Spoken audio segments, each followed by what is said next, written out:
Hello and welcome. I'm Leigh Ann Gerrans and you're watching W News broadcasting live from the Al Arabiya studios in Riyadh. These are our top stories. The US expects Iran to respond to its peace proposal by the end of today as tensions continue to flare in the Strait of Hormuz. British Prime Minister Keir Starmer says he won't resign after local elections deliver losses for Labour but historic gains for the Reform Party. And the 48th ASEAN Summit gets underway in the Philippines with South Asia's leaders calling for restraint and diplomacy to end the Iran war.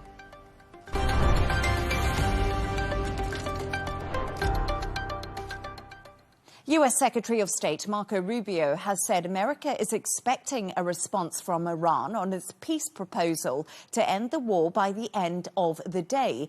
It comes as tensions in the Strait of Hormuz continue to escalate, despite the ceasefire still being in place. The US military has said its forces have fired on and disabled two Iranian-flagged tankers that had attempted to violate the American blockade of Iran's ports. To talk more about this, I'm now joined by former Trump state campaign chair, Rob Artlett. Rob, a lot has been going on today, so we're going to start with what Marco Rubio has said. He is expecting a response from Tehran on the US's latest peace proposal at some point today. Has America been told Iran wants to do a serious deal? Well, it's always a pleasure to be with you and your audience, and thank you for the opportunity. Look, I think that President Trump continues to try to find solutions to the issue. He is, as many would suggest, that he is the president of peace. And I think he desires peace and diplomacy versus that of war and conflict.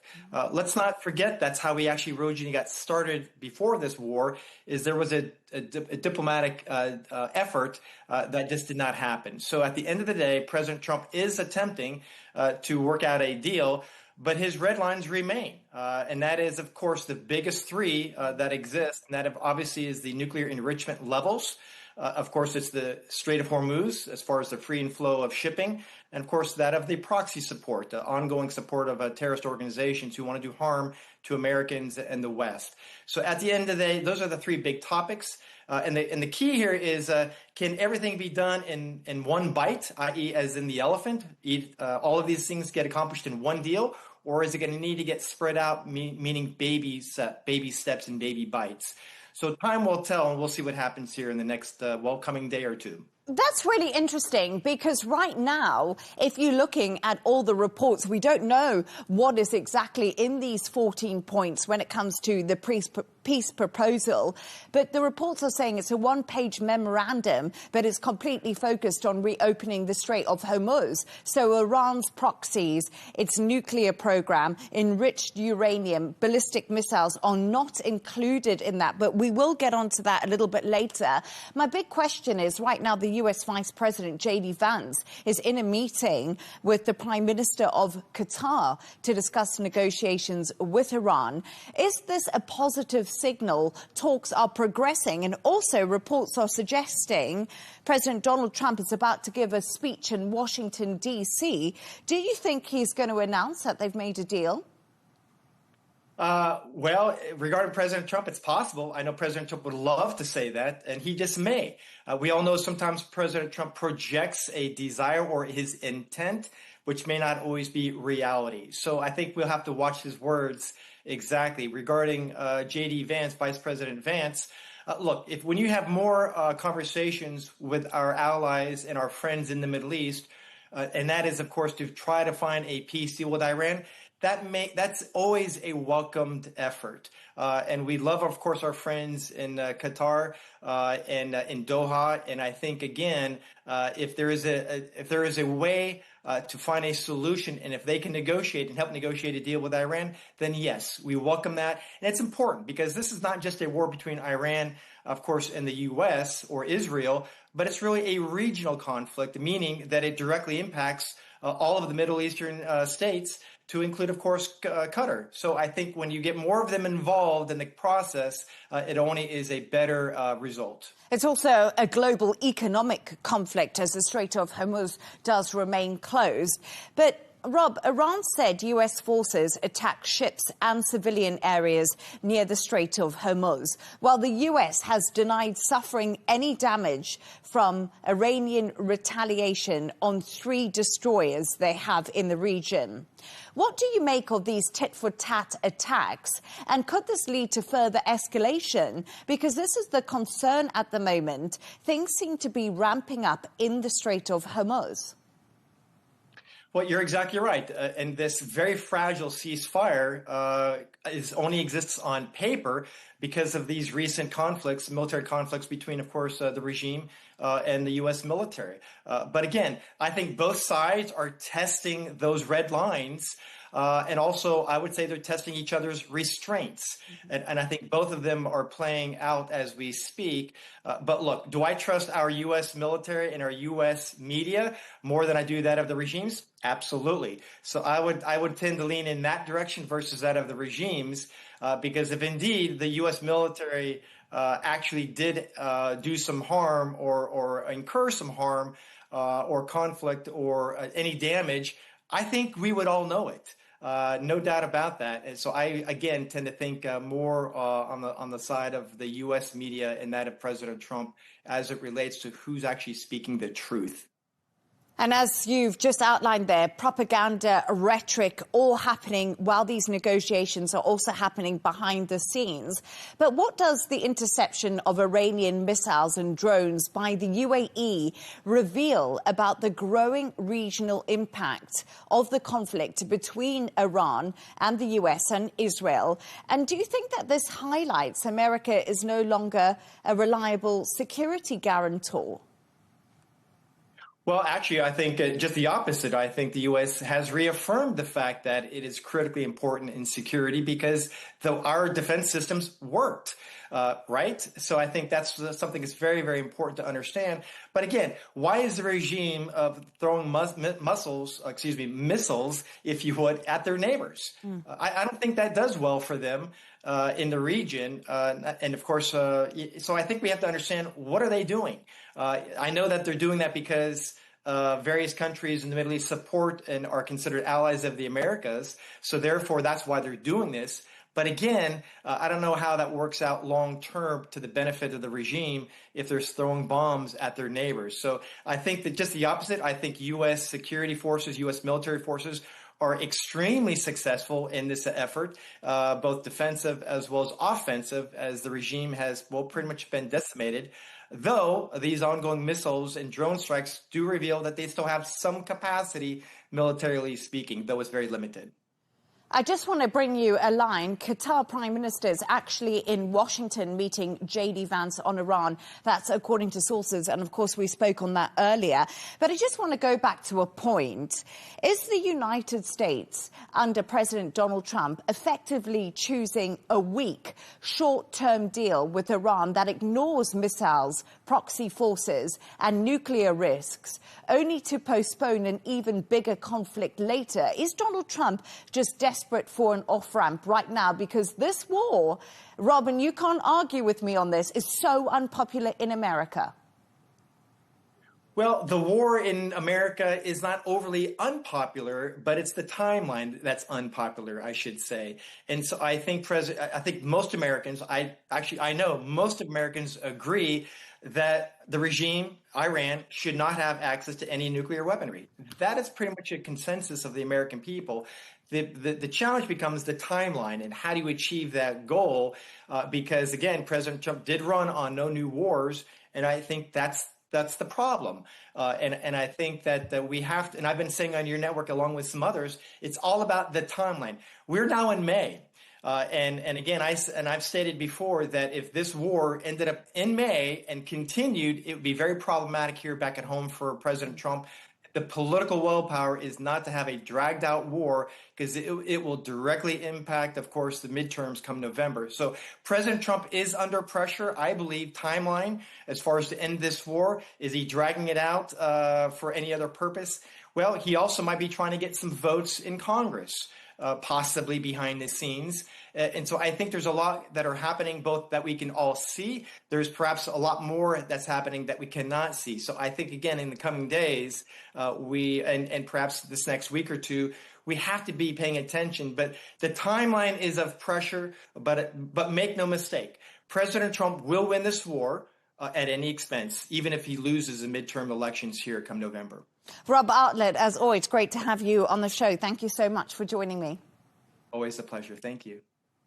For more on this, I'm now joined from Copenhagen by international relations expert Dr. Malik Sittis. Dr. Malik, great to have you on the show. Lots happening today. We're getting breaking news lines both out of Iran and the US and out of the Gulf region. But I want to start with Marco Rubio. He said the US is hoping for a serious offer from Iran on ending the war by the end of today. And that comes despite strikes between the US and Iran last night in the Strait of Hormuz and reports suggesting more today. Do you think this is an overly optimistic timeline by Marco Rubio? Thank you very much for having me.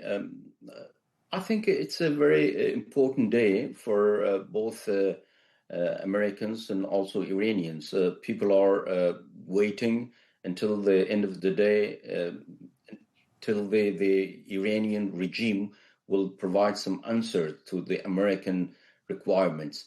But I'm not very much optimistic in it because according to my analysis, the requirement of the United States too ambitious. For me, there are a lot of challenges to the requirements that the United States provide. The first and foremost, that's the nuclear enrichment of Iran. It is getting very sensitive in the Iranian system because it's becoming a kind of existential issue for Iranians. So that's why I'm not very much optimistic in this issue. On the issue of proxies, I'm a bit optimistic. Maybe Iranian go for more negotiations on that. On the issue of Hormuz Strait, they can also make some deal. But the question of enrichment of uranium and also the nuclear weapon, it would be a biggest challenge for both Iranians and Americans. So I'm a bit optimistic, but not too much. So slightly optimistic, or a word we've been using a lot is cautious optimism when it comes to when we talk about the US and Iran, of course. But we're also just hearing that the Prime Minister of Qatar is in Washington as I'm speaking to you. He's meeting the US Vice President, J.D. Vance, and they are going to be speaking about US-Qatar relations and the situation in Iran. What do you make of this meeting? I think it's a very important meeting because with these negotiations, we need to also remember a third party, which is the Gulf states. And they are very important players on the issue of Iran because they suffer a lot of this war, and they have also some demands from both Americans and Iranians. So that's that meeting, the Prime Minister of Qatar. He's a very serious and also a very good diplomat. He has been very much involved in the regional issues, both in Afghanistan, Pakistan, Iran. So I think the meeting will be very much meaningful, and he will convey the message of the Gulf countries to the United States, leadership, especially to Mr. Trump, in order to consider their, concerns about the future of the region. And how do the conflicting claims between the US and Iran over who violated the ceasefire first affect the credibility of the truce? And does it risk further escalation, especially in the Strait of Hormuz? Because in the past few hours, the US says it has opened fire to disable 2 Iranian ships, violating the port blockade. So we're still seeing this tension. both parties, they claim, violations against each other of ceasefire. Frankly speaking, it's a very delicate and sensitive issue right now, because the ceasefire very much depends on how the negotiations will continue. If the Iranians come with a kind of constructive and tangible answers for the United States, where the President Trump is very much under pressure of the international community, from his partners, from Europe, from economic partners. So it's very important for Mr. President to have a kind of positive or a kind of realistic answer from Iran, and then the ceasefire will be very much depends on this answer from Iran. So I think both parties are very much in a way to go for a kind of solution and compromise. However, they have a lot of challenges, and the biggest challenge it is the nuclear issue. Do you think Iran is negotiating in good faith? Because right now we see the Strait of Hormuz closed. This is causing global economic damage. And like you said, Donald Trump's allies is putting pressure on him to get the strait open. And this is Iran's leverage when it goes into negotiations. So does Iran really want to see the strait open? And are they interested in even making a deal at this stage? Very good question. You know, the point is that there is not a consensus amongst Iranians. It's a very big problematic issue inside the country. They have a political crisis in the system. And the leader, the new leader, who was the son of former Khamenei, he would like to continue his father's path. However, there are some, how we call it, moderate, or let's say a kind of constructive figures that would like to go for negotiations, but the Revolutionary Guard, which is face guarding the leader of Iran, they are against the process. So such kind of disagreement from Tehran will badly damage the process of negotiations. So my analysis said to me that there is no consensus. Even if Iran come with any suggestion, this suggestion would be very much fragile. It's absolutely fascinating when we speak about that, because Donald Trump himself has said that they don't know who they're negotiating with, the US. This has been the big confusion. And also, the health of Mujtaba Khamenei has been much in question. But I just want to say thank you so much, Dr. Malik Sittis, for joining me today with your analysis. Great to have you on the show. You're most welcome. Now, staying on the Iran war, a Saudi source has told Al Arabiya that the kingdom did not allow the use of its airspace to support offensive military operations, and that the kingdom is seeking de-escalation and supports Pakistan's efforts to reach an agreement to end the war.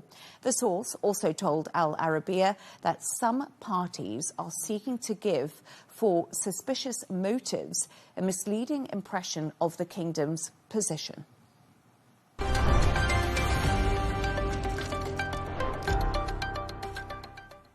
Now, the British Prime Minister Keir Starmer has said he won't resign after his party suffered huge losses in the UK's local elections. Meanwhile, the right-leaning Reform Party has won hundreds of seats across the country, whilst the PM has said the results hurt. Reform leader Nigel Farage has said his party's gains mark a truly historic shift in UK politics. Take a listen.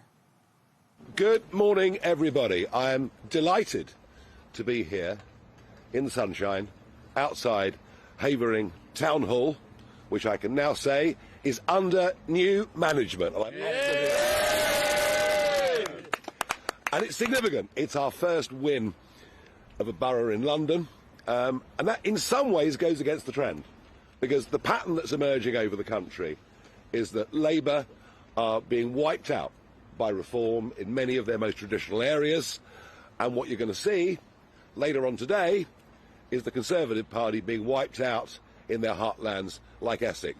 But I think overall what's happened is a truly historic shift in British politics. We've been so used to thinking about politics in terms of left and right, and yet what Reform are able to do is to win in areas that have always been conservative, but equally we're proving in a big way we can win in areas that Labour have dominated, frankly, since the end of World War I. We can now speak to Deputy Editor of The Spectator, Freddie Gray. Freddie, it's always great to have you on the show. We just heard there from a very enthusiastic, happy, charismatic Nigel Farage. Is this a truly historic shift in UK politics, as the Reform leader just said, after this complete wipeout of Labour in many areas? I think it is a pretty historic day. I mean, one shouldn't get too carried away with local elections. They're only local elections. It's not a general election. But this has sort of sealed a big shift in British politics. And that is away from the two established parties, the Conservatives and the Labour Party, who have had a kind of stranglehold over Westminster politics, over the national politics, for a very long time. And I think what you're seeing at the moment, which is pretty interesting, is that whereas the Conservatives and Labour still have some purchase in London, the capital city where so much of the money is, outside of London, they are dying. They are effectively dead in many ways. And Reform, and other parties too, but Reform are hoovering up what they've left behind. And so it is a significant day in British politics. I think that one can always get carried away. Labour are historically a very strong party. The Conservative Party are historically the most successful democratic party of all time. So you can't kind of write them off. But I think we are seeing something very significant happening in British politics. And everybody is looking ahead to the next chapter and the next chapter after that. The next immediate chapter will be, will Keir Starmer, who's had this disastrous election as a Labour Prime Minister, stay on? The chapter after that will be the next general election, and do Reform become a governing party? And that's the big question. And I think what's really interesting is I'm just having a look at Sky News projections that have come out right now. And of course, it's a local election. It's really good to highlight that, because local elections are normally about bin collections, aren't they, in the roads? But it seems to be about something very different today, Freddie. But the Sky News projection is saying the UK would have a hung parliament in a general election, with Reform as the largest party. And the other party that will be the second would be the Conservatives, which I found really interesting, because time and time again, the Conservatives and Reform have been asked, are you going to form an alliance and work together? I think on the right of politics, this is the big question. Is it going to be a Reform government? Is it going to be a Conservative Reform alliance? And what's interesting about this is that Reform have suffered perhaps a little bit by accommodating some former Conservative Party party leaders, significant Conservative figures. And so a lot of people wonder how it would work. How would it work if a kind of Reform Tory hybrid was formed?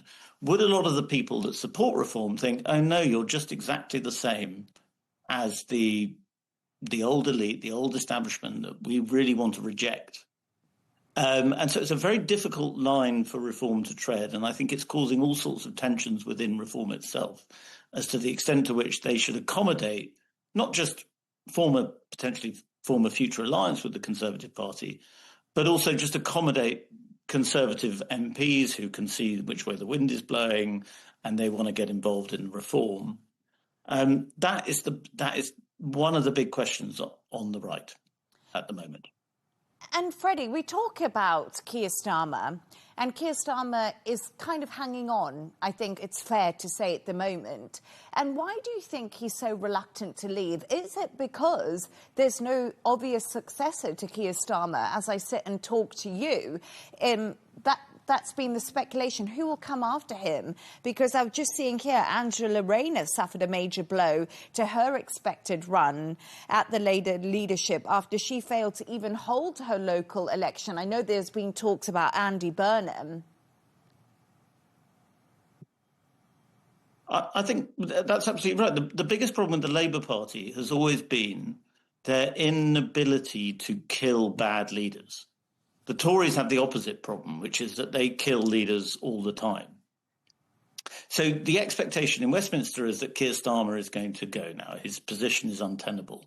But I think what's actually going on is that Starmer will stagger on for who knows how long, but longer, I think, than a lot of people in where I am in Westminster expect now.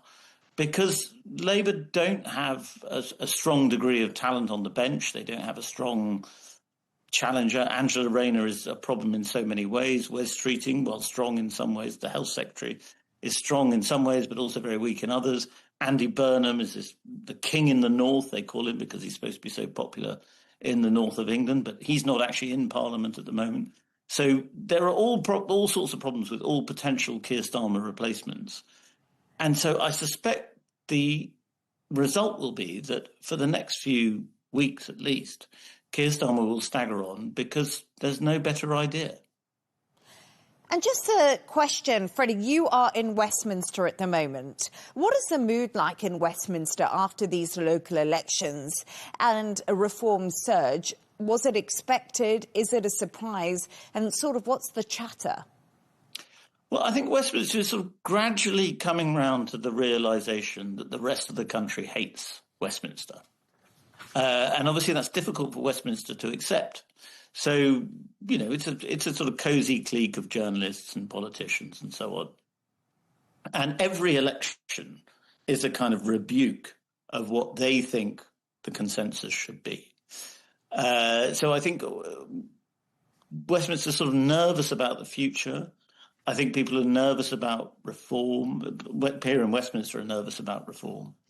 And I think it will be really interesting to see how Westminster, and by Westminster I mean the civil servants, the journalists, the PR people who hang around, the government functionaries and so on. How will they adapt to a reform or the potential reality of a reform government? I think that is going to be absolutely fascinating to watch. And I think it could get very nasty because there's a lot of snobbery about it. There's a lot of hatred between snobbery and anti-snobbery, I should say. A lot of hatred between the people who vote for reform and the people who think reform are the end of British civilization. And that is going to be very, very testing on British society. Freddie Gray, thank you so much for joining me. Always great to have you on. My pleasure.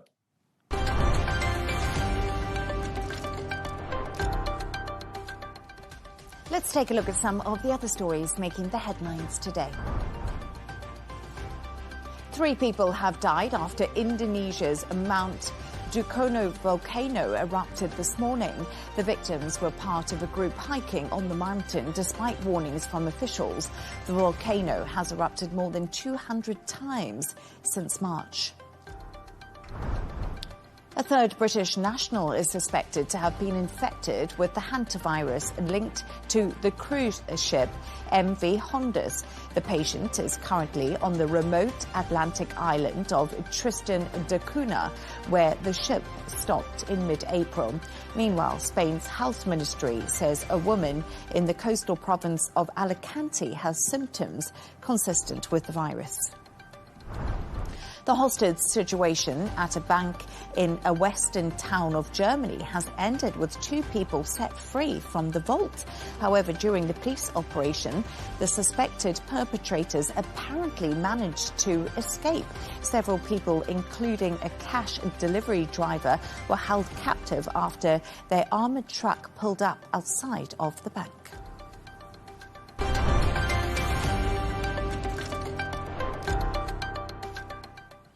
Southeast Asian leaders have expressed serious concern over the war in Iran and called for a cessation of hostilities as they meet in the Philippines for an annual summit. The president of the Philippines has warned of the mounting economic challenges faced by the region and called for stronger cooperation to strengthen energy security.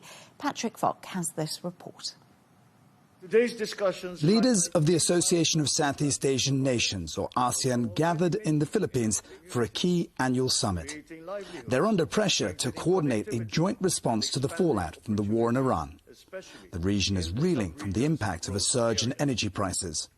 ASEAN has expressed serious concern over the escalation of conflict due to the preemptive attacks initiated by Israel and the United States against the Islamic Republic of Iran on February 28, 2026, and the subsequent retaliatory attacks by Iran against several countries in the region. The 11-member bloc represents more than 700 million people. Its leaders are expected to issue a joint statement calling for the reopening of the Strait of Hormuz. Southeast Asia relies heavily on shipments of oil and gas through the waterway. We come together guided by ASEAN's long-standing commitment to peace and the collective positions expressed by each ASEAN member state. The immediate cessation of hostilities, the peaceful settlement of disputes, the protection of civilians and civilian infrastructure, and the restoration of safe, unimpeded and continuous transit passage in the Strait of Hormuz. Countries across this region have been among the worst hit by the Middle East conflict. In March, the Philippines declared a national emergency because of energy shortages. Thailand, Vietnam, Indonesia and Malaysia have imposed a range of energy-saving measures such as price caps and work-from-home schemes. Meanwhile, protesters gathered on the sidelines of the summit. They say the war should serve as a wake-up call for the region to transition away from fossil fuels. At of this time, that war in the Middle East is still continuing, and I think it would be prolonged. Now, if we will solve this by doing expansion of dirty energies, if we will continue destroying our environment and our people, this is not good for the ASEAN. One big question is how effectively the region can coordinate with member nations as it faces ongoing geopolitical uncertainty. ASEAN has a long-standing policy of non-interference in members' affairs, and so it faces criticism for its lack of powers and influence. But analysts say the scale of the challenges faced by the region means this year the summit could be more substantive. Still, it's unlikely there'll be any simple solutions to issues related to the crisis in the Middle East. Patrick Falk, Arabiya English. For more on this, I'm now joined by U.S. national security analyst Derek Grossman. Derek, as always, great to have you on the show. Just picking up from what Patrick Fox said there, do you think ASEAN member states do have any influence over Iran and the U.S. when it comes to reopening the Strait of Hormuz? Or is this joint statement just largely symbolic in many respects? Well, thanks for having me. I would hope that ASEAN collectively could have some influence on the U.S. and on Iran, but I seriously doubt that to be the case because at this point, the U.S. and Iran are negotiating either directly or indirectly with one another. We just had the Iranian foreign minister visit China, so China is also involved. So what this looks like really is the great powers or major powers playing a role in negotiating rather than the ASEAN countries having any real diplomatic heft in the negotiations. Now, the clip you played, they mentioned that ASEAN's going to release its joint statement soon to call for the opening of the Strait of Hormuz. And again, ASEAN represents over 700 million people worldwide, so that should carry some significance. I just fear that it won't because ASEAN really is on the periphery of the dispute. In terms of the energy crisis, of course, it's been cataclysmic for ASEAN. The Philippines declared a national emergency and other countries are rationing fuel and oil. So this is going to have implications much wider than the conflict going forward. And Derek, let's pick up on that a little bit, because the main concern for people in the Philippines and Southeast Asia right now are the soaring fuel and living costs. But can ASEAN leaders actually come together and diversify energy supply within the region? Because right now, that is not something that's happening. So can they actually find some sort of common ground and work towards this so that they are not then having to suffer when there are huge supply shocks like the Strait of Hormuz? Yes, they certainly can do that, but it's going to take many years to transition away from hydrocarbon dependency. And really, this is because hydrocarbons, whether it's coal or whether it's oil, right, they are just or natural gas, they are just in enormous supply. And it's they're cheaper than it would cost to transition, at least in the short term, to solar and wind and hydropower and things like that. So this is really a long-term venture that you're talking about. And I have to say that as the United States, at least over the next 2.5, 3 years, continues to deny the existence of climate change under the Trump administration, the Chinese are very much empowered by this, because they certainly do not reject the idea of climate change. They say that it is a thing, in fact, and they happen to be leaders in green technology that could support ASEAN in its endeavors, if it chooses to do so, to become more green themselves. So when you look at U.S.-China competition, there are many layers to it. And one of the layers in terms of climate change and environmentalism is that China has more than a leg up on the U.S. to help ASEAN, mostly because the U.S. has canceled itself from the discussion. Let's pick up on China, because many ASEAN members also share concerns about China and its expansive territorial claims in the South China Sea. Will this still be a major topic of conversation, or has it been completely overshadowed by recent events? So ASEAN right now is continuing to discuss a code of conduct with China in the South China Sea. The Philippines has said they want those negotiations to be over by the end of this year and to have a successfully concluded code of conduct. I wouldn't hold my breath on that. They've been saying this since 2002. So it's been a very long-running negotiation with no real end in sight. But the Philippines seems to think that it's possible. When it comes to the U.S. and China, the South China Sea is certainly on the agenda as an issue of contention between the two nations. But I have to say that I think it's going to get short shrift in Trump's upcoming visit to Beijing to meet with Xi, because there's so many other issues on the table, frankly. There's the issue of the war in Iran, which I think will take up a lot of the discussion time. There's also China's issue of Taiwan and getting the U.S. to back off on Taiwan. And, I was just reading this morning that within the Trump administration, there's this raging debate about how many CEOs to pack on the business delegation to China to accompany Trump. The more CEOs that are present, it would seem that we are more interested in engaging China economically than countering China, right? The fewer CEOs, or maybe no CEOs involved, then that would send a different type of message, right?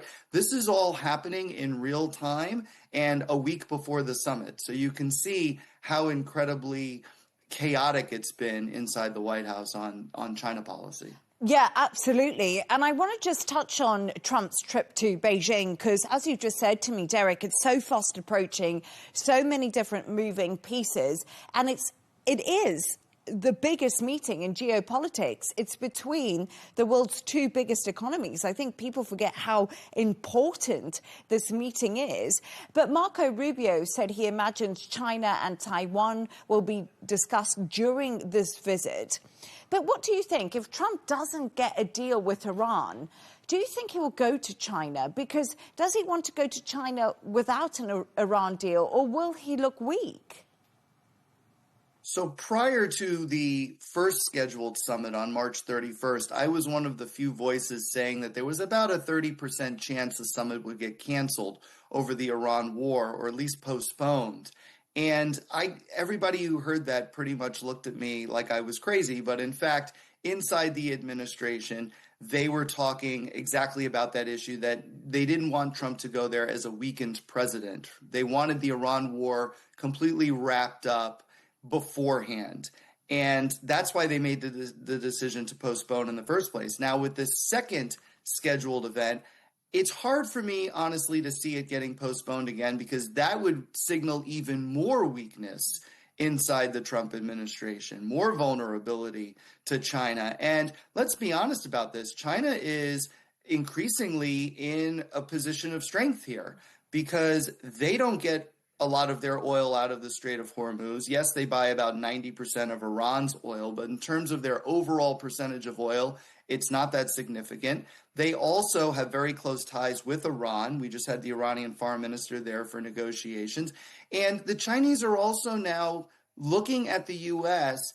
as a giant, but a giant with a limp, quote unquote. And this is from their own state-controlled mouthpiece, the Global Times, which usually is a reflection of how the Chinese leadership is thinking about things, because they're the ones authorizing release of these statements.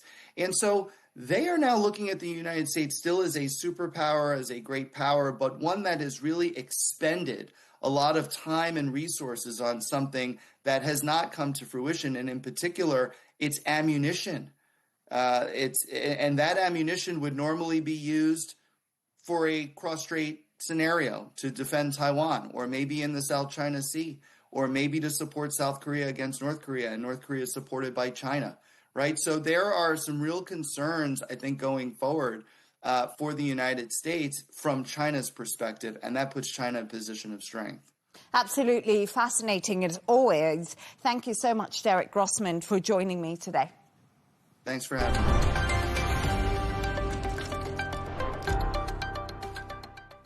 A reminder of our top stories. The US expects Iran to respond to its peace proposal by the end of today as tensions continue to flare in the Strait of Hormuz. The British Prime Minister Keir Starmer says he won't resign after local elections deliver losses for Labour, but historic gains for the Reform Party. And the 48th ASEAN Summit gets underway in the Philippines, with South Asia's leaders calling for restraint and diplomacy to end the Iran war.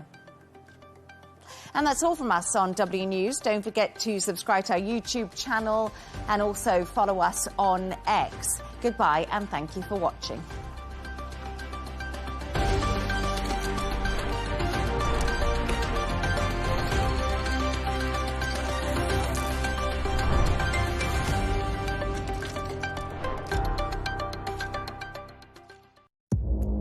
Our allies, in many cases, are worse than our enemies. Stay informed and connected with the latest international headlines.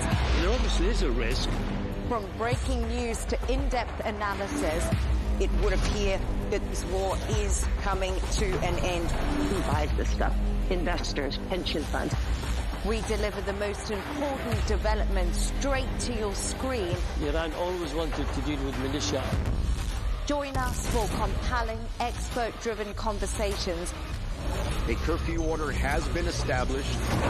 And an insightful look at the issues shaping our world today. There are lots of proposals about European architecture for security. I'm Leigh Ann Gerrans, and this is W News. We dealt with this when I was Chief of Staff in the first term. Where you don't just hear the headlines, you get the full story.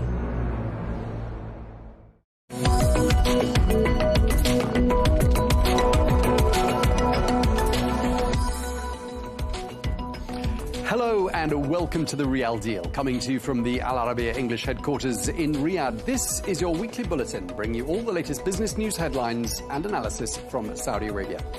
Coming up today, in the context of regional tensions, Saudi Arabia's fiscal deficit widens in the first quarter, but non-oil revenues are continuing to grow.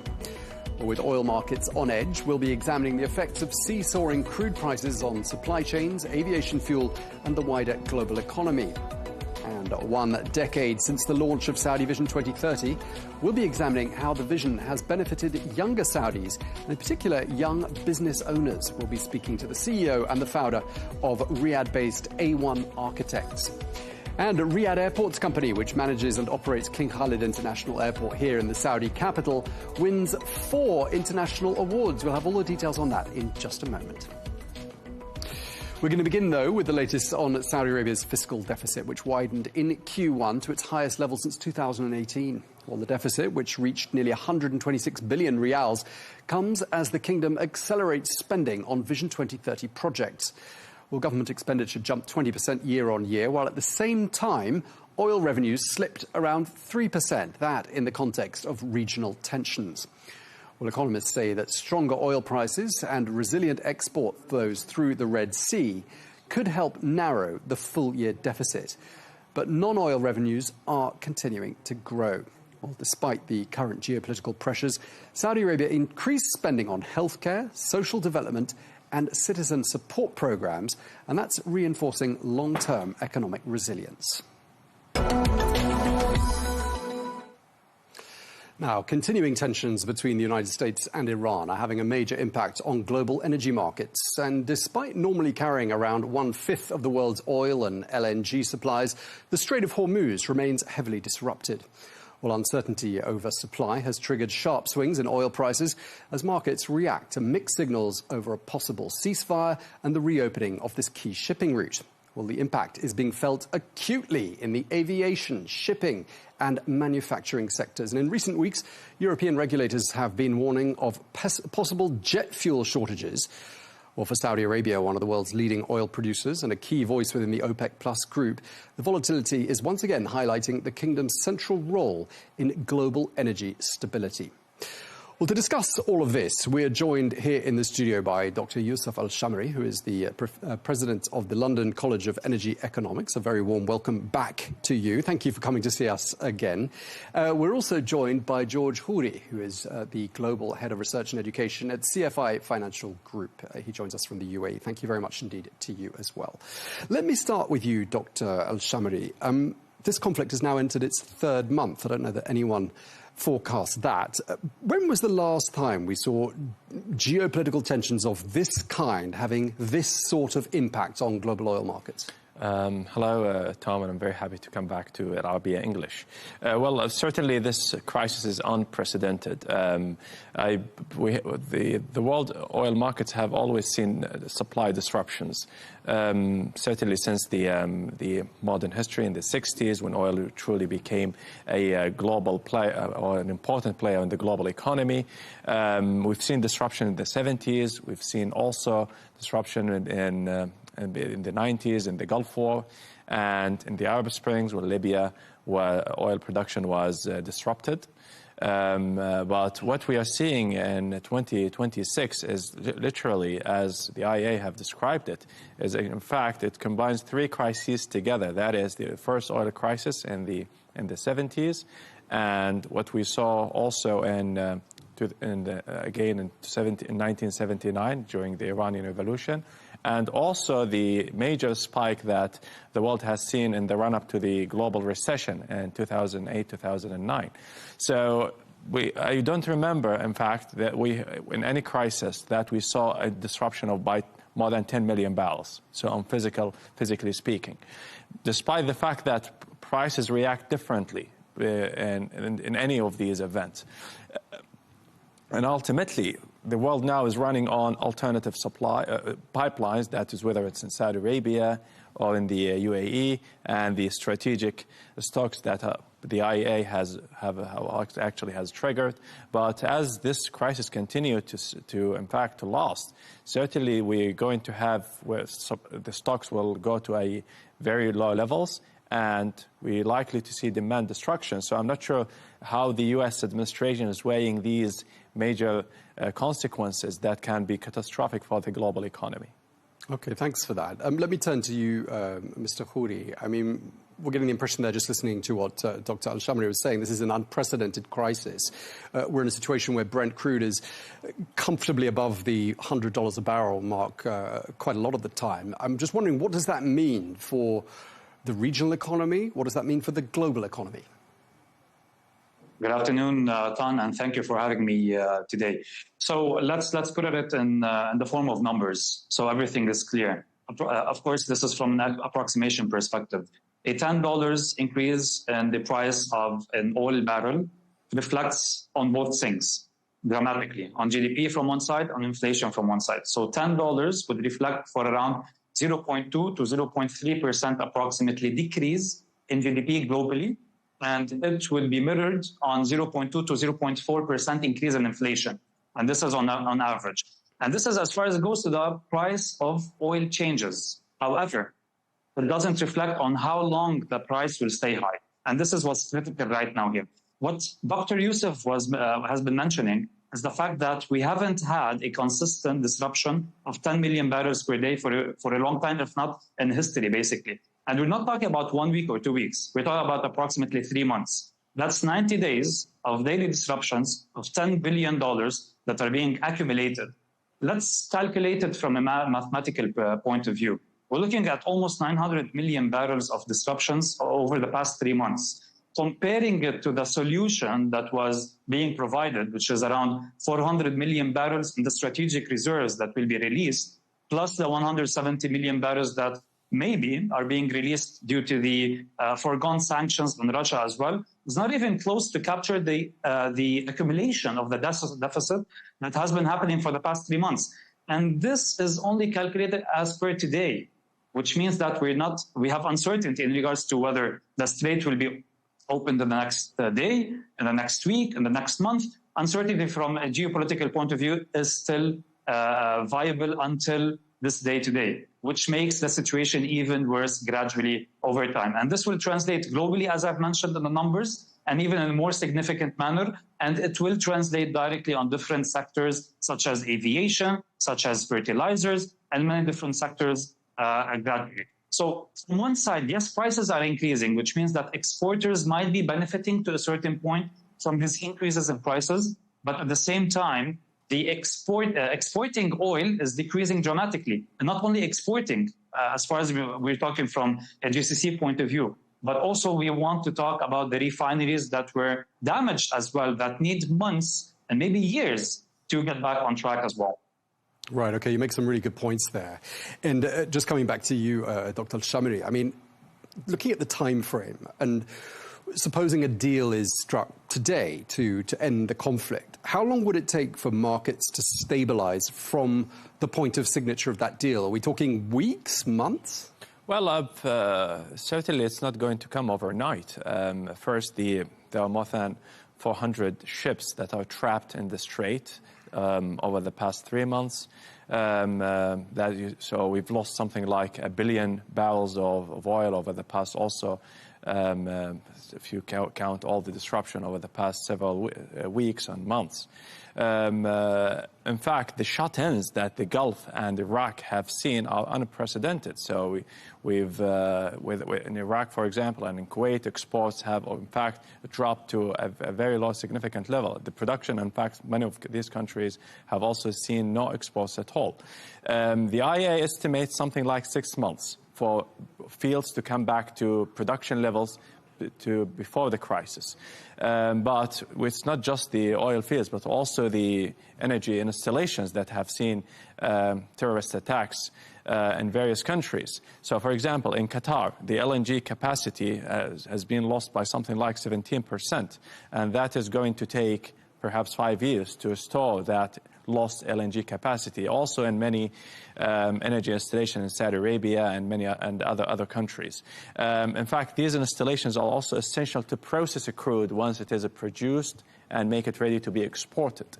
So I think we're going to need at least 3 to 6 months for fields to come back to normal, and a few years for the GCC to restore its normal export level that we have seen before the crisis.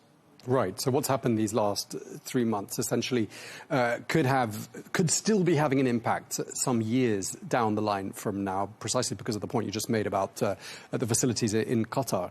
And Mr. Houri, just turning back to you, I mean, sort of a similar question to you, really, but if a deal was signed today or tomorrow and, normality returned, where would you see Brent crude prices settling, let's say, 2 to 3 months down the line? I believe this is the inconsistency that we're seeing in the markets right now. So any signal on whether the situation is going to stabilize in the near future is directly leading to reductions in oil prices, which is not the new direction. This needs to be clear. These are daily fluctuations that are normal to happen due to the announcements, due to the headlines that we're seeing, so on and so forth. However, let's divide it into different ranges. From now up to 3 months to a certain point, definitely, let's say the situation is resolved as of today or tomorrow, the next week, to a certain point, we might see some drops in oil prices, and this is only due to daily futures trading that maybe might be pressuring on oil prices, but it will not be consistent, and we might not be seeing oil prices reducing below the $80 per barrel for the next 3 months approximately. However, it also depends on the agreement that will happen. But there is something that we need to focus on as well here. The shipping routes are changing drastically at the same time, which means that further disruptions, even if the strait opens right now, doesn't lead us to an instant resolution for the energy market as a whole. This is from one side. And from another side, something that we need to highlight on as well, and Dr. Yusuf was mentioning that, which is more on the gas side, LNG in specific, which needs not just 1 year, maybe up to 5 years to a certain point in order for these establishments and refineries to get back on track from one side. And from the oil perspective, also we might see up to 1 year, up to 1 year and a half in some specific countries and some specific refineries, which means that the disruptions will continue to a certain point. But what's more important to monitor after the resolution happens is the demand overall, because inflation and increases in prices, whether we talk about jet fuel impact, whether we talk about diesel impact,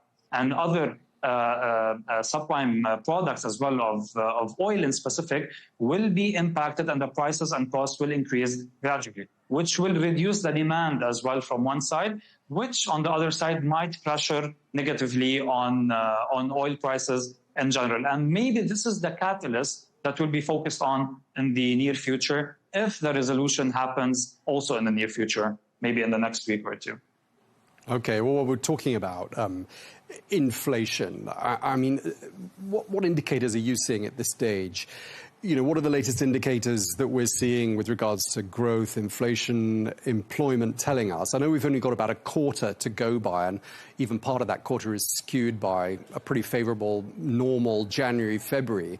But any indications that, you know, the global economy is indeed being severely impacted in any of those areas that I just mentioned? Well, according to the latest data, for example, coming from the US, the economy didn't much get affected by the higher energy prices that we have seen so far. But perhaps it is quite early to measure that impact. Yet, also, the impact here is not expected really to come from the energy prices itself, because, by the way, they have been almost at around $100. But the volatility that the market has seen has been something like 60% higher compared to the pre-crisis or the pre-crisis levels. And that is expected to have an impact on the global trade far more than sustained energy prices. So I would expect that perhaps Western economies and the US perhaps will have far less impact compared on the high oil prices. In Europe, there could be more impact coming from the LNG and gas prices, because there's much dependence on gas, whether it's coming from the Middle East or elsewhere. But I think most of the economic impact could be felt in Asia, because Asians would buy oil from the Middle East at a price that is not the price that you see on the screen, but the dated Brent or the physical market price, and that has had something like $150 and more. Even when Aramco, they would come to sell their crude, now they're putting something like $20 premium to the financial price that we see on the screen. So I believe the economic impact, if we see a slowdown, could be first felt in Asia and then on Europe. But I believe the US will be the least impacted with this crisis that we are seeing now, economically. Let me ask you one more question about Saudi Arabia specifically, because this is a show focused on the Saudi economy, essentially. We got the latest Q1 figures for the Saudi deficit. We saw that oil revenues are down about 3% in Q1. Most of Q1 was before the tensions even started. But would you expect Q2 to look significantly different to that minus 3% figure?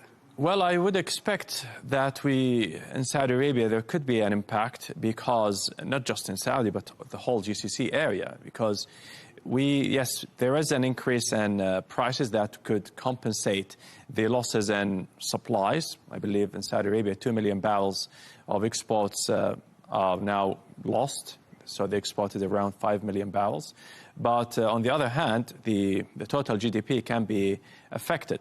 And the other thing is because there are none other key sectors that have, in fact, been affected due to the crisis compared to the oil sector, perhaps tourism and other non-oil sectors that, in fact, were flourishing in the past few years, in fact, as a part of the 2030 vision. Similarly, in the GCC. So I believe we're still yet to see the impact of the crisis in the next few months if this crisis continues, and because ultimately the global trade will have an impact on the whole area as a whole in terms of the economic activity. Thanks for that. George Khouri, let me turn back to you. Do feel free to comment on any of what's been said so far. And I want to ask you about, we often hear how Saudi Arabia is described as being one of the world's most reliable energy suppliers. I wonder whether you could tell us in practical terms, what does that actually mean? Yeah, so basically, we've witnessed what has been happening for the past 3 months approximately. And one of the countries or major GCC oil exporters that were able to keep on exporting to a certain point was the kingdom. And basically, this is due to the different routings that they are exposed to a certain point. And this is one of the reasons to why they are labeled as one of the, let's say, safest oil and energy exporters globally, or at least in the MENA region as well. And I believe this is going to keep on reflecting in the near future, whether the situation is resolved or not, because one of the major exporters as well currently for the past 3 months has been the kingdom as well compared to other GCC countries. Now, what other countries are trying to do, one of them being the United Arab Emirates, is trying to rely on the Fujairah as well port as much as possible. And this is where lessons can be also provided or can be learned of for other countries as well, which is the diversification, which is happening. And we've seen this regarding the UAE and OPEC and the different diversification and the increase in production that will be expected in the near future, which is going to support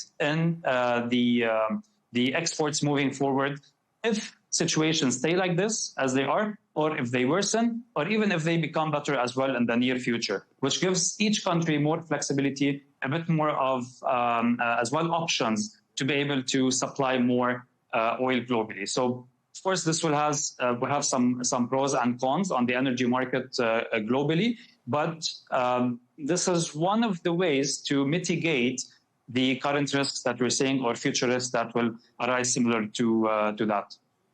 Since we're talking about lessons learned from this crisis and perhaps some of the legacy aspects of this crisis, do you think we're going to see what's happened these last 3 months accelerate these efforts perhaps to reduce dependence on the Strait of Hormuz? 100%. That's, I believe, it's not just going to be reduced dependence from importers, energy import, but even exporters. And I believe the security risk will always be there. For example, when Saudi Arabia built the East-West pipeline, they invested in this 40 years ago. Perhaps they saw it back then. And I believe now other GCC countries would follow a similar strategy. That's why Saudi Arabia perhaps continues to export compared to other countries. For example, in Kuwait now there is literally exports now are being stopped. Even in, I believe in Qatar, they declared force majeure. So I think even if the strait is coming back on, we don't know how Iran is going to handle the strait, whether there's going to be tariffs for passage, whether there are mines to be cleared from the strait, whether insurance companies will be, in fact, happy to bring back the business as usual for ships passing through the strait. So I believe reducing dependence is strategic, and especially for these exports going all the way to Asia. Perhaps exports going to Europe, they have multiple other pathways through the Red Sea and some others. But I think having a unified GCC pipeline network is a key strategy moving forward in order to reduce dependence. George Khouri, feel free to pick up on that. And also, I'm wondering whether another legacy or lesson from this crisis, higher oil and gas prices, will mean an acceleration towards renewables and alternative sources of energy. Do you think that's going to be one of the other legacy factors? This is so basically in regards to renewables and green energy. This is a topic that wasn't in the headlines for the past, I would say, 3 to 4 years. And if you watch the performances of specific corporations that are actually engaged in this business, they have been witnessing some reductions in their valuations and their revenue, so on and so forth. However, will this change in the near future? I believe still with oil prices being to a certain point stable at around $100 per barrel to a certain point, it still competes with the high cost of energy production that will be generated from green energy or renewables to a certain point. Of course, diversification would be important in this case for each country or each corporation as well at the same time. However, will it be able to replace jet fuel, for example? Definitely not. We talk about 10x cost approximately of replacing jet fuel with any kind of renewable energy from to a certain extent. On average, we're looking at 3x or 5x the cost compared to $100 to $120 per barrel approximately. So if we want to talk about the replacement of oil through renewables or renewable energy, we would be looking at oil prices of around $300 per barrel, which is still far away from the current reality that we have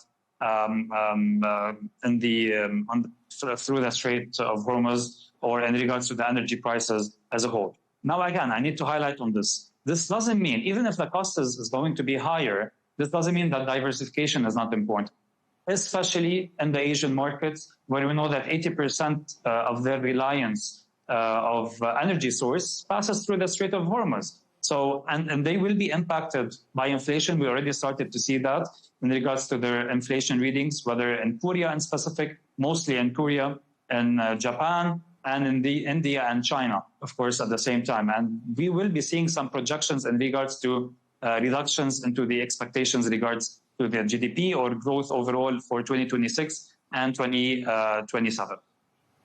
Okay, and let me ask you, I mean, I heard jet fuel mentioned there, and that's obviously a hot topic for Europe as we enter the summer months, and it's a busy travel period. There's a lot of talk about European countries running out of jet fuel. I mean, is there anything they can do to mitigate that? And do you think they will run out to the extent that, people's summer plans are going to be heavily disrupted? Well, absolutely. The issue with jet fuel is that, commercially speaking, we don't have inventories, stocks for jet fuel compared to gasoline and diesel. Even the stocks that we have with the crude oil perhaps are going to be exhausted to supply road transport. Ultimately, globally speaking, jet fuel is something like 6 to 7 million barrels of global consumption. And this is perhaps one reason why it's the last thing that's to be looked at compared to road transport, where most of the economy is pretty much dependent on. So I believe now what we're going to see if the crisis continues and we don't have supplies coming back to normal. So I think certainly we're going to see reduced flying activities. Perhaps the air tickets will in fact have a significant increase in prices. And what that means is reduced demand if in fact the supplies of jet fuel is heavily impacted. So yes, I certainly expect that. So perhaps that is going to be the highest sector being hit in this energy crisis. Yeah, but I want to ask Mr. Khoury about this as well, because I know a lot of people, not just in my own entourage, but watching TV, listening to radio discussions. I mean, everyone seems to be talking about this jet fuel shortage crisis. I mean, what's your prediction? I mean, are people's plans going to be completely scrapped, do you think, this summer? Let's go back to some of the comments that we've heard from the IAG, whereby they have mentioned, for example, the IAG, which is the mother company of British Airways. So we've heard that they have approximately 70% of the supply required till end of 2027, which gives some optimism in regards to the summer season coming in. However, this doesn't mean that we have a solution, because these are, at the end of the day, some inventories or some agreements that are being held. However, if the situation persists and continues, this 70%, okay, will be enough for the next, let's say, 5 to 6 months approximately, or next 7 months. However, what's going to happen after that? So from one side, the shortage in supply is going to alarm the aviation sector from one side, and from the other side, it's going to hit into the pockets of the consumers heavily. So definitely answering to your specific question, are the plans going to change? I believe they already started to change, and we have seen ticket prices, of course, not across different destinations, but on average around an increase of 20 to 30%. This is paid by the consumer. This is aside from the extra cost that is being incurred by the aviation sector overall. And just to highlight on this again, all of these calculations are as of today. And as of today, we still do not see any solution for the upcoming, or resolution for the situation currently, which means that with extra days, with extra weeks, with extra months, the situation is going to become even worse and worse. However, something to highlight on here. Yes, we have this supply shortage, but we will have some stabilization in the future if the situation ends in the near future, because demand will gradually decrease on the other side. And the impact of the reduction in demand will not be felt mostly on the consumer side, but on the whole sector as a whole. Okay, we're going to have to wrap up. I'd like to just give you the last word in this discussion, since you're here with us in the studio. There's this old adage, Dr. Al-Shamari, that I've heard again this week. I've been reminded of it, that the price of oil rises like a rocket and it falls like a feather. You've probably heard that as well. Do you think that's as true today as it's always been? Well, certainly the volatility is unprecedented, and it's not reacting to any physical changes in the markets. It's just reacting to the headlines that we hear from, whether it's coming from the US or from the Iranians, or even from what's happening in Islamabad. So there is a lot of speculation in the markets right now. Certainly this is what's now going to have a much bigger impact on the economy as a whole, and also on global trade, because volatility is the last thing that stable energy markets would want to have. And I believe OPEC Plus, which has been certainly in charge of stabilizing energy markets, well, yeah, for at least for the past 10 years, as with these routes blocked, even the incremental supplies we're seeing will not have a major impact, what we're seeing today. So I think this crisis, or this volatility, will continue as long as this crisis is still there. Okay, we really appreciate you coming to see us. Thank you very much indeed to you. Dr. Yousef Al-Shamari, President of the London College of Energy Economics, and a very big thank you as well to George Khoury, the Global Head of Research and Education at CFI Financial Group. Thank you both very much indeed for your time.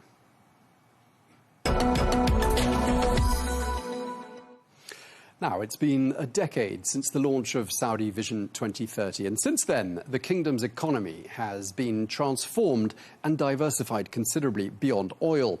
Well, much of the focus has been on young Saudis, those entering the workforce today, as well as the workforce of tomorrow. Well, under the slogan, Our youth is our wealth. The Ministry of Human Resources and Social Development is overseeing more than 20 initiatives aimed at boosting skills, employment and civic participation amongst the Saudi youth. Well, let's find out more now about how younger Saudis, and in particular, in this particular case, a young Saudi business owner, is experiencing the benefits of Vision 2030. We are joined here in the studio by architect Abdelaziz Al Tayash, who is the CEO and the founder of A1 Architects, which is a Riyadh-based architecture firm. Thank you so much for coming to see us. My pleasure. Your business was founded in 2018, so that's 2 years after the unveiling of Vision 2030. You do interiors as well as exteriors. Tell us about A1 Architects and how your company came to be. Yeah. First of all, thank you for having me here. It's such a pleasure. For A1 Architects, as 2018, we started as a philosophy that we want to go into like a global standard. So in 2018, there is also a program under the 2030 vision. It's called like the quality of life. So we want to like elevating this practice, what we call like engineering offices, into something that can combine culture and identity of Saudi Arabia, and that can deliver also the experience. Because in 2018, as you said, the vision is like started. It was like the new trend, and like it's not about just Saudis people talking about it. It's like international thing was. So my belief was to transform this practice into something that we can elevate into like worldwide. So and that practice, when we say we as A1 Architects want to like redesign the experience of the architectural part as Saudi into something that they can feel as a lifestyle. So yeah, in A1 Architects we try to also merge this experience and services into something more and beyond that. It will be like embedded in the client's lifestyle. Okay. And then I was just reading that under the umbrella of A1 Architects, there's another brand, Zaza Maison. Exactly. How does that fit in? So, while practicing the like architectural practice, it's usually have the full journey of you start with the architectural design, then you go to the interior, then you go to like it's getting smaller and smaller into the details. So according also to the Vision 2030, it's not changing just the market, it's also changing the clientele. So when we talking about the clients in Saudi Arabia, it's about the client now, it's understanding more about the quality of the architecture itself. He wants to elevate his lifestyle, his experience. So in the market of the furniture and interior design, we couldn't find something competing the international platform as a Saudi identity that shows the Saudi identity and into the global platform. So we create Zaza Maison as a design house that can transform this identity and this heritage and this culture into something tangible that international client can also feel and understand the aesthetic of the Saudi Arabia. It sounds like you got a lot of media coverage when you participated at the Salone del Mobile event in Milan. That was last month, wasn't it? Why was that such a success? It is, the success for me, it is about that a piece or like an architectural design can be like in Milan or in Paris or in London and can be recognized also as a valuable piece, just not about the origin, but it's about the quality and the credibility that this piece can deliver to like international visitor. Okay. Yeah. Congratulations for that. Tell us about some of the big projects you've worked on up until this point and what you've got in the pipeline. Okay, so usually in A1 Architects we focus in the residential sector. So our clientele is more about like Royal Highness, VIP clients. So we not the company that having like 80 projects in a year, but we are very curated to have this project to be not just in our media, but it should be like in the international magazine, because what it can help to the cultural and identity of the Saudi Arabia.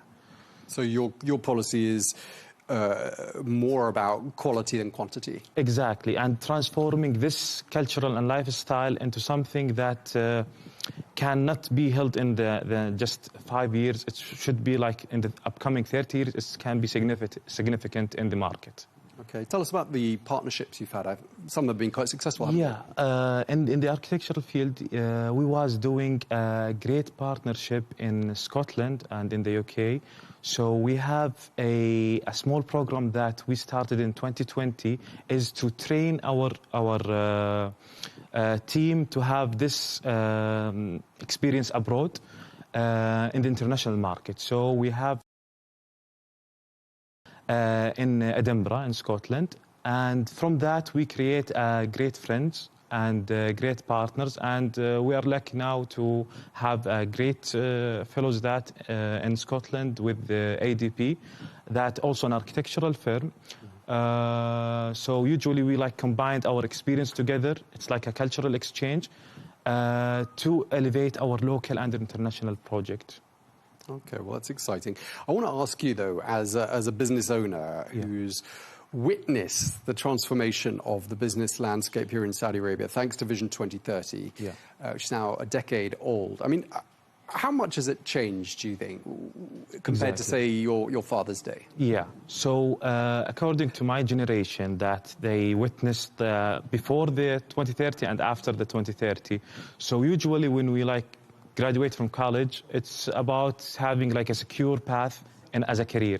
So what we witness now is like 50 or more than 50% of the graduated students have their own business. They want to be like leader, founder, and to invest in this in their vision. So and that's not just about the business and the founder. It's about also the client. They don't satisfied about just getting the service. They want an experience that can give them the full expectation according to the, or also matching the vision of the 2030. But for you as a younger Saudi person, you're younger than I am, how do you feel like Vision 2030 has impacted you? To be honest, we was lucky as a generation that we was experienced the market, and it's like in the peak. So as Vision 2030, it's like open up like gates to younger Saudis to open like an international, how can I say it? It's like international gateways to our business into like an international platform that. So you feel more connected to the rest of the global economy. Exactly, and this it's not about open opportunity. It's like changing the psychology of the Saudi youth. Like it's changing the mindset that it will be good in the local market, but also they have the ambition is to go furthermore into not about just being there, no, but they want like elevating the quality of the standard that they have in their business. So you think overall it sort of broadened the horizons of the average young Saudi person? It is, yeah, because for my opinion, especially in the architecture, for my side, I didn't love how people understand architecture. It's like a building and drawing and etc. It's like you have like a tool that can carry a message that show the people what your identity, what your culture it is through your work. And that one of the things that we experience at Salone del Mobile in Milan. Okay, so and you were able to bring talent into Saudi Arabia to see your work, and you're also making your work visibly international. Exactly, yeah. Okay. How attractive do you think the Saudi market is today compared to before for people who want to enter the market, for people who want to invest in the market? Yeah. So according to the standard of the Saudi market, it's impact like different sector. It's not about just the infrastructure. It's giving like the tourism, the public spaces. I'm talking about my experience and also the architectural part. Also, the bigger company want to try something new, combine our lifestyle and our culture into something that they have through their experience. It's not like international market that without an identity or without like a rooted project that coming from a Saudi designer itself. Okay, and just to sort of wrap up this conversation, I mean, what are your ambitions? How would you like to see A1 Architects expand? Because you still have quite a lot of career ahead of you. Yeah, thank you. It is, for my opinion, I want to see like the architectural trend or the Saudi architectural style to be like presence in the global platform. And we always see like the Roman classic, and we want like the Najdi style to be like the contemporary Najdi style to be like not just in the local project. I want it to be like internationally mentioned as a style that even a foreign can use it as its own in their own projects. So that's according to A1 Architects. And through Zaza, you know, like thanks for the Minister of Culture and the Royal Commission giving the importance in the art sector. So when we now thinking about the culture, it's about everything. It's like in the lifestyle, in the project, the government project, the private project. It's like embedded now. It's you can feel it. Rather than like the previous project, it was like international style. You know. Okay. Yeah. Well, it's been great talking to you. We're going to have to leave it there, but thank you very much indeed for coming to see us. Abdulaziz Al Tayesh, the CEO and founder of A1 Architects. Thank you for your time. Thank you. Appreciate it. And finally, Riyadh Airport Company has secured 4 honours at the 2026 edition of one of the world's leading awards programmes. The Stevie Awards recognise innovation and excellence in business.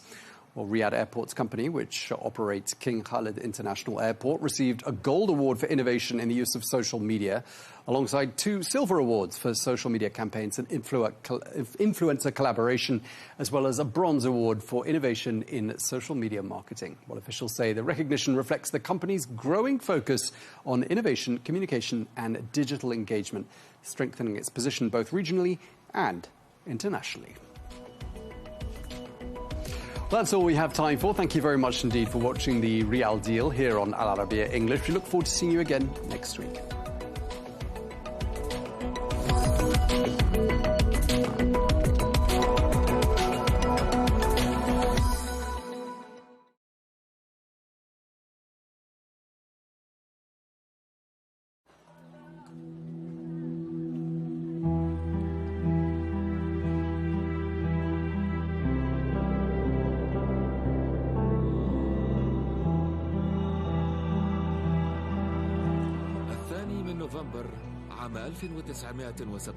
On November 2nd, 1917, Britain's Foreign Secretary, Arthur Balfour, wrote a brief letter promising his government's support for creating a national home for the Jewish people in Palestine.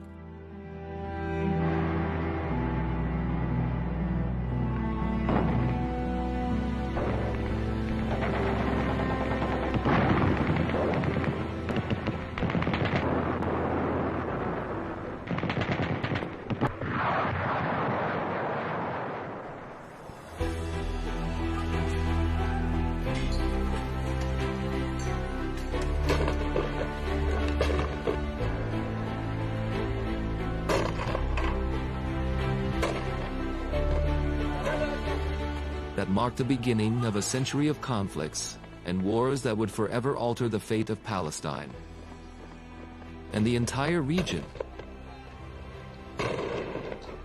108 years later, Britain's Prime Minister Keir Starmer stood before the world. On September 20th, 2025, before the cameras, announcing his country's recognition of the state of Palestine.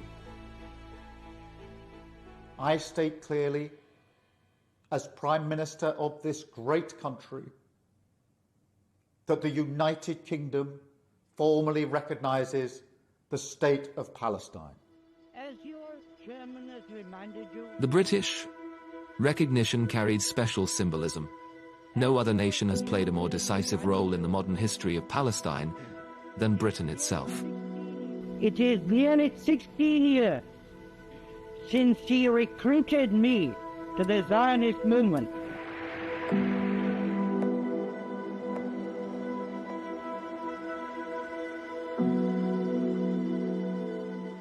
Under the 1916 Sykes-Picot Agreement between Britain and France, Britain took control of Palestine, placing it under military rule, just as it did with other parts of the Middle East.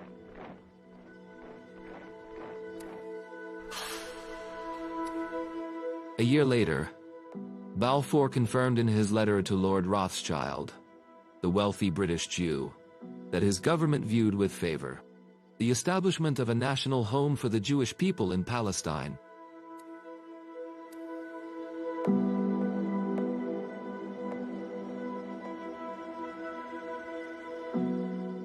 The Balfour Declaration was not just a letter, it reflected a clear colonial policy.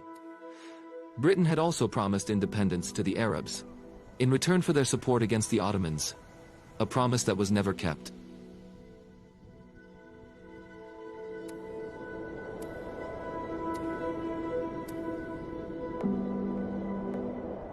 In 1920, Britain formally declared its mandate over Palestine.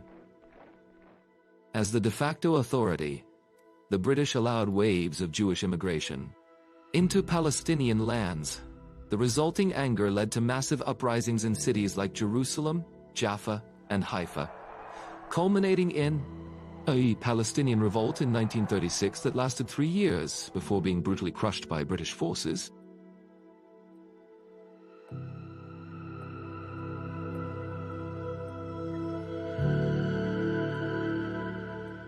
Following that, the British Peel Commission, after investigating the situation, recommended dividing Palestine into 2 states, one Jewish and one Arab, concluding that the mandate system was no longer sustainable due to the rising conflict.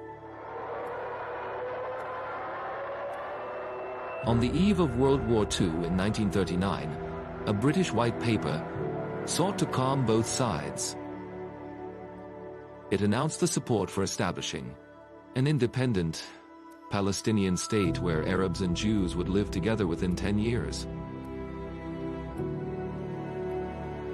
But both sides rejected the plan. It satisfied neither their ambitions nor their fears. Keinen Mut, die mehr zu zwingen vermag, dann wird unser Wille und unser Heil. The outbreak of the World War made Palestine even more volatile. As the Nazis tightened their grip on Europe's Jews, migration quickened, until Jews made up nearly 1/3 of Palestine's population. In 1947, Foreign Secretary Ernest Bevin handed the matter to the United Nations, announcing Britain's withdrawal from the mandate. The resolution of the Dutch Committee for Palestine was adopted by 33 votes, 13 against, 10 abstentions.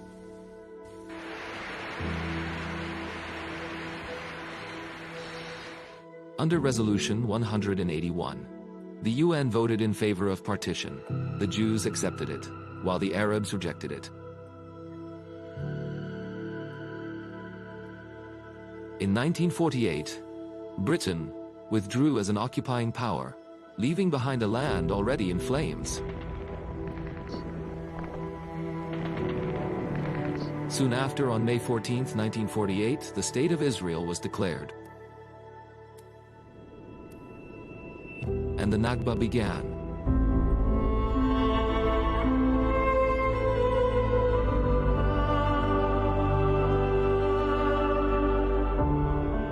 Over 750,000 Palestinians were forced from their homes in the war that followed.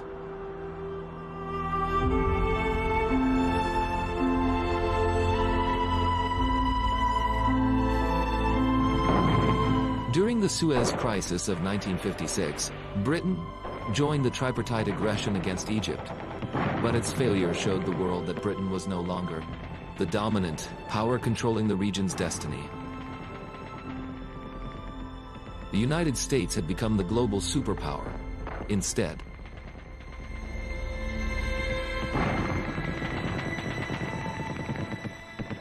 In June 1980, European nations, including Britain, met in Venice, Italy, and issued what became known as the Venice Declaration.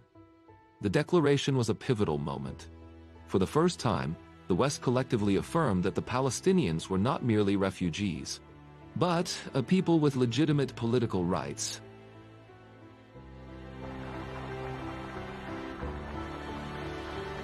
The Oslo Accords of 1993 revived hopes for peace in the region. Britain supported the negotiations and financed the emerging Palestinian Authority. It seemed the Palestinian state was finally near.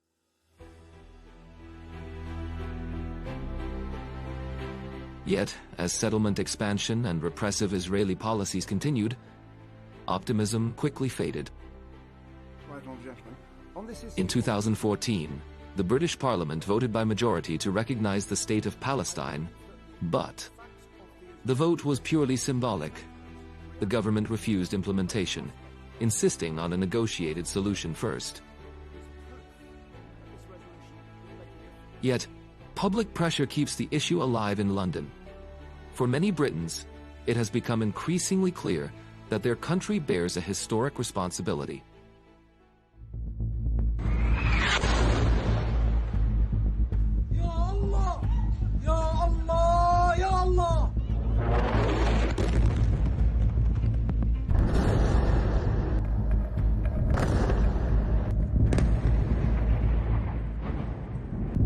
In 2023, Palestine faced another pivotal moment as Israel launched its ongoing assault on Gaza following the events of October 7.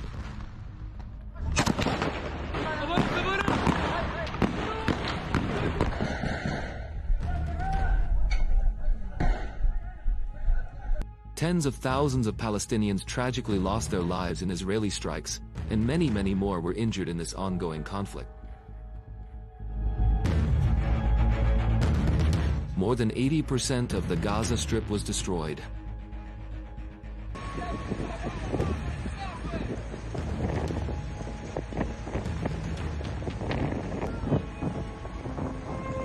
The new catastrophe in Gaza and Israel's repeated refusal to heed ceasefire calls placed immense pressure on Western governments, some of which finally decided to recognize the state of Palestine.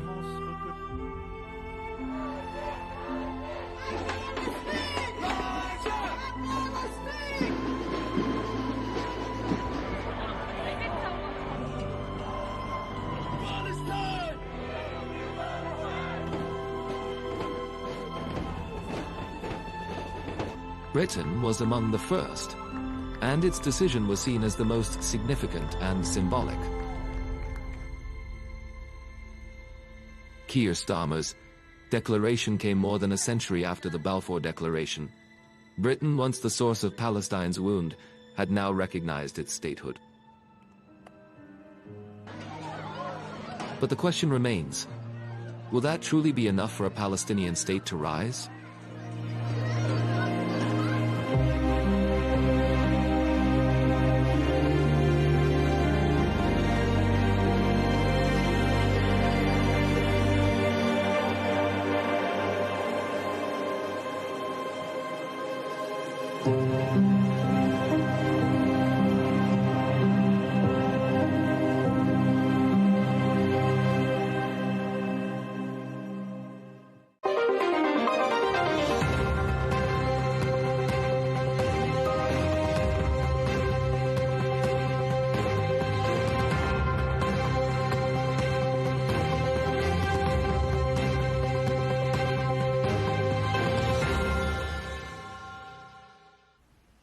Hello and welcome to this special Counterpoints interview. I'm Melinda Nucifora. Well, leaders the world over have been walking a complex geopolitical tightrope of late. Allies of the US are juggling a particularly difficult set of competing demands. How to stay on the right side of a volatile US president and at the same time please their domestic constituents who are feeling the very real-world implications of global power struggles. For a unique analysis, I'm pleased to welcome Rory Stewart to Counterpoints, a former Conservative Party MP and well-known co-host of the popular podcast The Rest is Politics. Welcome to Counterpoints. Great to see you. Thank you. Wonderful. Well, President Trump has announced that he's putting Project Freedom on hold because negotiations with Iran are going so well. And the Secretary of State, Marco Rubio, said Operation Epic Fury is over because it's already been a success. What do you make of those assertions from the White House? Well, I think the first thing is that anyone honest has to admit that Trump is very, very difficult to predict. The world is littered with geopolitical experts getting it wrong. Remember, repeatedly over the last 2 months, he has announced that operations have ended, and then he's woken up the next day and threatened to drop bombs on Iran. He's said he's won, and then he's decided he hasn't won and he needs to continue. So I think at the moment at which we're recording, we need to be pretty cautious in assuming this whole war is over. We could have done that headline any time over the last 2 months and been wrong. And part of the reason is that the consequences of this are not really being felt properly in the United States. The rest of the world is feeling it. The Gulf is feeling it brutally. Asia is feeling it brutally. Europe is feeling it brutally. But the United States isn't really feeling the consequences, and therefore they can continue to be much more reckless, I think, than they would ordinarily be, and that's partly because they now have a form of energy independence. So why do you think the US continues to push this line, that it has been such a success? Iran's been decimated because it almost feels from the outside, if they need to labour the point so much, are they trying to convince us or are they trying to convince themselves? Well, listen, I mean, obviously it's a catastrophic failure. This was an unjustifiable, illegal war, which has just ended up not in what they predicted. They thought there was going to be regime change. They thought that they would be able to cripple any future nuclear ambitions, instead of which, not only have they failed to do those things, they've allowed Iran to develop much more control over the Straits of Hormuz than they had before and inflict incredible damage on the global economy. So it's a failure. But we have to hope that Trump thinks it's a success, because our best hope is for this thing to end. And that involves Trump saying it's a victory. And so long as he can convince three-quarters of the American public that he's won, good on him. What you don't want is people saying to him, you failed. The bar is almost unfairly low for Iran. Success for them, as I have heard you say and other commentators, success for them is merely survival. Success for the United States is far greater. So, I mean, we're not on a level battlefield here. We're not on a level battlefield. And the problem is that the kind of problem that people are trying to solve with Iran is not soluble. I mean, there will be moments, particularly when the Emiratis think, well, what they need to do is topple the regime. I don't think they're going to be able to topple the Iranian regime or guarantee the Straits of Hormuz can never be closed again. I don't think they can do that. Or guarantee that Iran will never again build a nuclear weapons program, which is what Israel is talking about. These are not achievable because Iran is a very, very large, complex country of 90 million people ruled by a pretty brutal Revolutionary Guard. And unfortunately, we need to accept the limits of our power. And that's going to be very, very painful. How does the world persevere with that kind of uncertainty? Well, the world has persevered with Iran brutally since 1979. And until President Trump and Netanyahu decided to launch this war, it was managing it. It was managing it in a very difficult way. It was containing it. It contained it through JCPOA. Then it tried to contain it through Saudi and China and Iran making diplomatic negotiations. There have been airstrikes, but it needs to be contained. I mean, it's a fact. You can't just wish it away or imagine some world exists that doesn't exist. And I think just as America had to learn how to contain the Soviet Union, or how we learn how to contain North Korea or China, you have to learn how to manage and contain Iran, but you can't solve it. It's not something that's solvable. The regional implications have obviously been incredibly troubling. You've said in interviews with UK media that hosting US bases makes you a target. Do you think countries, including the UK, need to rethink their hosting of US bases? And would you welcome the UK moving to close those bases? Well, of course, the UK has not become a target. And so you're right.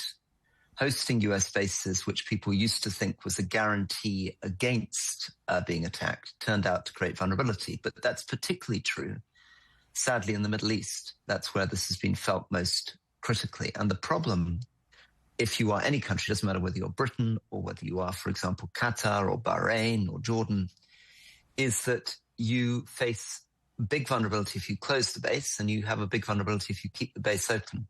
The only logical answer for all of us is to begin to develop independent sovereign capacity, which means we should not be overly dependent on the US or overly dependent on China. It's time, I think, for Europe and the Gulf to think about creating a new independent structure, as it were, a third leg to the global stool, where we're not forced to choose all the time between American bases or Chinese tech or American cloud or Chinese AI, but actually have our own independent sovereign versions of those things. You're much safer if you've got three options rather than one. I've heard you saying on your very popular podcast that the UK has done well to keep itself out of this conflict. Many prominent US allies, particularly across Europe, have been critical of President Trump and Prime Minister Netanyahu for their actions in Iran. But when the UK or when Europe says this is not our war with regards to Iran, isn't that just handing President Trump the right to say, well, this isn't our war with regards to Russia and Ukraine? Well, that's certainly what he's threatening. That's certainly what he's threatening. But in a sense, that's inevitable with President Trump. I mean, anybody who thinks that he shows loyalty or gratitude is mistaking themselves. I mean, we've made this mistake for more than a year, which is thinking if we do him a favor in place A, he's going to help us out in place B. Some countries have been very generous to him in giving him contracts or hotels. It's true in the Balkans, for example. It's been true in the Gulf. Other countries have thought if they play nice with him on Greenland, he's going to help them out somewhere else. And the truth of the matter is that he does what he wants. He's either going to help Ukraine against Russia or he's not. I don't think whether you do him a favor on tariffs or let him build a golf course or a hotel makes any difference, or help him in his war in Iran makes any difference to these things. I think he wakes up every morning and decides he's going to do what he wants to do, and he doesn't really have friends or allies in that sense. I don't think he feels a sense of continuing obligation. He'll pretend he does. He'll say, you didn't help me here, so I'm not going to help you there. But that's just because he's a bully. He likes threatening people. I don't think we would have been in a stronger position by just giving in to him. But there are people who did. Our ambassador in Washington, Peter Mandelson, essentially suggested we should hand over Greenland to the United States because he thought that would mean that Trump would help us against Russia. I think this is a fundamental misunderstanding. Trump will either help Ukraine against Russia or not, but it won't be anything to do with any other gifts you've given him. An interesting bit of info that came out earlier this week was from former US President Barack Obama. He pointed to the war being a success for Israeli Prime Minister Netanyahu, who he says tried to pressure him to go to war with Iran during his presidency. Why do you think Israel was more successful in, if you believe it was Israel pressuring President Trump to go to this war, than it was with President Obama? Well, President Netanyahu has been trying to do something like this since the 1990s. He's had a continual script for 30 years of saying Iran is on the brink of developing a nuclear weapon and we need to intervene immediately. When I was a British diplomat in 2003, there was pressure to try to intervene militarily in Iran after the Iraq War, people saying, the next invasion needs to be Iran. So it's a very old story. Why did Netanyahu not get away with it in the past? Well, because the US State Department and the US military thought that there would be real risks of closing the Straits of Hormuz. There would be real risks of damage to the global economy, real risks to American allies in the Middle East, Asia, and Europe, and that it was unlikely to topple the regime or have much impact on their long-term nuclear ambitions. So what changed? What changed is a US that became oil independent and that ceased to care. Fundamentally, this is a story about an America that's behaving like the bankers in the 2008 financial crisis. It's an America that is happy to take the risk and let other people bear the consequences. It's other people's economies who are being trashed. The American economy is fine so far. Has this war, do you think, shown limitations of American power? And do you think we're passing the peak of America as a great power in the world right now? Well, I think the limits on American power were demonstrated in Iraq and Afghanistan 20 years ago. I mean, we invaded Afghanistan to get rid of the Taliban, spent 20 years on the ground, spent $2 trillion, $2,000 billion, and then handed the country back to the Taliban again. So the limits of American military power have been obvious for a very, very long time. What's changed is America's willingness to torch its allies. Its willingness to humiliate the United Kingdom, insult Germany, destroy the economies of the Gulf, and pay no attention to anyone saying to them, you are destroying the economy of Dubai, you're destroying the economy of Doha, you are affecting the economies of South Korea, Japan, you're leading to shortage of fertilizer and ultimately food shortages in Africa, and America just paying no attention. So what's changed is that the United States now believes it can just go it alone, that it doesn't need any allies, and it can humiliate and abuse anyone it wants because it's behaving, I sometimes think a little bit like a abusive husband saying to their partner, I can do what I like to you because you're never going to be able to make it on your own. You're never going to be able to afford to leave. You depend on us for AI. You depend on us for cloud computing. You depend on us for Patriot missiles. You need the dollar. You need the payment system. We can do what we want. So do you think Europe and the UK can go it alone? Maybe not right now, but are they on the right path to? Well, they must, but not just the US and UK. But even though they must, are they making the right steps? No. People are being much too slow because it's very painful. And it's very difficult and it's very risky. So the tendency from every country is going to be to hope that this is a temporary phase and that a new president will come and it'll all be okay. But the writing is on the wall. I mean, this Iran intervention was the big revelation, the big moment where the United States really revealed to the world that it genuinely didn't care about what happened to the rest of us or our economies, that it was prepared to unleash this reckless thing without consultation. And so, yes, working backwards from that, it doesn't matter whether you are the United Kingdom or Europe or Canada or Japan or South Korea or India or, to be honest, one of the Gulf countries. The logic is the same. Over the next 5 to 7 years, we need to become much more independent of the United States. It's easy to say, perhaps, but do European leaders, do any UK politicians have the guts to actually do that? Because is that riskier than just continuing with the status quo? Well, there will be an intermittent risk. I mean, if you try to say to the US, we are fed up with being humiliated and abused in this fashion, so we're going to try to develop our own independent nuclear weapons. We're going to try to develop our own independent AI. We're going to try to develop our own cloud computing. We're going to regulate American companies. Trump will fight back. The risk is, in the short term, he will punish people. America pretends, you can hear this from J.D. Vance, that he wants other countries to be independent, wants Europe to stand on its own 2 feet and pay for defense. But of course, they don't really want Europe to be independent. What they mean is they want America to pay for U.S. defense equipment. If the U.S. suddenly finds Europe and others genuinely trying to become independent of the United States, they'll fight them. But we don't have any choice. I mean, we're stuck in we cannot continue to depend on a country which is weaponizing every form of dependency. We're just simply too vulnerable. We saw that with Greenland. We're seeing it with Iran. Again and again, we're seeing that it's just too dangerous to continue to be in this kind of relationship because Trump is demonstrating that America can do things which are massively against our own national interests. Are you seeing, or do you anticipate seeing, some European countries, maybe NATO members, seeking to improve relations with China as perhaps a new relationship that may be more mutually beneficial than, as you say, this dysfunctional relationship that perhaps they find themselves in. Is China the big winner here? Well, there will definitely be stronger links with China. You can see it already. You can see Spain, which has been very critical of the US, reaching out to China. You can see Canada immediately making big trade deals with India. You can see quite quickly people will start building AI models based on DeepSeek, which is the Chinese foundation system, not of US systems.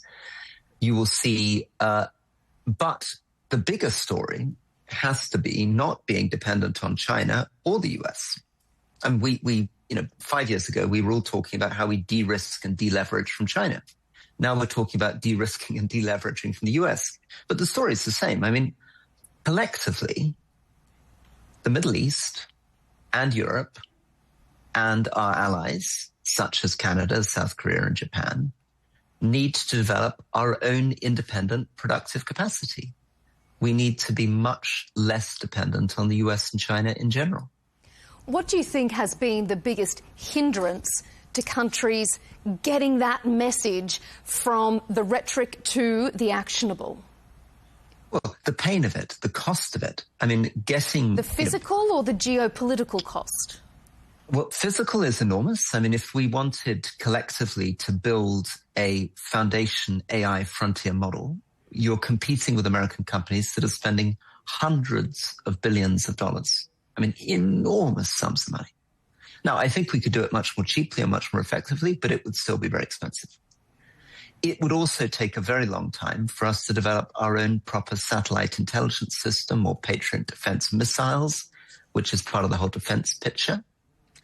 It's very costly for us to get critical minerals and rare earths, so we're not dependent on China and critical minerals and rare earths.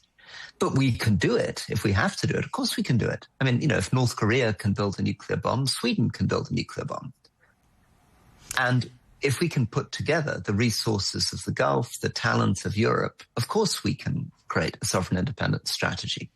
The problem is the divide and rule. What the United States is going to try to do while we do this is play, say, well, let's get, they may think, okay, well, France and Germany and Britain are moving away, so why don't we try to bring Serbia on side or flirt with Poland? Or they may look at the Gulf and say, okay, maybe some countries in the Gulf are beginning to have second thoughts about the US, so why don't we bolt the United Arab Emirates more closely to us and to Israel? And you'll see the same plays happening in Asia. America will do all it can to try to stop other countries creating a unified coalition. And of course, national interest in our countries is going to be a problem. Because as soon as I start pushing with this plan, everyone will say, oh, yes, I love that plan, but it's Canada that's got to build the AI system, or it's France that's got to build the nuclear thing, or it's, the data centers have got to be in this country.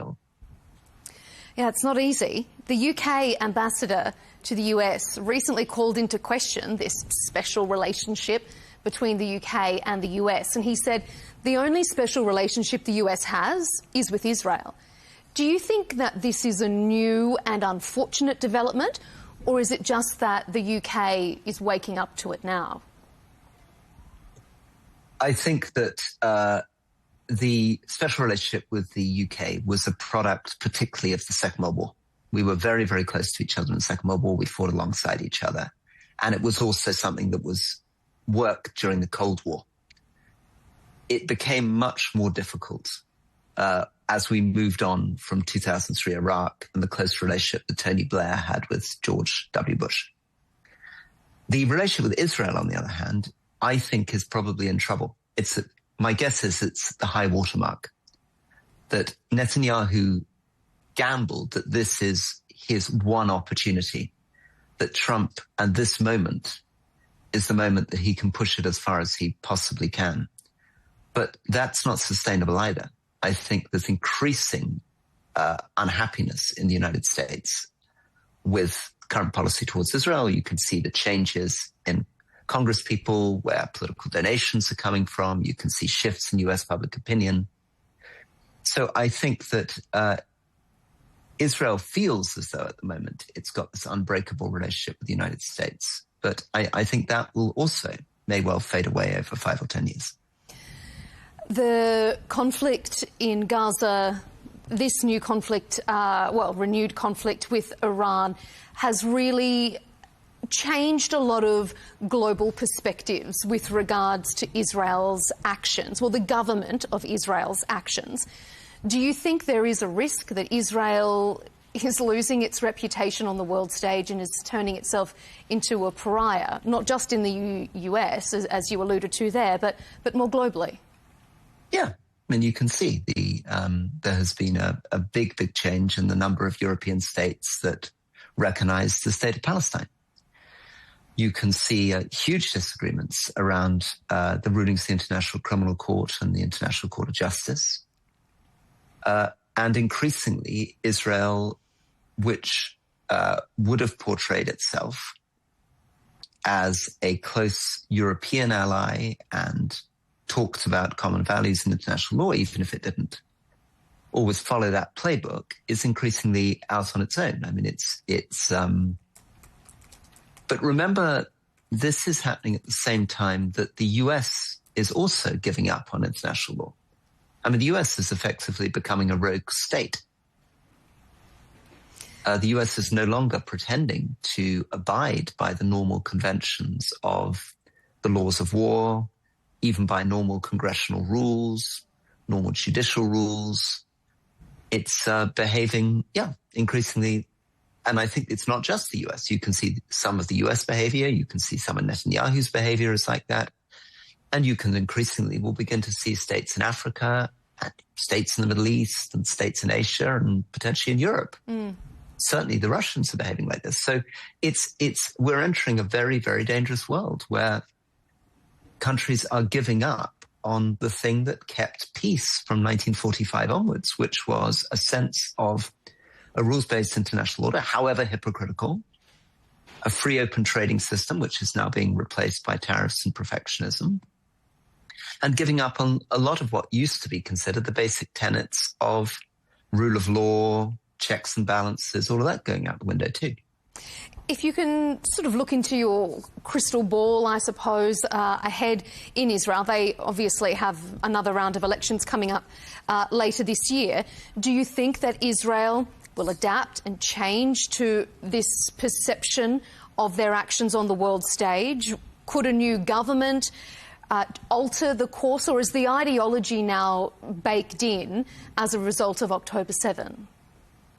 I think there's been a huge change since October the 7th.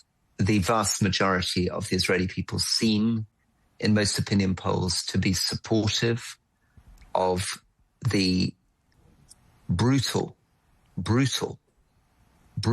operations in Gaza and appear to be very, very unwilling to confront the war crimes that were committed. I think they are also very, very largely in support of the Iran operations, which again is an illegal, unjustifiable, dangerous operation that is damaging the world.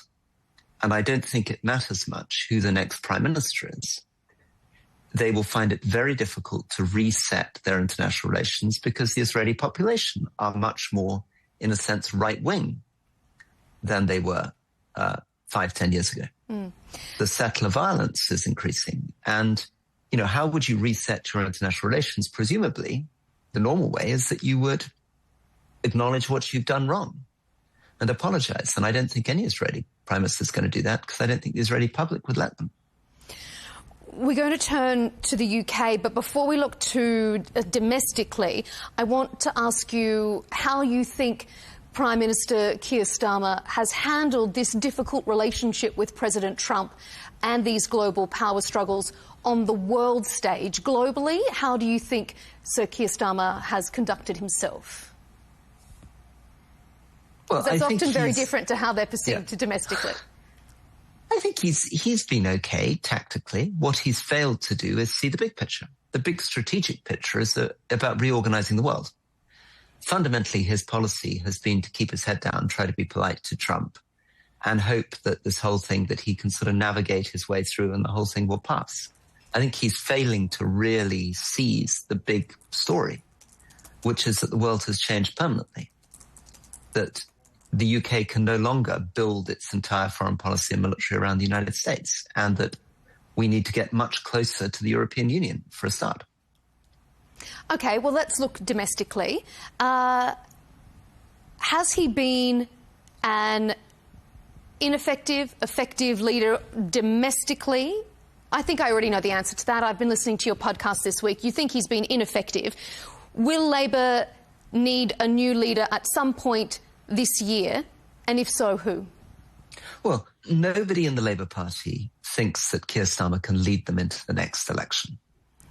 So if he's not going to lead them into the next election, that means they need a new leader, sooner or later. And my guess is it's better to go sooner. And what's the point of letting a guy sit around for another 2 years if nobody thinks that he's up to the job and nobody thinks he can win the next election? You might as well try somebody else. And Britain desperately needs this. Who do you think it should be?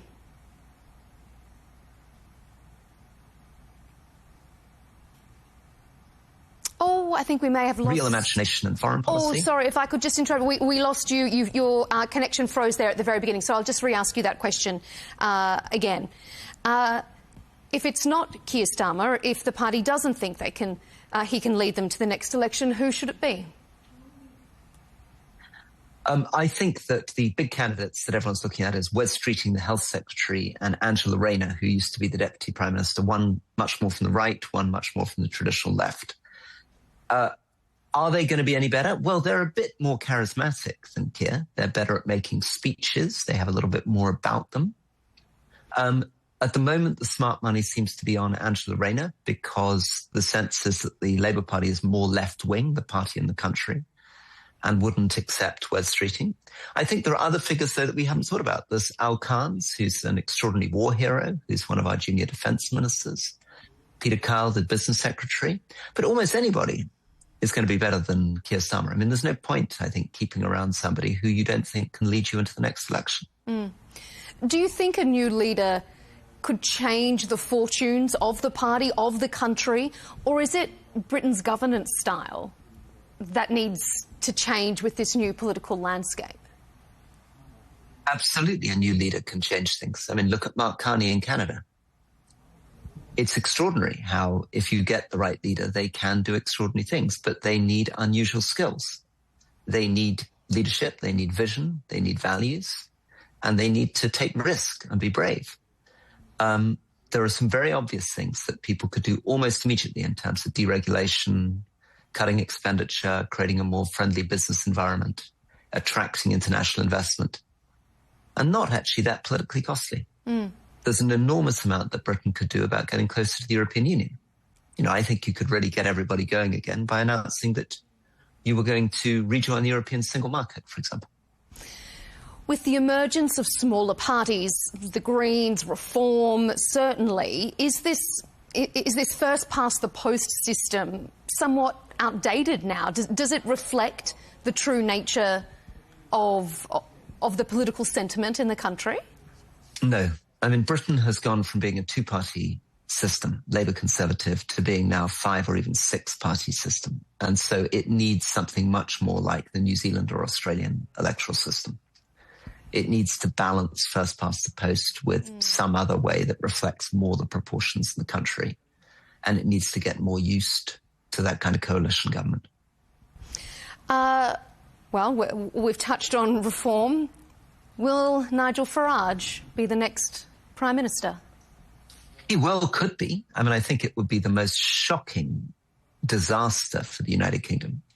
Why? I mean, Robert Jenrick, his Chancellor of the Exchequer, has just given an interview in which he appears, and Fraser Nelson, who's a good journalist, has just reported this, appears to be suggesting that he is going to remove 2 million Muslims from the United Kingdom. That this is going to be ICE++. These are people who buy into the fringes of the most unpleasant view of the world. Have you suddenly lost my screen? No, Sorry, no, I've got you there. We've still got you. Got me. Yeah. Good. But if he is elected, if that's reflective of what the majority of the country wants, whether or not you may think it's unsavoury, is that just a bitter pill that perhaps people who vehemently disagree with him are going to have to swallow? And how do you unify a divided country? I think one of the key things is it's never going to be the majority view. I mean, these far-right parties in Europe, doesn't matter whether you're talking about the AfD in Germany or Le Pen in France, they tap out at less than 30% of the vote. Now, it's a strong 25, sometimes even 30% of the vote, but it's not the majority of the view. And we need to be clear about the fact that we care about our Muslim communities, that we care about our Jewish communities, that we care about our Hindu communities, we care about our Sikh communities. We are all equally British, and our rights should be protected. And religions, all religions, should be honored and respected and given space in our country. And it's terrifying to hear people like Elon Musk endorsing figures like Tommy Robinson, who is a man who was in prison with the most unpleasant Islamophobic views in the world.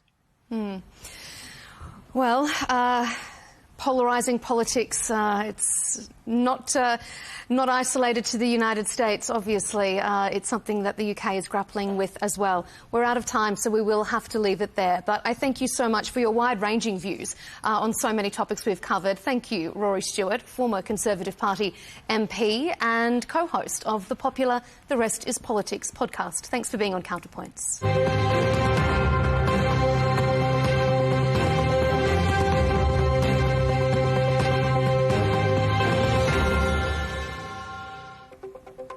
Thank you for tuning in to this special interview episode of Counterpoints. Of course, you can catch our latest debates on our YouTube channel on Al Arabiya English, and you can follow us on X and TikTok. We'll see you next time.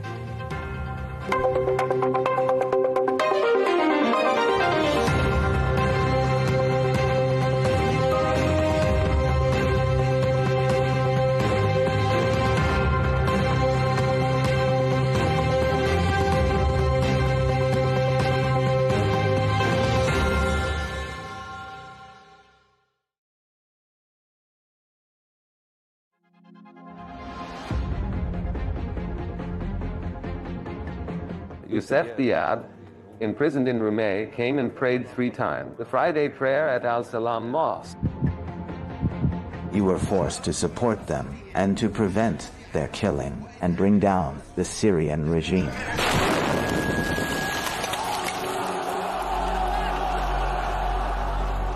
The file about the bombings was delivered to the newly instated management in Syria. After Bashar, who else must fall before these people get their rights? The Syrian regime has fallen. Assad fled, but his allies, Hezbollah, remains and still holds power. We were surprised it happened. We had only a loose thread in the network. Only the Lebanese state and its army can provide protection to anyone. Someone who bombed a church in '94 wouldn't hesitate to blow up the Al-Salam and Al-Taqwa mosques.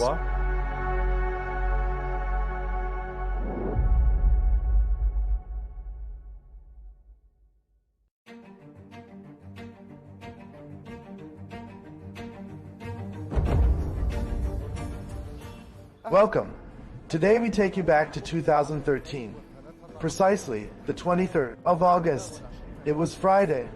Worshippers were gathered at Al-Taqwa and Al-Salam mosques, listening to the sermons of Sheikh Salim Al-Rafay and Sheikh Bilal Al-Baroudi. Suddenly, 2 huge blasts struck. In seconds, everything turned upside down, and chaos swept in. Death filled the air. 48 people were killed, and hundreds injured. Anyone following politics in Lebanon would quickly guess the main suspect. Given the Assad regime's long, brutal history with the Lebanese city of Tripoli. Later, the Lebanese courts did convict officers and a terrorist network linked to the Assad regime for their role in the attack. Much has changed in Syria and in Lebanon since then. This spurred a stronger push to seek justice for the victims of the conflict.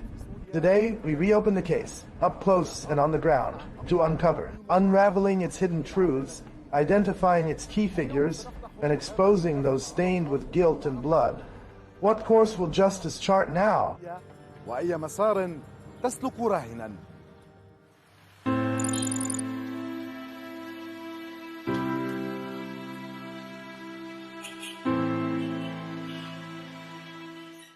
For 50 years, the northern city of Tripoli suffered, subjected to the oppressive control of the Assad regime, its pervasive influence casting a heavy shadow on every part of life there.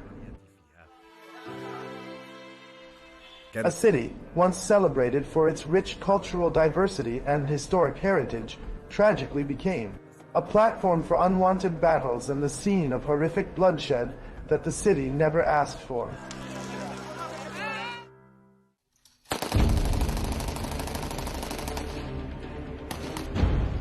For many long years, the inhabitants of Tripoli lived in a state of constant fear and suppression. When Syria's army withdrew in 2005, many believed that Tripoli would enter a new era of peace. But instead, they soon realized the suffering hadn't ended.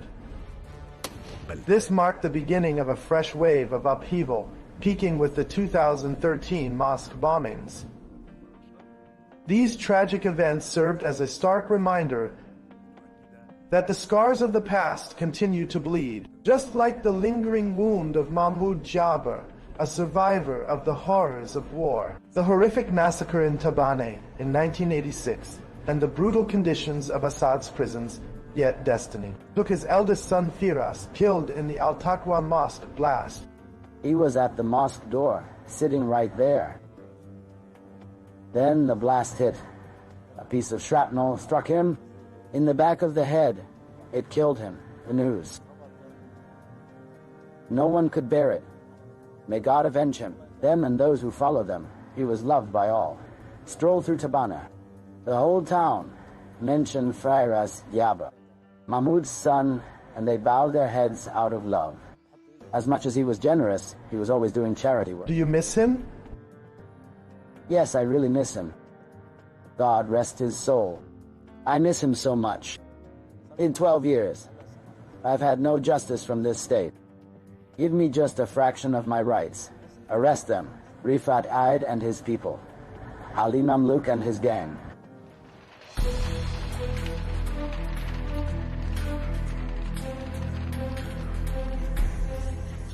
The harsh moments that Tripoli and its people endured were incredibly tough, even for the city's firefighters, including Mohammed Abdo, experienced these harsh moments firsthand.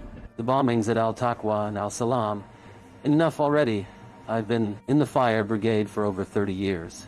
When we arrived, everyone was shouting, Allahu Akbar. People were bustling out from the heart of the mosque. All praises be to God. Or Sheikh Salim al-Rafay, if he hadn't delayed the Friday sermon just a little, this would have been a disaster. The number of victims would have doubled.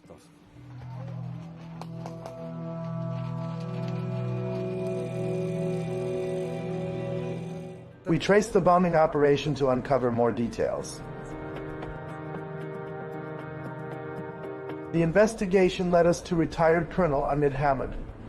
Indeed, this man was once on a list of targeted individuals. Mahmoud recalled the name of Youssef Diab, who is currently incarcerated in Rumey prison. Youssef Diab locked in Rumey prison. He's the one who prayed Friday prayers 3 times at Al-Salam Mosque, just so he can accurately calculate the timing, observe it, and calculate the average. He came at that calculated time, but by God's will, they were delayed by a few minutes. They were still sitting when the explosion occurred. The blast struck. Many fell victim inside the mosque. Had they been standing, it would have been a full-blown massacre. Most would have died. The culprits were a large, vast gang. The Syrian regime was behind a serious crime. Among the executors was a man named Hayyan, a sheikh. Ramadan, he's a cleric from Jabal Mosen, to be honest. The investigation is still ongoing at the military court. The papers list many participants, either officers from the Syrian regime or criminals from Hermel. or from Jabal Mohsen. Some of them are still around. I could mention where they are located. In Hikra Masoudieh, or especially Jabal Mohsen, wherever the judiciary and security forces duty work, to find them and bring them to justice. Simple as that.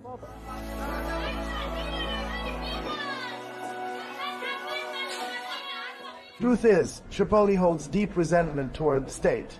It never stopped. The city suffered from neglect for decades.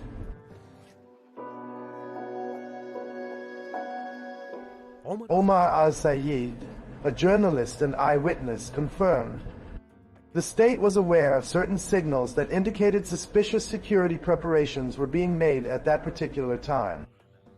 They knew who was planning, knew the cars. Arrived from Syria, and we knew who was handling them. Before that, Michel Zamaha was there. Where were you? That man warned 2 months earlier about imminent bombings at Al-Taqwa and Al-Salam mosques. He warned the Interior Ministry. He was locked up for his own protection. He provided the details then. Plan was altered. Cars parked. They disembarked. We found the attackers at another location. They were fleeing. The army intercepted them. Details are available. What we found during our investigation is that during the preparation phase for the bombing, there were 2 networks functioning simultaneously. This was revealed by MP Ashraf Rifi of Tripoli, with a security background, who once led Lebanon's internal security forces after the assassination of PM Rafik Hariri. He followed the case closely as Justice Minister in that period. What pushed us to launch the investigation quickly was that someone had been assigned to monitor me and Sheikh Salim, Al-Rafi Al-Taqwa Mosque's imam. 4 weeks ago, he gave us full details. We had intel that I was a target. My house overlooked Al-Salam Mosque, with Sheikh Al-Rafi as the imam. We were already keeping watch. Seems they'd formed more than one network, one for surveillance and another for execution. That's why we had prepared for the network. But the second network, our informant was unaware.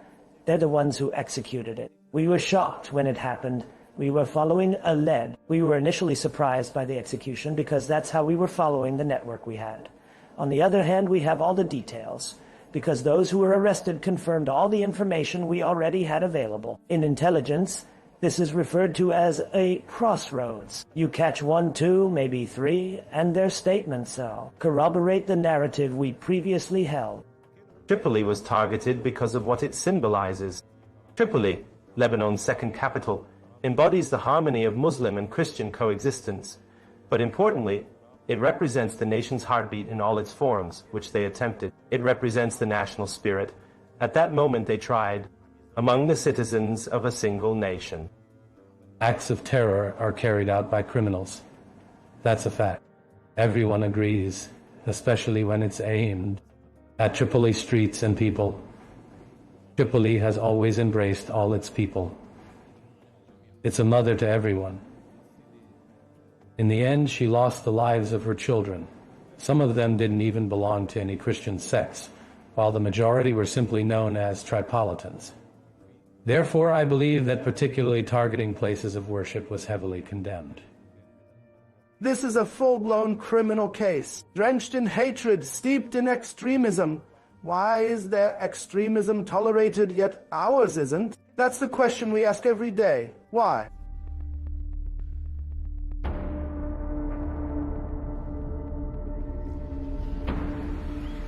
This is the entrance to Jabal Mohsen, across from Bab al-Tabane. In reality, these 2 districts have long been at odds due to political games that surpass the understanding of their inhabitants. Jabal Mohsen has long been a Syrian stronghold, a refuge for Assad loyalists. And when the mosque bombings happened, all eyes turned there because the attackers came from and hid in that area. Yet the people of Jabal Mohsen didn't need any role in the attack or its execution, as confirmed by former MP Ali Darwish, the Alawite representative in Tripoli. Public sentiment across Tripoli including in Jabal al-Mosen, was unified. Residents of Jebel Mosen as well were condemning the bombing that took places. They felt the condemnation for the bombing in Jabal Mosen in their conscience. The people behind the bombing weren't representative of the community.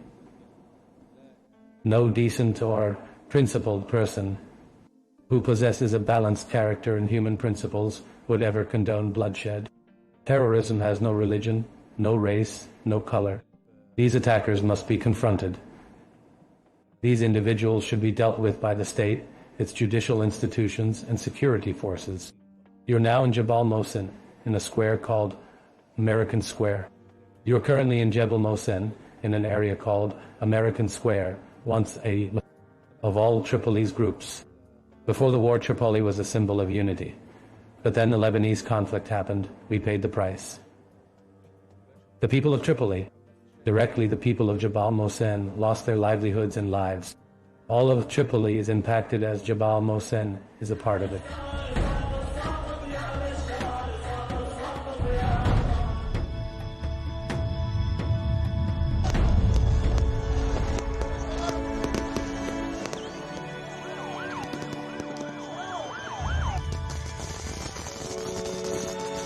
The fall of the Syrian regime undoubtedly changed the equation, in Syria and in Lebanon as well.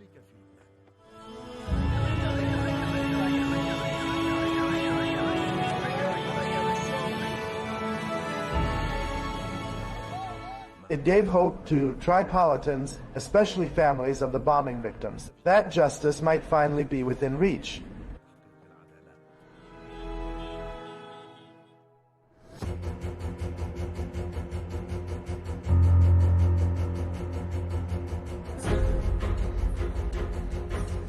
Sheikh Salim al-Rafay, the imam who survived the blast, received a promise from Syria's new president, Ahmad al-Sharaa, to investigate the mosque bombings. But al-Rafay also implored the Lebanese state to act, to follow the proper legal channels, to seek justice for Tripoli's victims who paid a heavy price for standing with the Syrian revolution. Despite this horrific crime, the state arrested only one man. The rest fled to Syria, some even facilitated their escape. Hence, the state failed to deliver justice in this crime, not for the Sunnis or for anyone else. Unfortunately, the state treats people unequally in Lebanon. It does not rule with justice, it rules by force.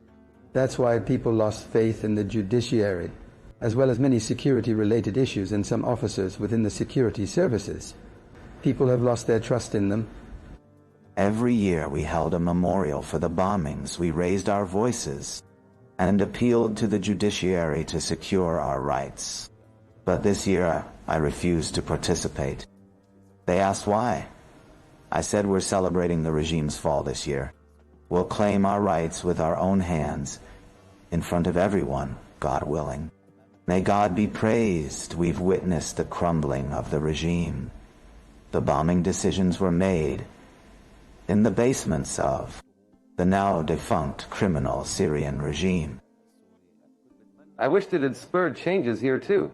Those appointed by Iran's party, they were strategically positioned by the Iranian party. And the Syrian regime, this so-called resistance camp, they're stationed at security posts, including border checkpoints. Just remove them. There's no pressure now. Were they even competent? No. They work towards a specific goal. Judges, security officials, all working for one side. Praise be to God. Brother Ahmad al-Sharaa, first to visit Syria, and had a meeting with the head of state. The visit was pleasant. We had a fruitful discussion, where we discussed two key issues. First, detainees imprisoned for supporting the revolution, which we believe relates directly or indirectly to Syria. Second, the mosque bombing suspects who fled to Syria, whether Lebanese or Syrian nationals. We presented both issues broadly. The new Syrian leadership was handed the mosque bombing file. The case of the mosque bombings has been handed over, and God willing, they gave us their word, vowing to relentlessly pursue all who were involved in this. But the problem is, Lebanon hasn't even sent a formal request to the new Syrian president, or even to the previous, now obsolete regime. They've never demanded extradition. The Lebanese government should be sent at least a letter to Syria, past or present, requesting extradition for a heinous, brutal crime. They haven't. The Syrians are ready. If they're asked, we can't blame Syria. The request must come from Lebanon, not from us. There will be demands to the Syrian state to pursue all those named in the indictment or final court ruling. And on the Lebanese side, we're hopeful, now that a new government is in place, we'll push the new justice minister to follow, because this isn't just Tripoli's concern.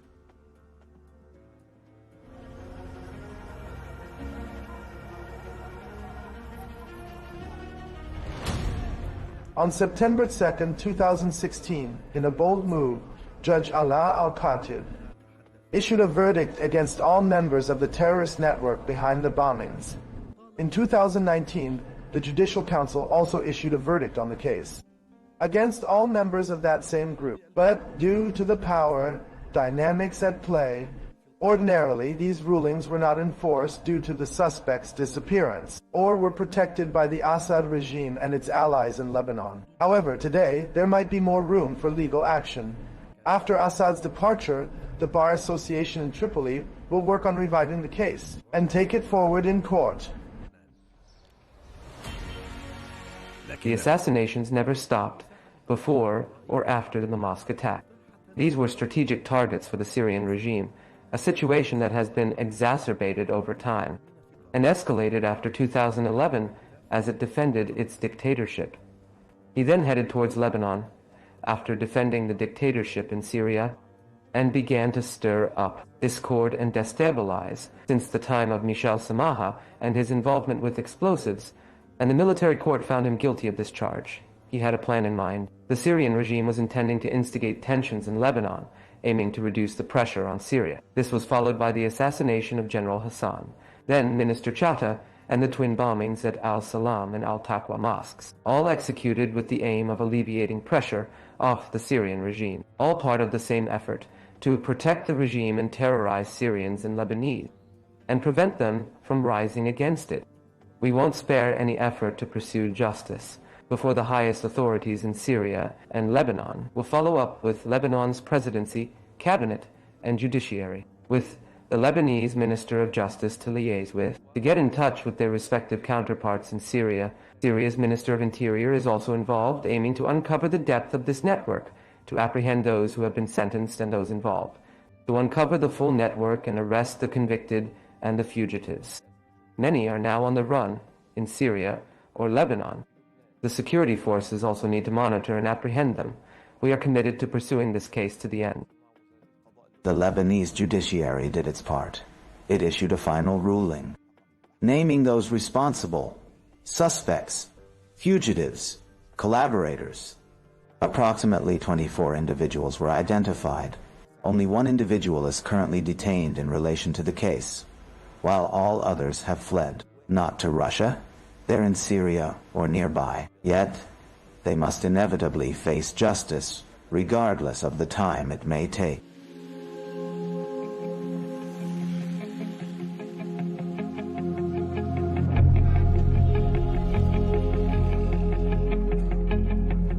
In a city swaying between hope and despair, the state remains committed to all its children, striving to heal the wounds of the afflicted and restore their faith in tomorrow. In light of the country's transformations, the judiciary and security forces play a pivotal role.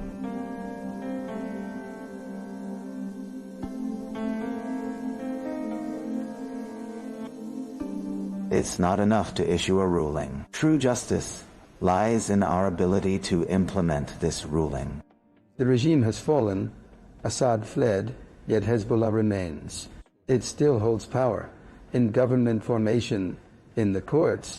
He controls the judiciary, the military court, and has influence over many judges. Therein lies the issue. A society without justice can't be stable. It's like telling people, go seek revenge. We'd regress thousands of years back to tribal vengeance instead of civilized justice that spares innocent lives. We are the oppressed, merely demanding our rightful dues. Implementing justice by bringing notorious murderers to face trial in courts is simply what we demand, as they are known and present among us.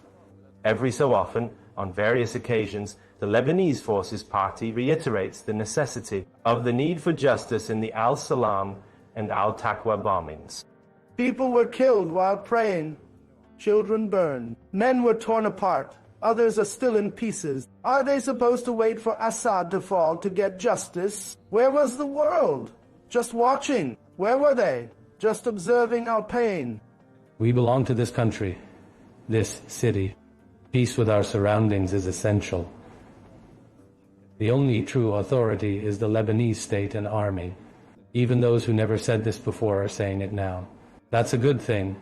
If someone's guilty and there's evidence, no one should defend them. This applies to everyone. The Lebanese state is the sole authority.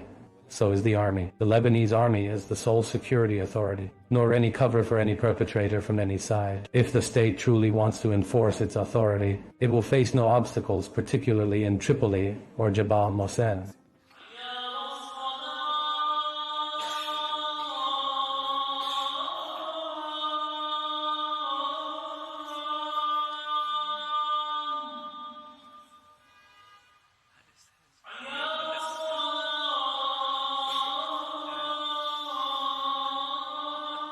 Arif al-Ayyubi, the muezzin of Al-Salam Mosque, he was severely injured in the chest. It wasn't easy for him to revisit the memory. Despite everything, he found himself vividly recalling the terrifying moments when the explosion occurred. I was sitting in the second section of the mosque, across from the ablution area. The sheikh had just begun the prayer, he said. Indeed, Allah and His angels send blessings upon the Prophet. Believers, bless him and wish him peace. At that moment, I experienced an intense pressure. Suddenly, I was hit by the blast heat. It felt like the weight of the world was on my chest. The first sensation was pain. My God, a sharp pain like pressure on my chest. I couldn't take a deep breath. But by the grace of God, He granted me the strength to endure. I immediately ran to the mosque to check on my brothers. What I realized is that the officials had abandoned us. They should have stood tall like real men. We stood by them. It's as if they didn't know what to do or why. They seemed careless, as if they had completely given up.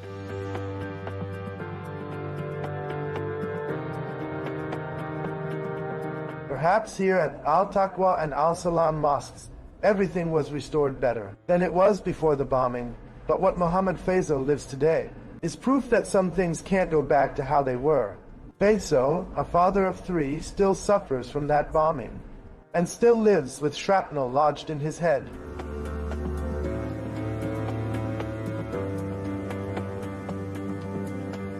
To this day, I only pray in the school mosque. I can't pray Friday prayer in the main mosque. I pray in the school. They open it. I go in and pray. I can't pray in or outside the mosque. Not afraid.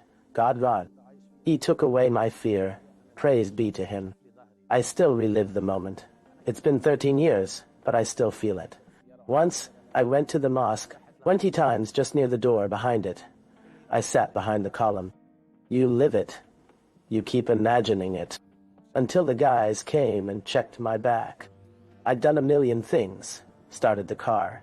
Handed it over. Went there, lifted someone off the ground, came back. All before people even arrived. I was unaware of my bleeding. I was torn but oblivious. Praise God. The pain from the metal. They didn't remove the stitches. I did. I've completed everything.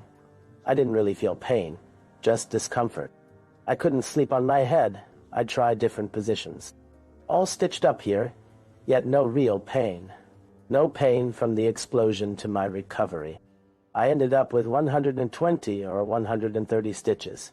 My back, my head, plus parts they taped instead.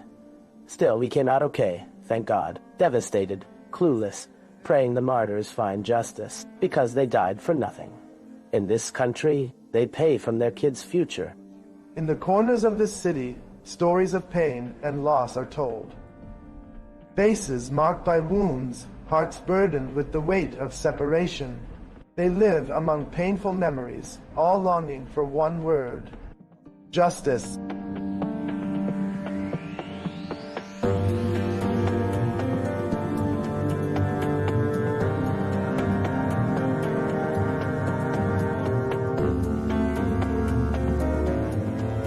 I believe it's only a few months away. May it bring solace to the victims' families and peace to the martyrs, so that justice may prevail and the criminals may retreat from their bloodshed. The retribution will descend upon them. The justice and promise of the Almighty cannot falter. We will soon witness it. Justice and retribution.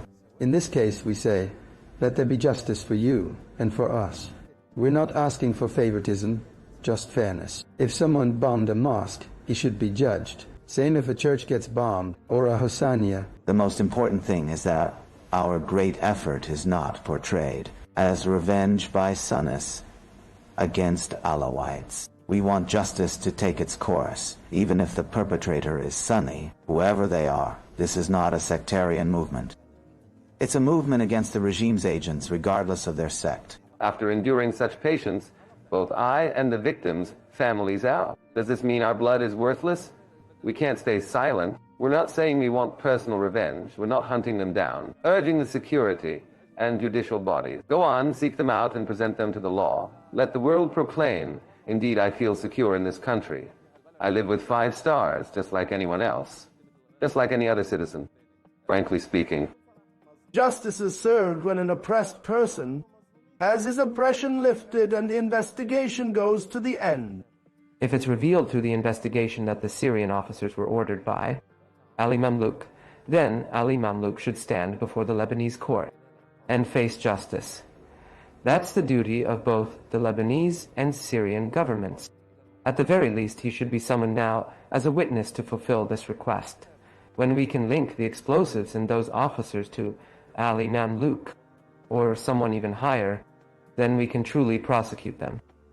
After the Lebanese state and judiciary confirmed the involvement of Assad's regime, it's clear that the Bashar al-Assad regime was involved in this operation. Regrettably, as with numerous scenarios related to Lebanon's resistance axis is, we don't reach any resolution. If some wanted individuals are in Syria, we've now got cooperation from the new government. If they're in Lebanon, or even in another country, and if their protection was in Syria, Syria's regime used to protect them if they went over there. We may not reach Iran, but if they move elsewhere, I believe Lebanon or others could work with Interpol to catch the rest and prosecute them. We want justice. Justice today is about uncovering the truth, identifying the culprits then, arresting them and executing the sentence. In the end, we're all citizens of this city, one of many groups. Tripoli needs diversity. Don't think it's not. Tripoli, as a city, is a sanctuary for all its inhabitants. Despite being the northern capital and Lebanon's second city, there's a real need to reinforce this sense of belonging. I've come to believe that now, in this current phase, that even the people of Jabal Mosen now see Lebanon as their first and last home. They're part of this country. In Lebanon, we must coexist. Christians, Muslims, people of all beliefs. We must rise, and we may never get such a chance again.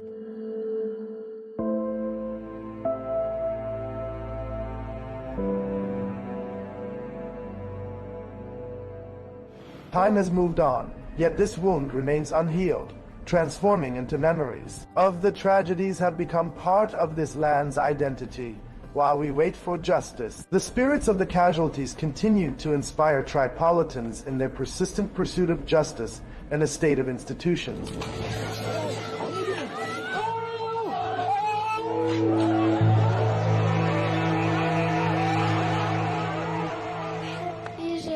هالمكان لأنه روح البابا الطاهرة طلعت من هون راحت على الجنة عند رب رحيم. I come here because my father's pure soul departed from this very spot to the merciful Lord in heaven. Over the years, the memories of that cursed day still haunt hundreds of Tripolitans. The sound of the explosion, the smell of death, the streets and faces that vanished in a second. making it feel as if they are experiencing those moments anew. It seems as if time has come to a halt on the 23rd of August, 2013.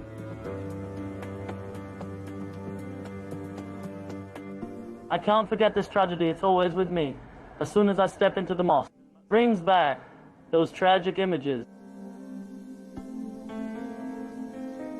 Today, we could be torn apart in the mosque at any moment. Dad, I long for your presence, yearning to call you Dad. May no one endure this. It's unbearable. Nothing's more precious than a child. The hardest part was the two little children hugging each other, dead.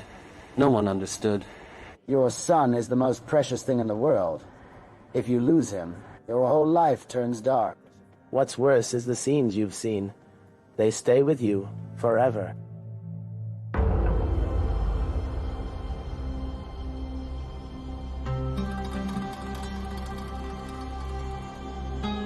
We will not forget, we will not forgive.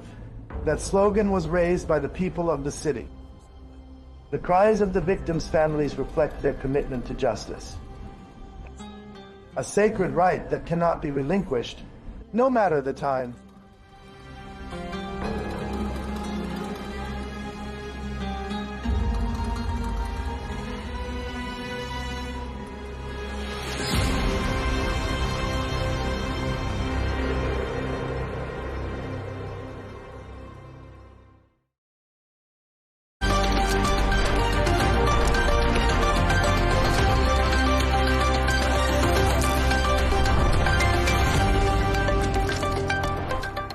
It will be over quickly. Those are the words of the US President Donald Trump, who has predicted a swift end to the war with Iran. Similarly, Iran's foreign minister has called for dialogue and diplomacy as it reviews the US proposal. President Trump remains adamant a deal can be done. Take a listen. Having a little skirmish in Iran because we can't let Iran have a nuclear weapon, and we're beating them badly, and they want to settle very badly. It'll all work out very quickly. But despite having that, you know, some people would call it a war. I call it a military operation, and for lots of reasons. But it's only that. And you know what happened in Venezuela? That was a one-day situation. Now we get along great with Venezuela. It was a one-day victory, and we're doing equally as well in Iran. And when you look at the kind of things that are happening, we are doing that for one very, very important reason. We cannot allow them to have a nuclear weapon. So I think most people that understand that, they understand that what we're doing is right. It'll be over quickly. And to discuss this and all of today's stories, I'm joined by Alex Malouf, a founder of Riyadh-based comms consultancy firm Narrative Shapers, and Shane McGinley, news editor at Arabian Gulf Business Insight. Alex and Shane, great to have you both on the show with me today. Shane, I want to start with you because Trump says a deal could come quickly. What makes this moment different from the previous failed attempts? Because, of course, President Donald Trump has said many times before that he thinks the end of the war is just around the corner. No, I agree what you said there. You know, he's kind of like the president who's cried wolf a bit too many times, and he's declared that the Iranian Navy's at the bottom of the sea and that they don't have any air force. Lots of sort of outlandish claims. So it's difficult to take it seriously when it's coming from Donald Trump. But I think we can look at a lot. There's a lot of other sources that we can see as part of this. So the Pakistani delegation that is obviously moderating, they have come out and said that they expect a deal soon, and obviously they're not on either side of Iran or the US. But there's a couple of other elements that could make you quite optimistic. Donald Trump is meeting with the Brazilian president in the White House today, and Brazil and Iran are known to be diplomatically very close. So you would hope that they may sway sort of Trump to accept this 14-point one-page document which has been presented. The other one, and obviously one of the 14 points that is controlling this whole affair, is the Strait of Hormuz, and that whether it's going to be reopened.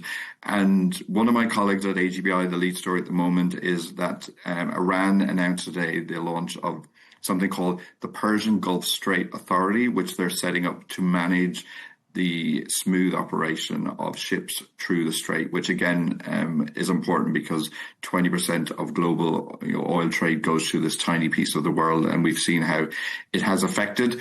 And speaking of oil, if you look at the oil market, I'm just looking at the moment, and Brent is down to 98 and WTI is down to 92. So that shows that, at least amongst the oil community, they see this as a positive move, and that Donald Trump is, there's some merit in what he is saying. But I think as well, if you look about how this is all going to play out, I saw an interesting report on Reuters saying, and what sources were telling them they predict is going to happen, is that there will be a formal declaration of the ending of the war. Then stage 2 will be sorting out the strait, which goes back to this Persian Gulf Strait Authority I was talking about. And then we'll be into a 30-day window, which negotiations will then be ongoing. And they'll talk about this 14-point document, and obviously nuclear power and a lot of the other stumbling blocks. So I think if we can get to that and then get into another 30 days of diplomacy and no more missiles and no more emergency phone alerts in Dubai, then I think everyone can be quite optimistic. What Shane just said there is no more missiles, no more emergency alerts. But just before we came on the show, Alex, I said to you, we've had some breaking news lines through. Iran's Fars news agency says explosions heard near Bandar Abbas city. Iran's other news agency, Mehr news agency, is saying Qeshm. We're also hearing blasts in that area of Iran. How significant is this? Obviously, must be careful to say we're getting these from Iranian sources, not verified across the board yet. But Bandar Abbas? I think Bandar Abbas is one of the largest ports on Iran's side of the Gulf. It's an important port in terms of imports and also exports. It's not primarily an oil exporting port, but still it's a place which does a lot of trade, including with the Gulf as well, with the GCC states. It's very hard to know what is happening in terms of this conflict. Yesterday, when we had discussions in terms of these, this first part of reaching an agreement, so to speak, we had Israel bombing Beirut for the first time in several weeks. They said it was a targeted assassination when they hit the southern suburbs of Beirut and Dahia. And again, this conflict is just moving so quickly. It's almost like it's a social media war, how quickly it's moving. Every hour there's something new. You were saying as well in terms of the negotiations, each side is coming to this from a maximal position. Each side is saying, we want this. For example, Iran says, we want sanctions relief. We want our ports to be opened again. We still want to have control over our nuclear program. There's no discussion in terms of our missile program or our proxies.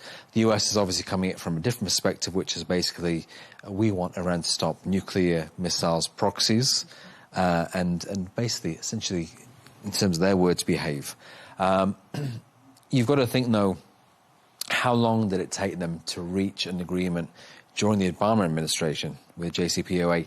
That took 18 months of direct negotiations. So while we want Hormuz to be opened up, we want trade to be flowing again, because that's going to be beneficial for pretty much everybody the world over, not just in terms of oil and gas, but then you've got fertilizers, you've got metals as well.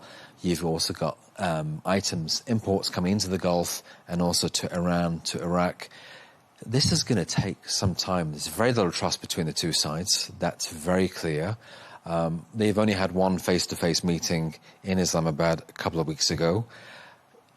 This is not a conflict which is going to go away anytime soon.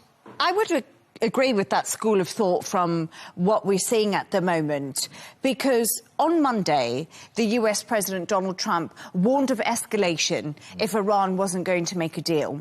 Then on Tuesday, Rubio and the White House were all talking about this Project Freedom in the Strait of Hormuz. They were going to get these tankers through. That lasted 50 hours, and then it fell apart. And then on Wednesday, peace talks. all of a sudden came back up again. And we're in this situation now where we've got this one-page memorandum that we are waiting for Iran to reply to via Pakistan mediators that the US has sent them. And it's important to note that that memorandum is just about the Strait of Hormuz. It's not about nuclear weapons. No. It's not about proxies. It's not about ballistic missiles. And it's a really confusing picture because many people are saying, Alex and Shane, I don't know if I can put this to you, but many people are actually saying that right now, when we have a look at this, Trump is having to narrow the framework in order to get a quick deal to get Hormuz open, which wasn't even an issue before the US and Israel struck Iran. Yeah, no, I 100% agree. Like we were talking we were talking earlier, you know, Trump was the one that pulled out of the Obama agreement, and he criticized that endlessly as part of his when he was running for re-election. And I think if he's pulled out of the Obama agreement, go to war, and then ends up with a worse deal, because even if Iran agrees not to implement a nuclear program for, you know, like 5 or 20 years, whatever they've agreed, if then they have tighter control over the Straits of Hormuz, or if they introduce some sort of toll system, whatever this new authority they've announced today is going to implement, then it'll be in a worse situation. And the whole sort of art of the deal that Donald Trump has been renowned for, and is the whole basis of him being this great businessman / president, it sort of devalues that. And I think it's something he clearly wants the war to end soon. And even if we get to this Reuters time frame of we'll move to 30 days, like, do you remember, Leigh Ann, back way at the start in February when we were talking about, you know, peace negotiations, that Oman was moderating, and that they still went ahead with the attacks on February 28th. So it's difficult to know what is going to happen, but I think Donald Trump is the one that wants this to end, and I think he needs it to end. So I think that is going to push forward, because he's realized that this is not going the way he wanted it. It doesn't look good for his electorate. You know, I was seeing interviews on reports with the UK Chancellor Rachel Reeves, and she was saying that there's no end in sight to the war, and there was no reason for it to happen in the first place. And, you know, I think that's what a lot of people are coming around to, that viewpoint. So I think Donald Trump needs to wrap this up soon. And I think he probably, Alex, knows that himself. But let's just concentrate a little bit on Iran, if we can, because Iran's president came out today and said that he had had a 2.5-hour conversation with the Supreme Leader, Mujtaba Khamenei. And we haven't had proof of life when it comes to Mujtaba Khamenei right now, the Supreme Leader. We know he was injured in that attack that killed his father. Iran's foreign ministry spokesperson says the Supreme Leader Khamenei has full oversight over all matters and issues. I think a lot of the questions have been asked, who is the US actually dealing with when it comes to Iran and when it comes to these negotiations? Is this a clear signal now to America and President Donald Trump that the Supreme Leader is back in charge? I think, look, this is the question that everybody outside Iran, even inside Iran, is asking. You know, who is running the show? We had the strikes on the first day, which knocked out pretty much that whole top leadership. The previous Supreme Leader, Mujtaba's father, was killed, along with his wife as well as his daughter. There have been assassinations after that, Ali Larijani being one example. The question which the Americans have often asked publicly is, we don't know who's in charge. And then even when you've had Iranian officials coming out and saying something on social media, for example, the foreign minister saying about basically us looking to reach an agreement, then you've had the IRGC come out afterwards and contradict him. So it is very hard to understand who is running the show. Maybe this is by design, because the Israelis have very clearly said they would want to assassinate or knock out anybody who is running the country, you know, in charge either politically or militarily of the country. But it doesn't make for easy negotiations, not knowing who you're actually engaging with. Absolutely. And I think that is a really important point to make. Like you said, it's right now the IRGC is also appearing to be disconnected from the Supreme Leader and the Foreign Minister, Abbas Araghchi. So it just paints a really confusing picture. But thank you so much for your thoughts there, Shane and Alex. Let's move on to another story now. And the president of the Canary Islands has criticised the Spanish government's plans to let the hantavirus-hit cruise ship dock on its shores. The MV Hondas vessel is due to arrive in the Canaries in the next few days, and 3 passengers have been evacuated to the Netherlands. 3 other passengers have died, and a number of others have been infected. Here's what the Canaries leader did tell reporters earlier today. We maintain technically that if the passengers are healthy, there is no contagion. It makes no sense for them to have to travel to the Canary Islands to be repatriated. They can perfectly well do so at Cape Verde International Airport. Therefore, if countries want to send planes to pick up their citizens and take them to their country of origin, why do they have to spend 3 days traveling to the Canary Islands? Nobody has explained it to us. Nobody has told us why.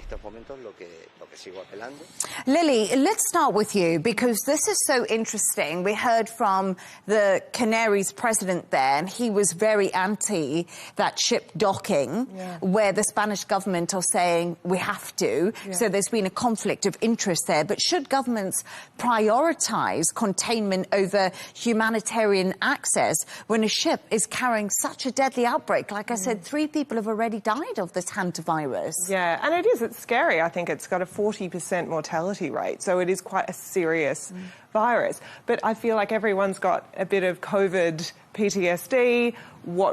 Yes, it's on a ship now, but governments do need to prioritise containment, and the public want them to prioritise that quite aggressively, which is fine in theory, and governments will get popularity from that opinion. But when there's sick people on a ship, the theory doesn't really measure up. So I do understand where the governments are coming from here, but we don't want to see another COVID either. What we know is that there's been 3 deaths, and there's someone in Switzerland already who was fine when they got off the ship and then has now fallen ill. So there's a little bit of unknowns about this, similar to COVID, but there's no vaccine as well, which is terrifying. It's absolutely terrifying, like you say, but also terrifying for those people. They've actually been on the ship for 5 weeks, just sailing around. Yeah, and so many unknowns as well. Yeah, and 3 people have died on it. They don't know where they're going to dock. They don't know. It must be such a terrifying situation. It's just unimaginable at the moment. And I feel like the update was that it's docked at Tenerife now, or it's going to Tenerife. Yeah, so that's the latest update we get. So the latest update is Spain's health minister has said the vessel will dock within 3 days in Tenerife. Because maritime law does traditionally require any vessel in distress to be assisted by a government. It complicates issues there for governments, obviously, when there's that distress is a virus like hantavirus. Sorry. So it's challenging for governments and for the public. Yeah, no, absolutely. And Dr. Ellie, could this expose major gaps in the cruise industry, health protocols, even past COVID? But you mentioned earlier, the cruise liner industry really operates in the grey area, not just when it comes to health. There always seems to be incidences on cruise liners. Sure. First of all, a bit of reassurance is that this virus is not easily transmitted from human to human. It's very rare to have this transmission. So far, it could have been potentially an investigation to see where they actually got the virus. And the 2 scenarios were either in an event that they attended in Argentina, back when the ship was there, or on some poor health measurement on the ship itself. In both cases, I think it's again back to the responsibility of the ship owner or the ship company and the security and health measures that they take in any of their events. And going to your question, the responsibility that they carry for the health and well-being of any of their passengers.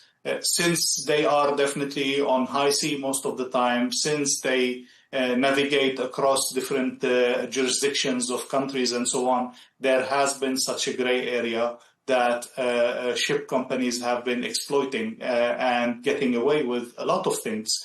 Health issues, yes, but also illegal activities, also crimes in certain situations that were very difficult to take to courts and to deal with properly because of this, nexus of different jurisdictions and different realities and different legal systems. So the situation, since these are becoming more popular, we need to relook at the laws that govern their work, and we need to tighten a little bit the screw around these gray areas that let people get away with some things, and especially the responsibility when people get hurt in any way on their cruises to actually be accountable for the people and to actually give the people the best care they need to. And it's really fascinating because more and more news is coming out about where this hantavirus came from, and two officials investigating this outbreak on board that cruise ship have said the source of the infection may be a couple's bird-watching trip to a landfill site, which was in Argentina, and WHO have confirmed that it's the Andes hantavirus, which is something that they are looking into now, and like we were talking about transmission at the moment. So as they try to figure this all out, the WHO, the World Health Organization, has said that it's okay when we have a look at this because it's not transmittable, it's being contained. It's not transmittable human to human. It's very rare. So they've obviously stepped on something while they're bird watching, taken it onto the ship, and then, like Dr. Ali was saying, is sanitation up to scratch? Why is this spread through the ship if it's not spread person to person? There's a lot of questions that have been raised. There's a lot of questions, and I also think, I was speaking to Simon Calder yesterday, who's a travel expert. He said he's going on a cruise and he's confident that this is very rare. So I think we're going to see more and more come out about this hantavirus and its spread, how easily it spread, just to give people a little bit of confidence to go on that cruise liner. But thank you so much for your thoughts on that. Let's move on now. And Kensington Palace has confirmed that Catherine, Princess of Wales, will travel to Italy next week for her first official overseas visit since her cancer treatment. The princess's two-day trip to Reggio Emilia in the north of Italy will be focused on early childhood education. Catherine's last foreign trip was back in December 2022 when she travelled to Boston in the US with her husband, Prince William. Dr. Ellie, let's start with you. Does Catherine's return signal a big royal comeback? And is it a positive step for the royal family? And it must be pretty difficult to go back to work and put yourself out there after having cancer treatment and going through an operation like she did. I mean, a big royal comeback, I'm not sure about how big is this royal comeback. It's definitely a comeback. It's definitely on the personal level something to be really appreciated after going through treatment, after going through the pain, physical and psychological of being through cancer. It's definitely good to see her come back and play the role that she's supposed to play. And I do believe that, her and Prince William have been playing a good role and have been doing what people expect them to do. And they have gathered a lot of sympathy and support from the public, much more maybe than other family members. So it's good to see her go there. It's good to see her go for a humanitarian cause, to help children, as she has built a track record in that. It's good in every aspect. Definitely those who don't like the monarchy or who criticize, they will find different ways to criticize anyway. But altogether, it's all good news. And again, it's a good image that the royal family has managed to keep and to preserve with this new generation coming in. And Lily, We must talk. We mentioned that she has had cancer treatment. And how much has her illness changed the way the royal family approaches public duty? Because this has been something that's been quite criticised in the British media. Yeah. They're saying, where is William and Catherine? They're asking that question. A lot of people have said they work shy. That's one of the big criticisms over in the UK. They say they don't do enough royal duties, and it's actually irked a lot of people. I think that could be down to the British, you know, stiff upper lip, stay calm and carry on despite being ill. And I think this is a nice kind of shift away from that mentality, especially for the dutiful monarch who do so much in regards to being, you know, out there and doing their duty. So it is nice that Catherine was able to take a step back and actually get better. I think it's actually done a lot for her with the relationship with the public. They've got a strong empathy for her now for that. But the British, well, you know, Catherine and William specifically are such a great soft power for the UK. You know, they've come in, they're a new generation of royals, and I think that her going out again overseas, like to Italy, really does kind of put them in good stead. And let's talk a little bit, Dr. Ellie, about the soft power, because of course we saw King Charles, and he went to the US on this royal tour to meet President Donald Trump. I don't think I've ever seen Trump so happy. He was smiling the whole way through. He absolutely loved it. We know that his mum's from Scotland. He was obsessed with the Queen when she was alive. And I think King Charles did a fabulous job. What do you think? I mean, Trump finds his normal place among monarchs because and he always finds a way to mess up the trip and to do something wrong. But anyway, let alone Trump, and to discuss Charles, indeed, I mean, this trip was impressive. I'm not a big fan of the royalty, not even of Charles himself. I was really positively impressed by his visit and by his speech, and how well it was written, how well it was delivered, all the impact that it did. I can say it is much more than soft power. It really had significant influence on the people, on the public opinion, and definitely on the relationship between the US and the UK.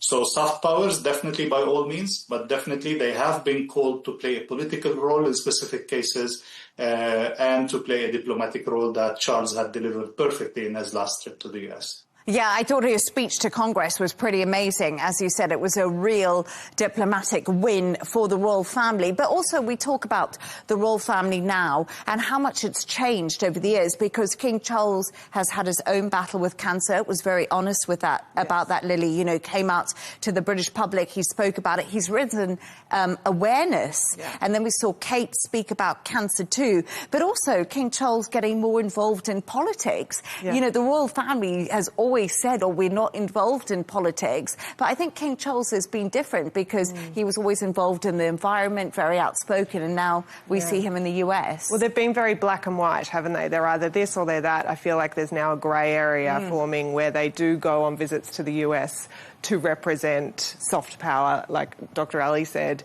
it actually ended up being him being quite political and having very clever comments at quite opportune times. So, yeah, I think it's now that kind of grey area that they're forming, which is pretty good. I think it's, you know, they should have political speeches at the White House and have people standing up applauding. I thought it was great. I thought it was so interesting. And I remember when the Queen was still alive and she came out and she was wearing a yellow and a blue hat, and everyone said she supported Brexit. And that conversation went on forever. But, Dr. Ellie, we know you love the royals. Are you sad that King Charles didn't meet Harry while he was in the US? Would have you liked to have seen that? I'm sorry, but I couldn't care less. I didn't know who Harry or William was.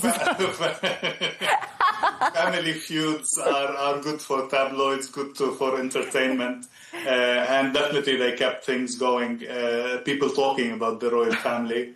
But Harry has made his choice, and William is playing his role very well. I think it's working out as it is. And the biggest night in fashion took place in New York on Monday night, with celebrities dressed in their best outfits for the 2026 Met Gala. It's an annual fundraiser for the Metropolitan Museum of Art's Costume Institute, and this year's theme of costume art did not disappoint, with stars of stage and screen taking on that brief and dress code. Now, Gemma, I know you'll have a lot to say about this because you love a little bit of entertainment, but let's start with the opening. What is your verdict when you woke up this morning and you had a look of all those pictures of everyone at the Met Gala? I love this time. In the fashion world, it's called the first Monday in May because the gala is so famous. Now, these days, a ticket will set you back $100,000, but it's not like, you and I can just go and buy a ticket. So what happens is designers might buy the entire table. Let's say Stella McCartney buys an entire table. But even then, she can't just decide who she wants to invite. Anna Wintour still gets to decide who you invite to your table. So she's sort of the overlord. She oversees the whole thing. So this Met Gala, the theme was fashion is art. And it was co-chaired by Beyonce, Nicole Kidman and Venus Williams, and of course, Anna Wintour. But the thing that most people were talking about was the honorary chairs. Now, this year it was Jeff Bezos and Lauren Sanchez Bezos. Now, they were rumored to have pumped in between $10 to $20 million as fundraising for this Met Gala. Now, as far as the theme goes, I'm just going to channel my inner Miranda Priestley, if I may, for a moment, and just say sort of fashion as art, a bit florals for spring, groundbreaking. And there was drama, but there wasn't the kind of drama that we're used to have seen at the Met Gala. Now, you're also seeing the tech bros were big. We had Bezos, we had Mark Zuckerberg, we had Sergey Brin. Now, Zuckerberg and Bezos did not walk the steps. They kind of snuck him round the back. But this new marriage between high fashion and the tech bros is something I'm definitely going to be keeping my eye on. Now, for me, you can wake up in the morning, look at all the clothes and go, who was best dressed, who was worst dressed, who was most outlandish? But I always look for the people who are having the most fun.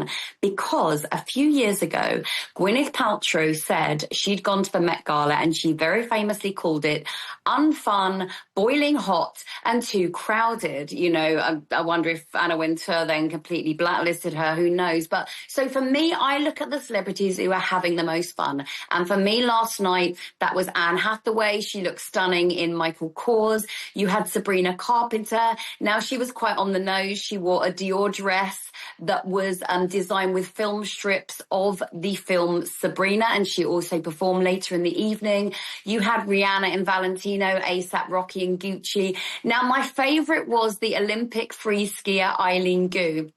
Now, she was wearing Iris Van Herpen. Her dress was covered in bubbles and she had a built-in bubble machine in it, which I think was totally fun. That's going on my Christmas list for this year. We also had some regional representation. So the Palestinian-Canadian artist Samar Hejazi, she wore a look by the Palestinian designer Zaid Farouki. And the Devil Wears Prada star Emily Blunt, she wore an outfit by the Saudi brand Ashi Studio, as did the Swiss jewellery designer Sabine Getty. And it's quite fascinating because Emily Blunt's top that we just saw there by the Saudi designer, $500,000, that was the cost of it. My favourite looks were the Kardashians, and I just want to put a public service announcement out there. The Kardashians need to tell us all how they look that good and what exactly they're using, because it's important for all of us to know that, because they looked absolutely fabulous. And obviously the mother, Kris Kardashian, had a facelift. And once again, we could see that on the carpet of the Met Gala. Michael, I know this isn't your favourite topic, but there were some celebrities that were barely recognisable on the carpet last night at the Met Gala. Tell us about these and if you've enjoyed having to research this. I've loved having to research this. It's been my favourite story of the evening. But I would also say that If you're going to do justice to this as one of these people who's been invited, you really do have to buy into the spirit of it. And that means you have to figure out what is the dress code for this particular, or the theme for this particular year's event. And then you have to lean into it. And so, as you said, this one is fashion as art, which means that some took it literally. I think Heidi Klum would be one. She seemed to try to be literally the inhabitant of a Greek statue. I think Bad Bunny, to my mind, was probably a little bit cool about the whole thing, where he dressed as himself in 50 years. And I think that Beyonce was probably not, she was certainly recognizable, but she was in a diamond-strewn X-ray outfit that I think will be memorable for many years by many people. Now, what I find difficult sometimes is that when you're looking at these events, you want to try and find the good out of it. And there are definitely, I don't want to come across as though I'm criticizing the people, but there's such a performative aspect, especially when you're walking the red carpet. And this event in particular, where part of why you're being invited is to be a little bit more performative, to be a little bit more outrageous. And there were some outfits that definitely fit the bill. I found that this year's event was perhaps a little bit too much, even for me. Now, I'm not sure if that's because I'm getting older, or as Gemma said, it's because the tech bros were involved, and they traditionally, the tech bros would not have grown up living the most privileged life. They would not have been the most popular people. And yet here they are, some of the wealthiest men in the world, and they have people who want them to attend so many events because they have so much money that they can splash around. And that, to me, gives it a little bit of a cheaper feel. And this year certainly had the star element to it, but I found that it's a little bit too much compared to previous years. One thing is it is a charity fundraiser, so maybe the tech bros actually pump in a lot of money, and it isn't a bad thing. And I didn't see Elon Musk, which always disappoints me.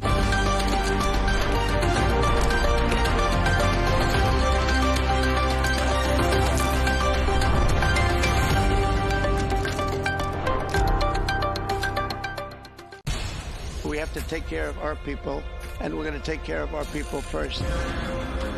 For in-depth analysis and all the latest developments across the globe, make sure you join us every weekday. President Trump is trying to negotiate a ceasefire. With so much happening, so much information, and so much noise, international law will have no part in his administration. It can be hard to keep track. Tariffs will just fuel inflation. We're going to fight these tariffs. But you can count on us to tell you what you need to know. We stand by your side. Join me, Tom Burges Watson, for Global News Today, right here on Al Arabiya News.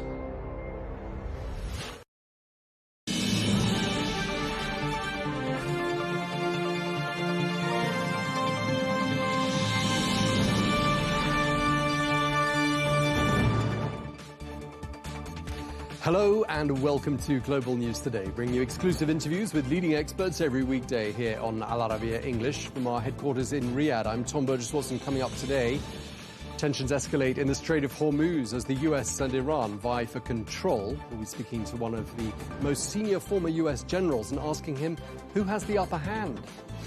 Well, shipping disrupted, oil markets rattled and diplomacy faltering, but Washington insists the ceasefire still stands. And South Korea says it is considering joining US operations in the Strait of Hormuz. We'll be asking, might other countries follow suit?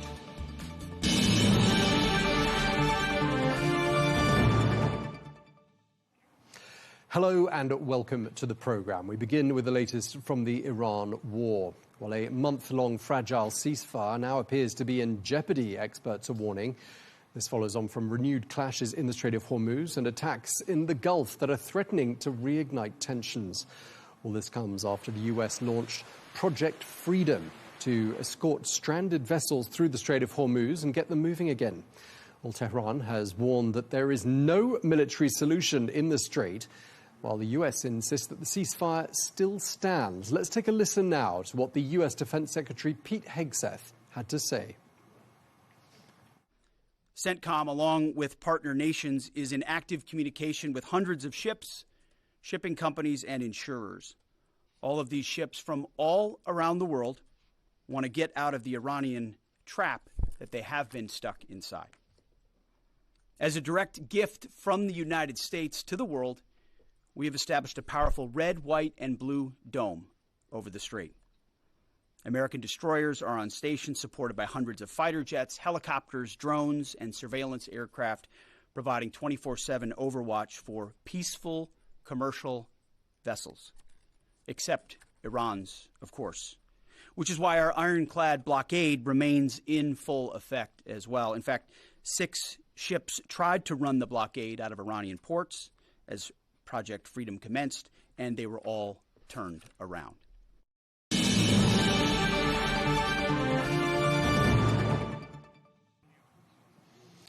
We're joined now by Kirk Lippold, who is a retired US Navy commander who joins us from Washington. Commander Lippold, you are, of course, the commanding officer of the US Navy destroyer, the USS Cole, when it came under attack. I believe it was in October of 2000. You were attacked by al-Qaeda whilst refueling in Yemen. 17 US soldiers died at that time.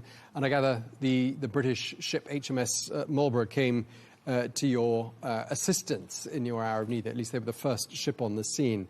I want to start by asking you, Commander Lippold, you're quoted as saying that the United States has grabbed Iran by the economic throat. But couldn't the same be said of Iran and the fact that it has grabbed the entire world by the economic throat? Well, Tom, that's a great question. And the reality is no. Iran does not have the world by the economic throat. Only 20% of the world's oil comes out through the Middle East. So while there is an impact that Iran has on the flow of oil around the world, which has caused the obvious price increases globally, the bottom line is the United States in the blockade against Iran has essentially shut down their ability to get goods, products, and most importantly, oil in and out of any of their ports. So we have literally seized the opportunity to squeeze them economically. And while Iran has impacted the world, they certainly don't have the world by the economic throat. Okay. I mean, how long do you think Iran can hold out for? That's a great question also, because when you look at it, right now, Iran is trying to struggle and stay viable as a nation. It is very clear that the IRGC and the Basij have taken over every instrument of government, the economy, and the military. The theocracy has essentially been set aside. They're only trotted out when the military needs reinforcement for the decisions they're making regarding the future. I think the people of Iran are still hopefully waiting for the right conditions where they're going to be able to challenge the Basij and the IRGC for power and be able to start determining their own destiny. I think that was the original intent when we started. Obviously, the 3 goals still remain, and now a 4th. No nuclear weapons or ability to enrich, ballistic missile program eliminated, support for proxy groups, especially Hamas, Hezbollah, Houthi rebels eliminated, and now Iran needs to open up the international strait, the Strait of Hormuz, and allow the free flow of commerce through that area. I mean, Iran's got a totally different narrative, as I'm sure you're aware, and they say the, quote, status quo is intolerable for America. They go on to say, we're just getting started. You're saying it's not intolerable for the rest of the world. But in terms of this other line of theirs, that they're just getting started, I mean, what other cards do you see the Iranians playing? Well, one of the things I look at is remember back to the unfortunate conflict the U.S. was engaged in Iraq, where you had Baghdad Bob standing out there saying all is well. There are no Americans down here in Baghdad at all. I think the Iranians are trotting out and trying to say things on social media to the news to project a game face, when the reality of it is they are right now being slowly backed into a corner where they're not going to be able to survive this event, and that they are, in fact, going to have to come to the negotiating table in good faith to ensure that they're going to be able to exercise some restraint and allow that nuclear program to be dismantled in accordance with international law and the agreements they've signed up to. Yeah, I mean, Commander Lippold, there was a real battle of narratives here, between the United States and Iran, probably not surprisingly. But I did just speak, before we crossed to you, to General Hodges, one of your esteemed former U.S. Military colleagues, and he seemed to be saying that Iran is, in reality, in control of the Strait of Hormuz. Would you agree with that assessment? I would tend to disagree with that assessment. Clearly, we are starting to get vessels through.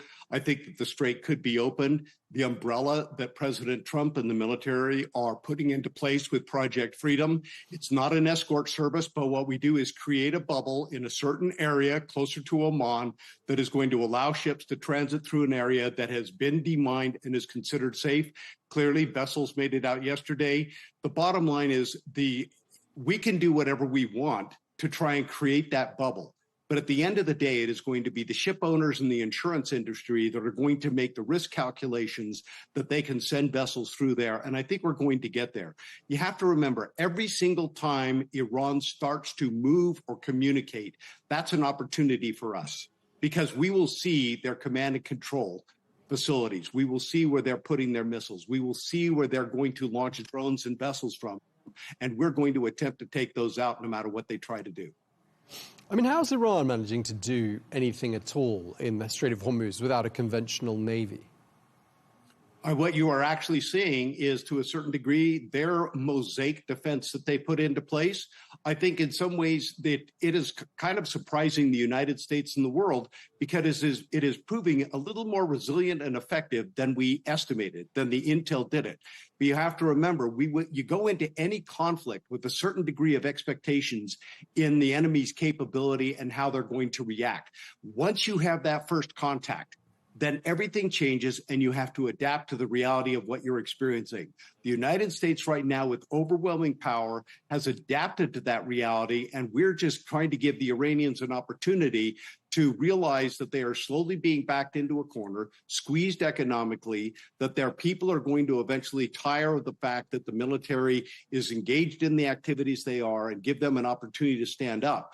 But that resiliency, we're going to adapt to it, and we have adapted to it.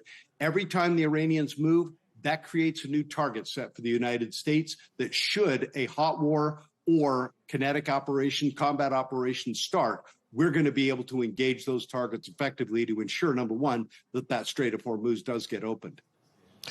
Commander, up until this point, the United States has been pretty much going solo. President Trump has lamented the absence of allies and their involvement in this conflict and their support of the United States. But we are hearing South Korea might join in. It's not yet confirmed, but that's the latest top line when it comes to allied support. Do you think it is likely, and what do you think it will change? I certainly hope that South Korea and other nations, especially the European nations, do join the United States in the strait to be able to keep that strait open, and that we can confront Iran. Let's face it, for 47 years, the world has looked at Iran as a pariah state, the number one state sponsor of terrorism. It has now been shown that they, in fact, were engaged in developing and trying to acquire a nuclear weapon. Despite the Joint Comprehensive Plan of Action, just because the United States dropped out, let's not forget, China, Russia, Germany, France, and the United Kingdom all signed up to that agreement. So by the United States dropping out and Iran deciding to violate its tenets, does that mean that everyone else that signs up to those agreements is irrelevant? Because at the end of the day, getting all these countries to do it, if not now, when? If not, under what conditions? Tell us what they are. If not, how many lives and slaughter has to go on by the Iranians globally and internal to their own country? What is the threshold? The world has waited 47 years to someone have the ethical clarity and the moral courage to act. And Donald Trump has done that when no one else could do that. And I think that despite the fact of how we decided to go about this conflict and get into it, we are where we're at right now. We need the support of our allies, especially in Europe, especially those NATO countries that could bring unique capabilities to the Gulf to help us get through this and do it. And the stubborn political refusal not to engage, I think in the long run is going to be detrimental to both your countries and the United States. But do you accept, as some allies of the United States have told us, and some Americans have told us, that the case was not made clearly to those countries? The request was not put on the table in a conventional way. The objectives of the mission were not laid out. And therefore, those countries did not engage. That's their argument. They say they weren't asked, to go about this in the right way. There was no coalition of the willing. I mean, wasn't that an error on the part of the Trump administration not to do that groundwork in order to get them on board? Well, I would tend to look at it through a little more hard-nosed view. I think the case was made that Iran was pursuing a nuclear weapon. That was proven. They even admitted they were up to a 60% enrichment with 440 kilograms. We executed Midnight Hammer, which the world commended. But nonetheless, when it came to this operation, we had the initial 3 goals regarding the nuclear program, ballistic missiles, and proxies. And at the end of the day, there are always going to be those countries and those individuals who are going to take the Neville Chamberlain approach and try not to engage in conflict simply because they don't like the ugly outcome that sometimes occurs that goes with it. At the end of the day, if we didn't act now, there would never be a better case for it. Iran clearly, after slaughtering 30,000 plus of their own people, were clearly demonstrating to the world that they were not a responsible actor and that they, in fact, needed to be taken out. And the leadership, both in the theocracy and the military, had to be dealt with in some form or fashion. The fact that people are going to argue and say we didn't make the case was there. The fact that you did not have the courage to do anything about it, like you've done over the past 47 years and always finding an excuse not to act, that day has passed. Do you think this is just a matter of time before it turns into a multinational military mission? I think at some point we hopefully will get other allies, especially the Europeans, to come engage and be a part of what we're trying to do to not only open the Strait of Hormuz as an international waterway, but also maintain it. Because let's not forget, the signal that we send and what the actions are we take as a global community in the Strait of Hormuz is directly a signal to China. What Iran did in surrounding the Middle East with proxy groups to destabilize the region and influence power, look at what China has done in the South China Sea with the 9 dash lines, the militarized islands that are done in violation of international law that they are even using today in an exercise between the U.S. and the Philippines. They could very easily, as they go to invade Taiwan, exercise power to cause the disruption of commerce throughout the South China Sea. And we need to send a signal as an international community, not just the United States, that should China do that, they will pay the same price as Iran. The bottom line is the signal sent in the Strait of Hormuz is also being listened to very carefully by China in how they are gauging developing their war plans for the invasion of Taiwan and the projection of power out to the second island chain within those militarized islands. Just to wrap up, Commander Lippold, and I put this question as well to our earlier guests, I mean, do you think that the United States did underestimate Iran, whether we perhaps like it or not? I think there was a certain degree where we did underestimate their resiliency. We have adapted to it, and we are still able to essentially eliminate any of their rear global projections. Let's not forget that the number one priority when we began those strikes was truly to stop ballistic missiles from impacting other countries. And at the end of the day, now that that was completed, it's to get the Strait of Hormuz open. The number one priority is still to prevent them from developing a nuclear weapon. It is very clear, even after the strikes from Midnight Hammer, they were attempting to recreate that program, to dig out the material, to restart the centrifuges. That's what drove this operation to be conducted in the first place. I think long-term, the resiliency of the Iranian regime, that should be a learning lesson for everybody engaged in this, because clearly they have done things that have allowed them to be able to maintain some ability to project power into the Strait of Hormuz, and that has to be eliminated. Commander Kirk Lippold, thank you very much indeed for your time, sir. Thank you, Tom.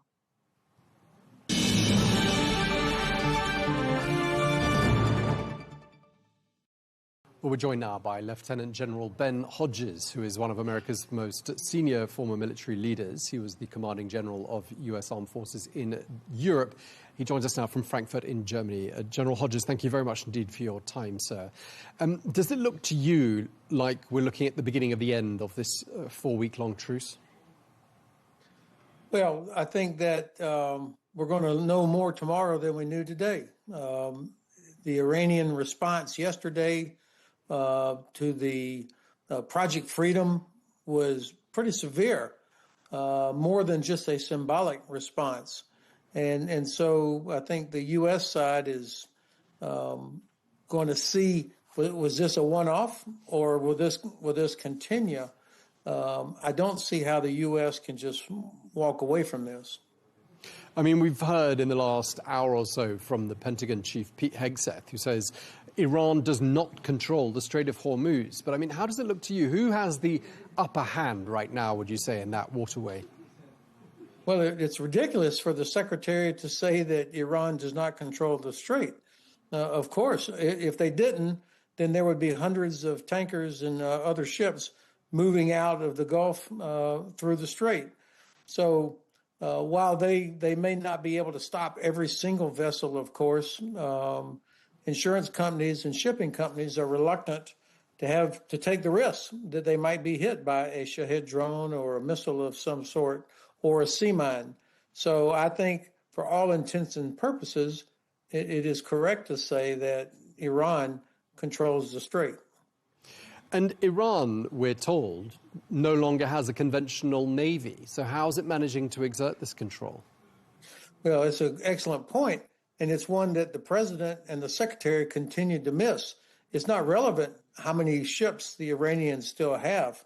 What matters is, are they able to stop or threaten vessels from moving through the strait, either because of a concern over sea mines or drones or missiles of some type. So while I applaud what the U.S. armed forces have done, the competence with which they have destroyed Iran's traditional conventional Navy and Air Force and so on, that's not relevant to the fact that the strait is not open. And in fact, Iran is saying, well, it's calling this whole situation a quagmire for the United States. They're also saying they're just getting started, implying they've got some other tricks up their sleeve. I mean, what other options do you think Iran has at this stage?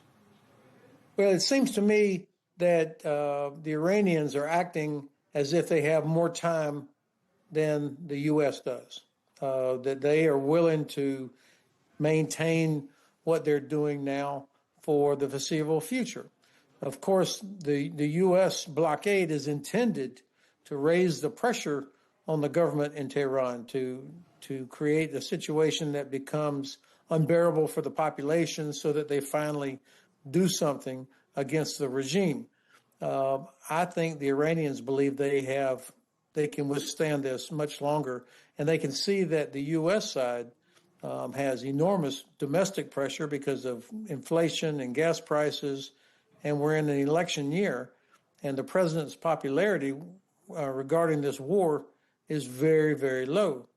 So I think you've got two sides with different views of their respective leverage. Right. I mean, both sides seem to be implying they have the other in some sort of a chokehold, and again, hard to verify, who's correct in that assessment. Well, a lot of the experts we're speaking to the last 24 hours seem to be saying we're at some sort of an inflection point in this conflict. Is that where you see it? And do you see the US at this stage somehow upping the ante? And if so, what do they do? No, I don't think you can identify an inflection point until you're well past it, and then you can look back and see, that's when this happened.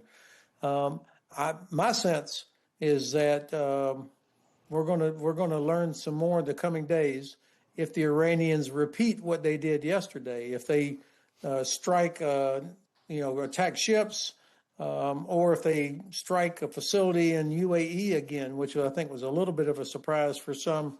That would signal that they are in this for the long haul, that they're not going to just step aside. And then the U.S. will have a real tough decision to make about escalation, or do you continue to try to do this? Ultimately, I think it falls on the insurance companies and the shipping companies whether or not to trust that there is a path through the strait for them that is relatively safe. The U.S. side has made it clear they don't intend to escort everybody. That's a different kind of a task. So I don't think we're at an inflection point yet. I think we're at it's only the second day of this new mission of Project Freedom. I think the Navy is going to keep working on this for a while longer.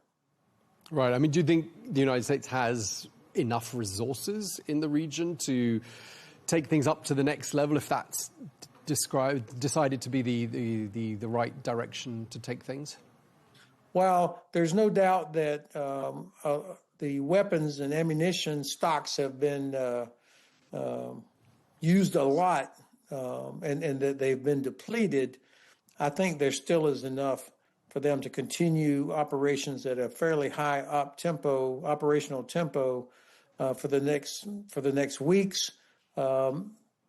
So yes, I think the Navy could keep doing what they're doing for quite some time. But this is not free. I mean, or cheap. This is resource intensive. I think the billions of dollars that are being spent to do this, and of course the Congress and the U.S. Population are going to start getting very anxious about the cost without any real end in sight. Right, and what about a ground operation, some sort of a ground invasion? Do you think that's a likely next step? I would expect that U.S. Central Command has developed plans for this. I mean, that would be the prudent thing to do, to be prepared in case they were given the order to do it. But I think this would be a worst-case situation. I hope that this does not happen because, I mean, the idea of putting troops on the ground in Iran, you'd have to ask, number one, what is their task? To do what? It's a big country, much bigger than Iraq, a bigger population, and you could imagine being stuck there, lots of casualties. I mean, very, very difficult situation when the purpose is not clear. So I would not say that that's the next logical step, and I certainly hope it's not any step in this process. Right, and one of the things you've been quoted as saying, and do correct me if you're misquoted here, but you've suggested that many in the armed forces are somehow struggling or wrestling with this conflict and trying to understand what their objectives are, and you seem to be alluding to it there as well. I mean, do you think there's a morale problem here? I have not seen evidence of a morale problem, but what I do worry about is the lack of clarity coming from the top. I think Admiral Cooper and his team and General Kane, the chairman, and the Joint Staff are doing their best to give options to the President and to the Secretary of Defense to lay out the risks that are involved, to give them an accurate sense of time, to help them understand what's happening on the other side. You know, we say that the enemy always gets a vote. But it's never been clear to me from the beginning why we were doing this. We heard different justifications about protecting the protesters, regime change, nuclear weapons, and then later it became keeping the strait or opening the strait, making it so that Iran cannot be a supporter of Islamic extremism or terrorism. Almost none of these have been accomplished. And so it feels like when you start hearing different reasons for doing it, then you begin to question the strategic thinking behind it. The fact is, the 3 or 4 most important justifications given still exist. They're still there. The Iranians still have enriched uranium. They're still able to launch missiles.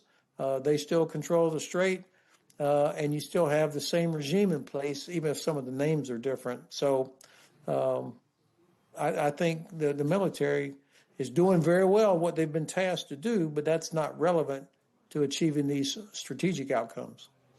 So I just want to understand a bit better what you think goes through the minds of the average U.S. soldier or Marine who's out there in that stretch of waterway, who doesn't fully understand what this war is all about, doesn't grasp the logic and the justifications for it. I mean, how does that affect the effectiveness of that U.S. force? Well, of course, you always want to have the initiative, and you want soldiers and sailors to use their initiative. And so you have to understand what is the ultimate goal? What are we trying to accomplish here? And when you know that, then you unleash the talent and the initiative of your subordinates. But I would also say that for the soldiers, sailors, airmen and Marines, the junior officers, most of them have got their head down, working very hard, doing their jobs, concerned about their shipmate or their teammate, wanting to make sure they don't let down the side, whatever it is they're doing. The more senior officers are probably thinking it in terms of strategic level, but also the logistics. Do we have enough fuel? Do we have the ammunition? Maintenance of ships and aircraft. These are all the kind of problems that occupy every waking minute for these men and women. And of course, if you're the commander of a ship out here, you've got to keep your ship from running aground. You've got to do your mission. You've got to be watching out for the enemy, a missile or some other mine or something. So it is a full-time job, exhausting. And I think they're proud, they're professional, they're doing their very best. I just hope that we don't lose somebody for something that is a vanity project for the president. Yeah, I mean, the United States leadership seems to be suggesting that U.S. allies have let you down by not joining and not helping and not coming to America's aid in an hour of need. And I'm wondering whether you think that also plays into the minds of soldiers, knowing that they are out there sort of more or less on their own and no one else wants to join them in this particular fight. Do you think that has an impact on morale? I think that some people may think about that, but really, I think most of them are so busy doing their job 24/7 that they're not thinking about that much. I do think while some European countries could have been more helpful, could have on their own, because they all are concerned about Iran having a nuclear weapon. They all are concerned about terrorism sponsored by Iran. They all are concerned about energy coming out of the Gulf. The fact is, the Trump administration did nothing to build the coalition before doing this, did nothing to explain why Germany, Spain, Italy, everyone else needed to be a part of this. Instead, we launched thinking it was going to be over very quickly. And when it turned out not to be the case, then the administration starts barking at our allies saying, hey, how come you're not helping us? That's not how allies work with each other. And so I could understand why some would be reluctant to come along after the fact. Right, and as a consequence of this non-participation by U.S. allies and by NATO allies, President Trump he said that he's going to cut the U.S. military presence in the country you're in right now, Germany, by 5,000 troops, possibly more than that. I wonder what you make of that decision. Well, this is going to hurt the United States a lot more than it's going to hurt Germany.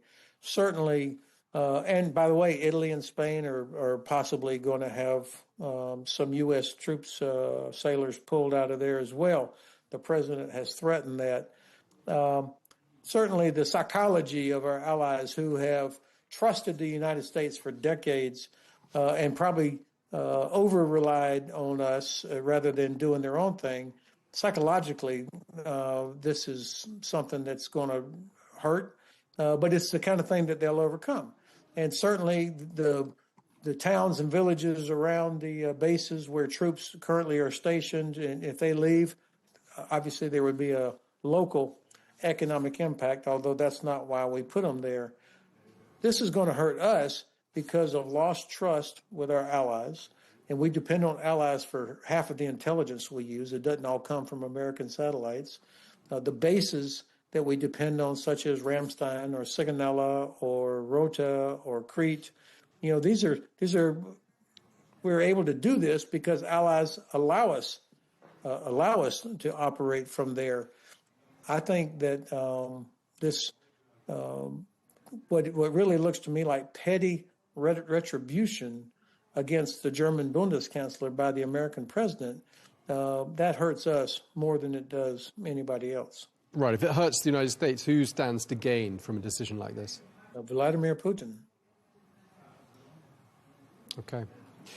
A gift to Moscow, you're saying. I mean, President Trump did try doing this, though, before, didn't he? He tried in 2020. Congress blocked him from doing something of this sort. I mean, do you think Congress will simply block him again?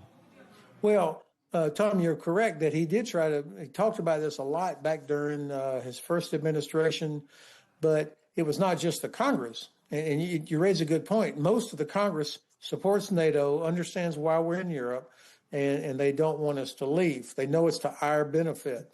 But it was also people in the cabinet, Secretary of Defense, National Security Advisor, Secretary of State, people that were willing to tell the president, no, this is a bad idea. The president made sure this time that he would have nobody in his cabinet that would dare say no to him. So he's only got sycophants now that agree and nod and praise him in public. And so he does whatever his gut tells him to do. The Congress has indicated some concern, and by that I mean the chairman of the House and Senate Armed Services Committee, Senator Wicker and Congressman Rogers, have both expressed concern about pulling troops out of Germany or out of Europe, and that they hope that if this 5,000 in Germany are going to move, that they would move east, not west, back to the U.S. We'll see. To be honest, expressing concern means about zero with this Congress and this president. The Republican-led Congress has shown that they are not willing to really get in the way of the president if there's something that he wants to do, legal or illegal. And so I think my only hope is that at some point the president forgets about it and moves on to some other thing. Okay. General Hodges, just to wrap up this conversation, I mean, to close the discussion about Iran, do you think, listening to what you've said, and I think I can predict your answer to some extent, but do you think the United States underestimated Iran? Yeah, absolutely. I did. I think most of us have watched the Iranian people over the past years in the streets, protesting, getting slaughtered. But you kept thinking, man, if we could just get rid of the regime, the IRGC, then the people would finally be set free and they could rise up and overthrow the Ayatollah and things would be better. Now, that's kind of a simplistic view of it, but I think that is what many people thought. And yet what happened, it turns out where I think the biggest mistake may have been that we assumed that the supreme leader really was also the supreme power. And I don't think that's the case. I think the IRGC, the Islamic Revolutionary Guards Corps, that's the real power in Iran. And that they had set themselves up and organized in such a way that was more resilient, because they knew eventually one day the U.S. was probably going to do this.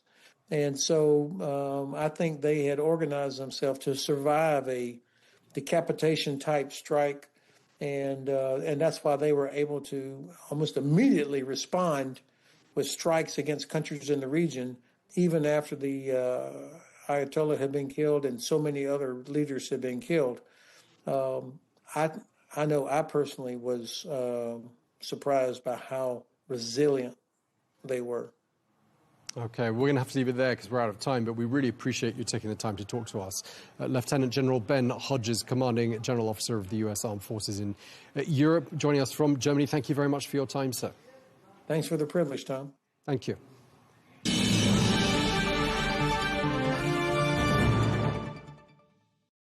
Well, let's bring into the conversation now Jennifer Gavito, who is a former U.S. Deputy Assistant Secretary of State for Iran and Iraq. She joins us from Washington. Jennifer, thank you very much for speaking to us again. We last spoke 2 weeks ago, I believe, when the U.S. had just agreed to extend the ceasefire. That was at Pakistan's request. And we heard today Pete Hegseth, the U.S. Defense Secretary, saying that that ceasefire does still stand. But just how fragile do you think it's looking right now? It is tremendously fragile. I think that any rational person would look at what Iran did yesterday with its strikes, both against the UAE and against those two commercial shipping vessels, and say that it's seemingly a clear violation of the ceasefire. So when Secretary Hegseth claims that it's not, I actually think that's the clearest and arguably most positive sign yet that the Trump administration is really trying to find any way that it can to avoid going back to open conflict. So you think escalation would be the sort of the natural direction for things to be heading in, but that's not happening, you're saying, because really President Trump is trying to avoid that at all costs? I think that's been the calculation for the last several weeks. I think it's been clear that President Trump would prefer to find a negotiated off-ramp to this conflict. That being said, I still maintain that this ceasefire is in fact very fragile. I think it becomes very difficult for the United States to sit by and watch if Iran continues to attack the UAE or any of its other allies in the region. And so I do think that these next 12, 24 hours will be extremely important in seeing what direction this heads. But behind the scenes on all of this are ongoing contacts between the two parties trying to find that elusive off-ramp. And so again, I would take that, generally speaking, as a positive sign amidst a lot of concerning actions. Since you mentioned the UAE there, and we're just receiving word that the UAE air defenses are currently handling a missile threat. I mean, I just want to ask you, why is it that Iran's default action, if you like, is to target the UAE when it itself feels threatened? So I think there's a number of possible theories for that, and I would say at the outset I'm not entirely sure which one of them is correct. Certainly, the UAE is seen as a close ally of not just the United States, but also of Israel. And I do think that sets it in Israeli sights. As well, the attacks that we saw yesterday, particularly on the Fujairah facilities, are yet another reminder from Iran that it has capabilities to disrupt global energy flows. And so in that case, simply the positioning of the UAE and its ability to potentially export from Fujairah, going around or avoiding the Strait of Hormuz, also makes it potentially an attractive target. Do you think we're going to see here a wider Gulf conflict? I mean, the UAE has said it may now take action. Again, I think it is very difficult for the UAE to continue to absorb attacks like this and not either take action directly or lean on the United States and Israel, who of course started this conflict and brought the Gulf into into it for one of them to take action. So whatever the preferences are of the Trump administration, I do think that we are teetering on the edge of renewed open conflict, potentially as a last stand before that elusive negotiated solution is found. But one way or the other, I think it would be extraordinarily damaging for all of the Gulf, particularly with the continued disruptions to global commerce. Yeah, I mean, renewed conflict, but perhaps wider conflict. We're hearing countries like South Korea saying that they are willing and perhaps able and about to get involved and come to the aid of vessels in the Strait of Hormuz. I mean, do you think other countries will join in? What do you think all of this signals? So I think other countries have been extremely skeptical up to this point of engaging in direct ways. We've certainly seen that from the Europeans, but not only from the Europeans. Again, there is a real sense that the United States, along with Israel, has brought the world into this conflict, one that was arguably not particularly well thought out, and for which the objectives were not entirely clear. And so when you hear from South Korea, for example, who did in fact have a vessel seemingly hit by Iran yesterday, suggest that they might be willing to engage more directly, I would be careful to equate that with, I guess, offensive operations. The U.S. administration has tried to delineate the difference between Project Freedom as being, an economic defensive operation and not a restart to offensive operations. And so if there are countries like South Korea or eventually the Europeans who agree to participate in some sort of construct in the Strait of Hormuz to reassert freedom of navigation, I suspect that they will continue to be very careful about drawing that line of not being an offensive player in this in order to avoid further ire from Iran in particular, and risk, as you know, the potential for that conflict widening. Yeah, I mean, while we're talking about Project Freedom, I mean, Iran has called it Project Deadlock. And if I've understood correctly, looking at how you've been quoted on other news outlets, it sounds like you might perhaps agree that it is going to be just impossible to pull off. I tend to think so. Much has been made of these two vessels that were able to make it through yesterday. I think that's positive. But I think it's important to remember, first of all, that on a typical day prior to the start of this conflict, over 100 passed through the Strait of Hormuz on any given day.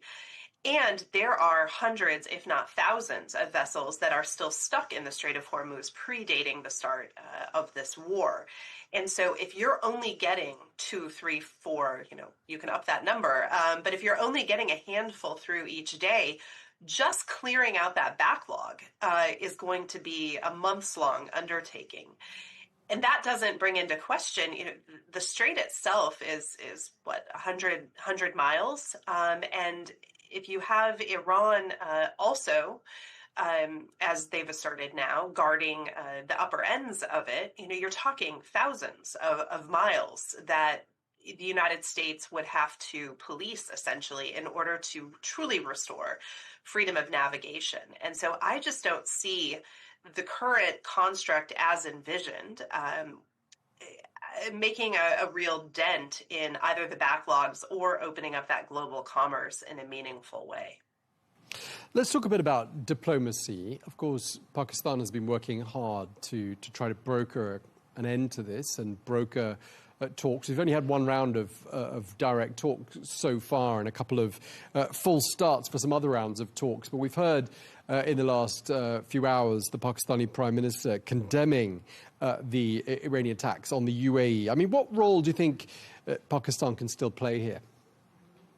I think Pakistan should be commended for the role that it does continue to play. They seemingly have been an honest broker in these conversations and continue to pass messages between the two parties. The fact that even amidst Project Freedom and the attacks subsequently yesterday, the fact that those talks or those passing of messages are continuing, I think is overall a very positive signal. So I would separate a bit the activity that we've seen over the last 24 hours from the potential that those diplomatic engagements could result in something. I think, as we talked about last time, what was truly unusual about the actual Islamabad meetings as they existed was the fact that it was attended at such a high level by the United States. These talks are extremely detailed. The JCPOA took years, thousands of pages. And so the idea that you would immediately deploy the vice president to, for what normally would be seen as closing the negotiations, I think was always unrealistic. A lot of hard work has to be done to get to that point. And I am cautiously optimistic that the two parties are beginning to understand that and engaging in those sustained efforts. Right. I mean, at this particular moment, it does look a bit like a sort of a who blinks first sort of a game. I mean, there's the naval blockade on Iranian ports. And then there is, of course, the political pressure on President Trump to bring this conflict to a conclusion long before November, when the midterms happen. I mean, who do you think is feeling the greatest pressure to bring this to an end at this particular juncture? So President Trump and his administration have repeatedly asserted that they are not under time pressure. But I think the reality tells a slightly different story. The longer this goes on, putting aside the midterms for a minute, the longer this goes on, the more fuel shortages we're going to see.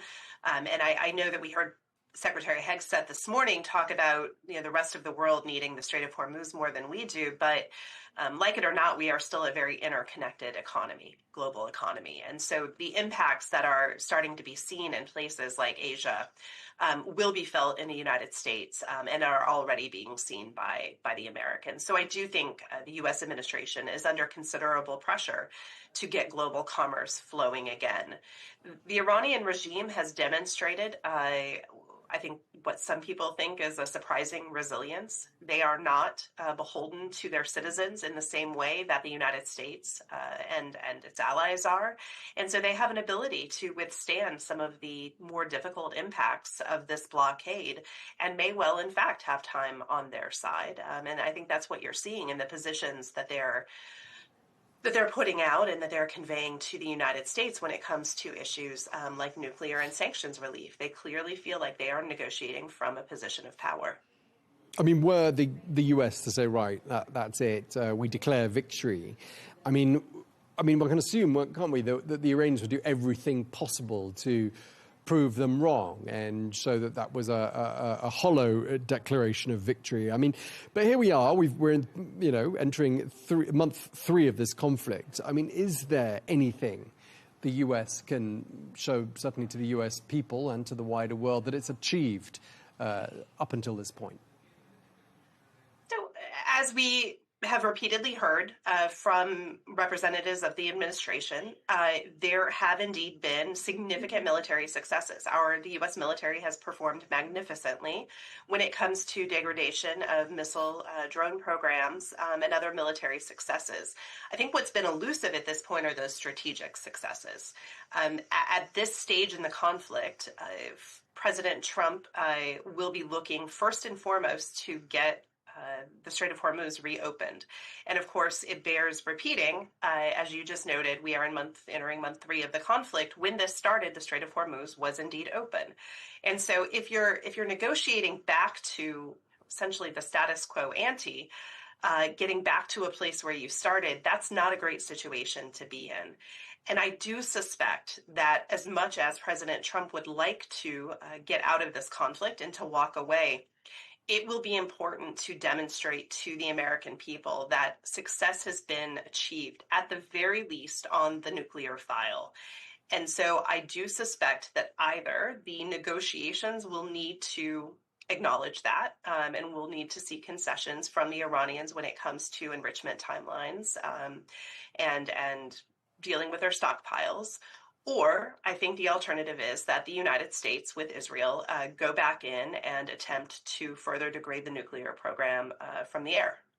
And so, that what the end state of this conflict looks like, I think is still an open question, but I do think nuclear is going to have to be addressed before we can walk away. Okay, and just lastly, I mean, there is another dimension to this conflict, which is, of course, what's happening in Lebanon. And you wrote a piece for the Atlantic Council, albeit a little while ago, I mean, more than a week ago, and a lot can change in a week, as we all know. But the piece you wrote is entitled, "Israel and Lebanon are closer to peace than they appear." I wondered if that still stands, and what's that based on? So, I mean, I think it's first and foremost based on the fact that you have, for the first time, arguably, a Lebanese government that feels not just, I mean, there have been, for decades, frustrations with Hezbollah kind of upending Lebanese politics. But for the first time, arguably, a Lebanese government that is willing to address this head on. This also, and this doesn't always play out in Israeli politics, but this would be a net win for Israel to have peace finally with its northern neighbor. That being said, despite those realities being in place and therefore, really setting the stage potentially for a possible deal, I think that, this becomes more complicated by the day. We've seen direct communications between the president and Netanyahu now on pause, with the Lebanese saying the time isn't right given the current conflict. And for Israel, the northern communities are still, in their view, largely uninhabitable. That, of course, is the same on the other side of the border for Lebanon's southern villages. And so it is a complicated situation, but I do think that you have not seen this opening in many years, and as difficult as it may be, it would be a significant mistake for either party to let this moment pass them by. Okay, well, we'll have to see what happens next on that front, but we really appreciate you sharing your analysis with us. Thank you very much indeed. Jennifer Gaffito, thank you very much indeed for your time.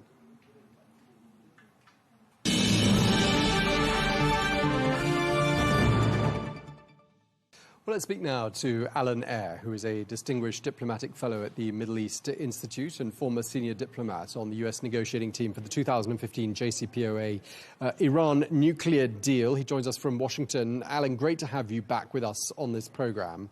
I'm reminded that you speak Persian. You have negotiated extensively with the Iranians. And just looking at this conflict now in its third month, I mean, it wasn't supposed to last this long, was it? What's gone through your mind as you've watched it unfold? Well, Tom, I tell you, I've been following Iran for about 40 years, and predicting in the short term what's going to happen for this is pretty easy. It was a mistake, a strategic blunder by the U.S. administration from the beginning. And unfortunately, ever since then, we've really not been able to extricate ourselves. And we're still in that situation now with this very fragile ceasefire. So things are bad and they're getting worse. It's a very shaky ceasefire. There's a tendency toward escalation. So I'm just hoping that both sides eventually decide the only way out is negotiation. What are the errors that you're alluding to there in the U.S. approach to this conflict? Well, that they started it. There was no reason to attack Iran. Iran was not seeking to develop a nuclear weapon. And so doing such an attack, largely or at least partially at the behest of Israel, was a strategic blunder, similar to the 2003 Iraq War. And I guess we expected that we'd decapitate the leadership, do a couple of days of shock and awe bombing, and the Iranians would accept our proposal, which they hadn't, but that wasn't the case. And now, especially with the Iranian seizure of the Strait of Hormuz, it's just so much more economically dangerous because every day the strait remains closed, more and more lasting global economic damage is happening. You've said in the past that getting the United States and Iran into the same room for negotiations is absolutely key. Are you surprised, though, that there's only been one round of talk so far in the peace process? Well, there were a couple of rounds before this even started, right, at the beginning of the second Trump administration. But no, I'm not surprised. And again, to modify my earlier statements, I don't necessarily think, though I wish we were able to, have two sides of the same room. There just needs to be constant communication. That's not happening now. There's not even a dialogue. There's just dueling monologues where each side is insisting on its red lines. There's no flexibility. Each side is trying to get some marginal leverage over the other before negotiation starts. neither side realizing that they're not going to be able to win this war militarily. Right, and last time we spoke, I remember asking whether the Trump administration had reached out to you to draw on your expertise, and you seem to be saying that no, they hadn't. But I mean, were they to do so? What advice would you give them? I would give them the advice of beginning a serious and sustained path of negotiation, because even though we're militarily dominant, we cannot translate that into achieving our strategic goals. We can achieve our strategic goals of making sure Iran does not get a nuclear weapon and of reopening the strait, which was open before this war even started, but that's going to require give and take. And all we want to do right now is take. We don't want to give. And the same is true of the Iranians, who feel they're in an existential battle for their life. So we have to at least try to jumpstart actual communication and dialogue between the two sides, which really isn't happening. Right, so in many ways, just listening to what you're saying, we're further away from addressing the original nuclear concerns, because now the issue is getting the Strait of Hormuz reopened. So in many ways, the nuclear issue has been entirely eclipsed, at least at this stage. Tom, that is exactly right. We entered this war trying to solve the nuclear issue. The nuclear issue now, in many ways, as you said, is secondary, or at least less urgent. The Iranians want to negotiate in a phased approach, where the first phase is talking about their reopening the strait in exchange for the lifting of the blockade, and only a later phase of negotiations would be their willingness to accept constraints on their nuclear program in exchange for an easing of sanctions. But President Trump wants to make sure that Iran, as he says many times, never gets a nuclear weapon. So there's a whole sequencing issue that's preventing real negotiations from starting. Let's talk a bit about Pakistan's mediation efforts. We don't know when the next round of talks is going to be held. They tend to take us somewhat by surprise with the announcements with regards to the talks.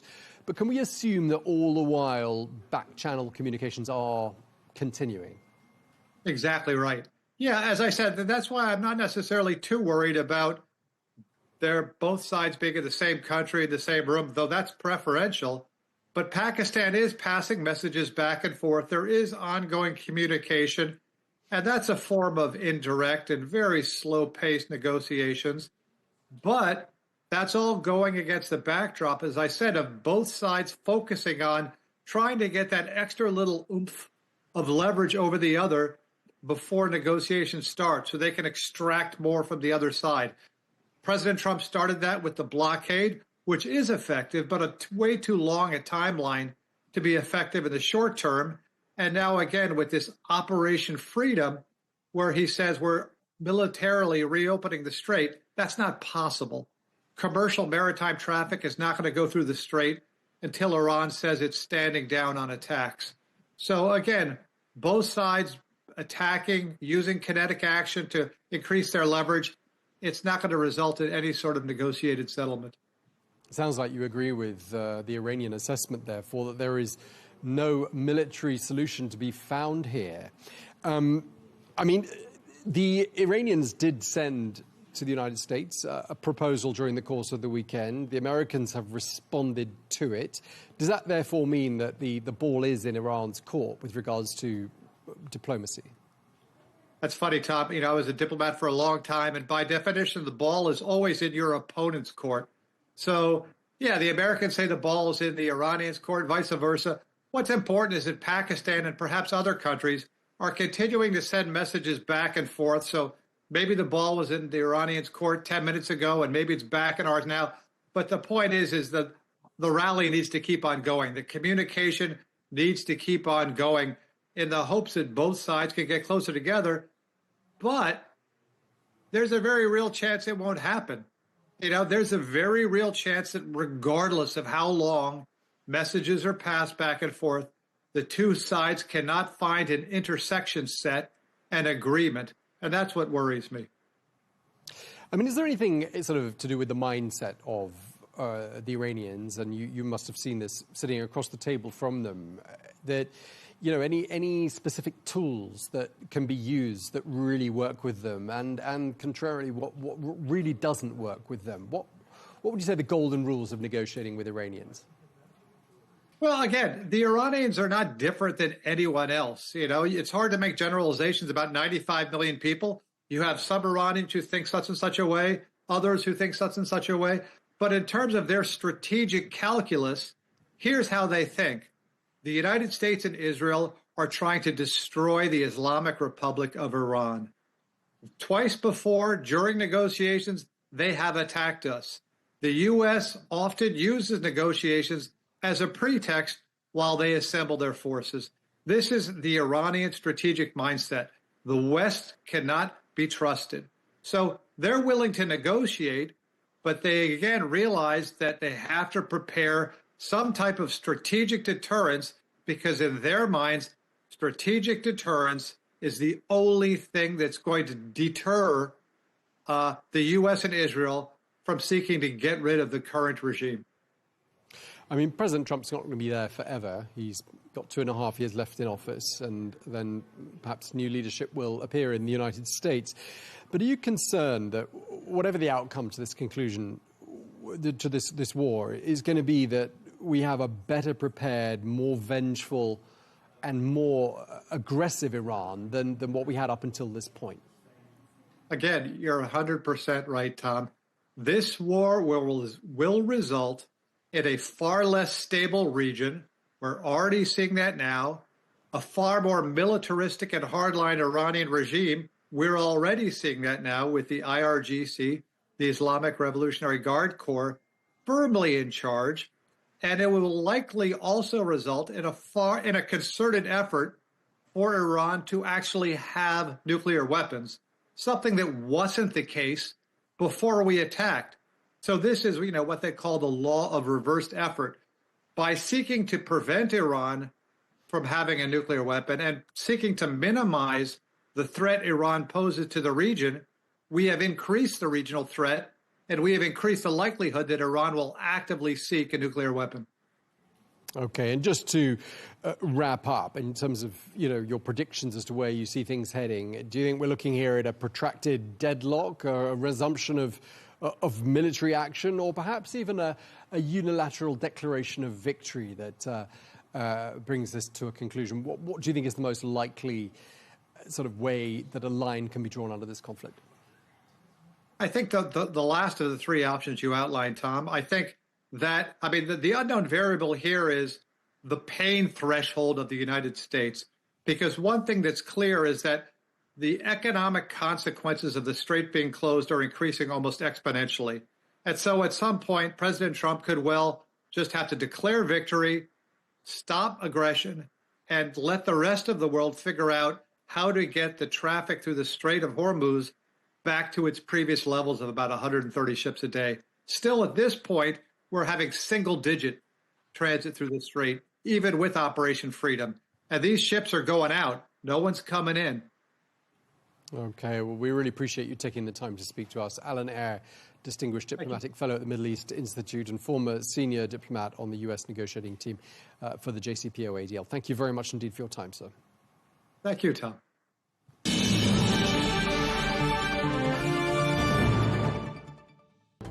Well, that is all we have time for on Global News today. Thank you very much indeed for watching. Do join us again tomorrow for more exclusive interviews. Until then, goodbye.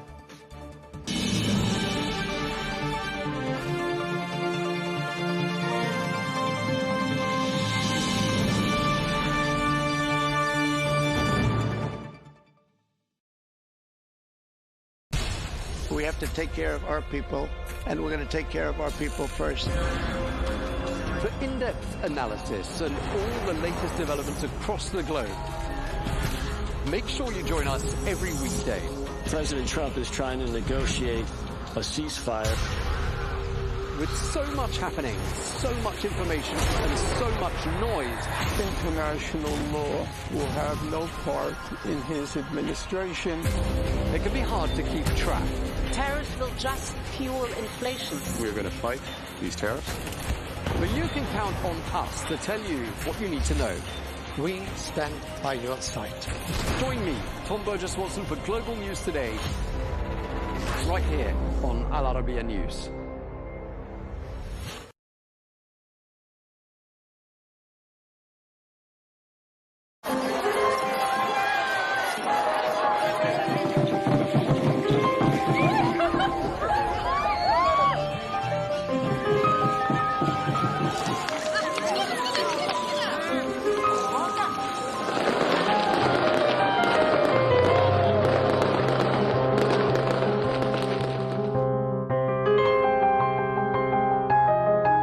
Life is meant to be a celebration. Wise is the person who finds a reason to make every day a special one, said the professor and writer Leigh Ann.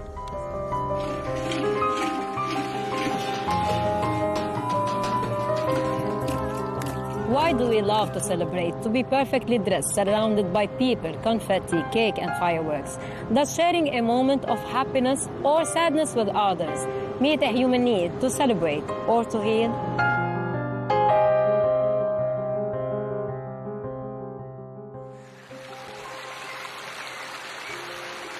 Since the beginning of time, humans have feared everything great around them. The sun, the moon, the water, and the air.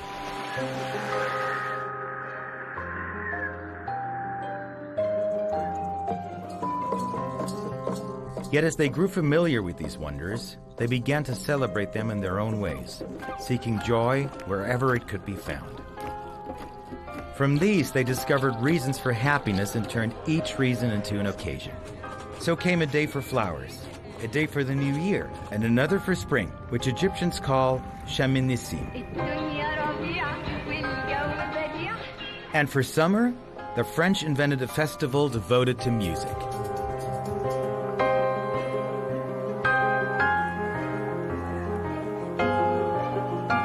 The 21st of June. When the day stretches longer than the night, and its warm sun, long awaited by the people of the Mediterranean, shines after months of rain and snow. But in France, the 21st of June is not just the first day of summer. On this French day, the streets become a theater without walls. Ticket windows disappear. The red velvet curtains rise, and music is set free, flowing into every corner, crossing the borders of France to more than 120 countries that now celebrate this day as their own. La fête de la musique.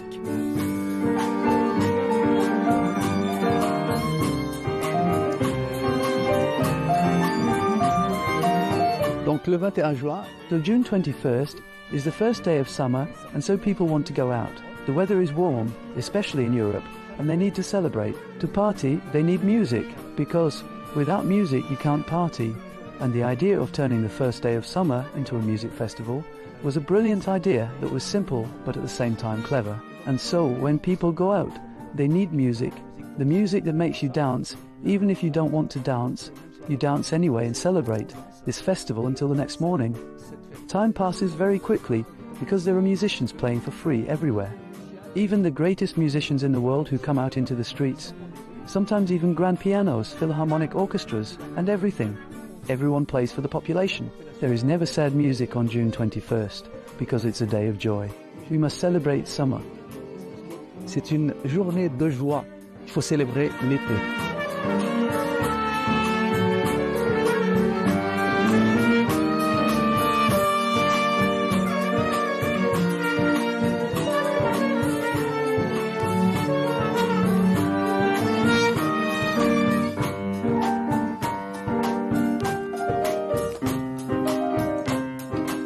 This day was first announced in 1982 at the initiative of the then French Minister of Culture, Jacques Lang. Known for his saying, "Music will be everywhere, and the concert will be anywhere."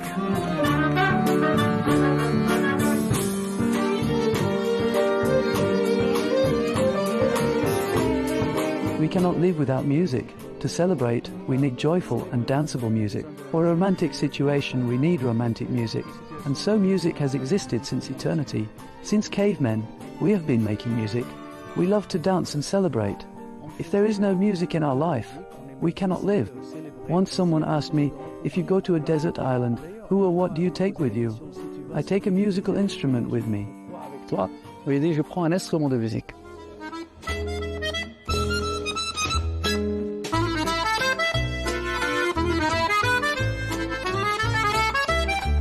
So we celebrate for many reasons. We don't only celebrate because we enjoy. Sometimes we think that celebration is only a kind of happiness we're enjoying or traditional or even a ritual, but it's much more than that. We need it as, it's something we need as human beings.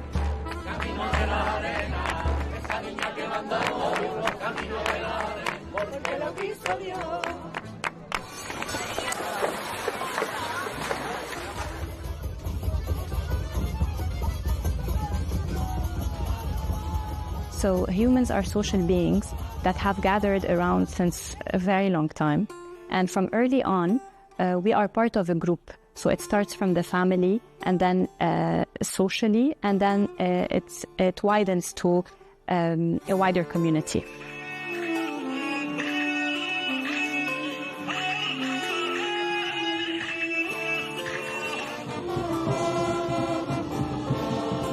Today it's music, but since the earliest years of known history, humankind has embraced many occasions to celebrate and to give symbolic expressions to the renewal of time and a lot more.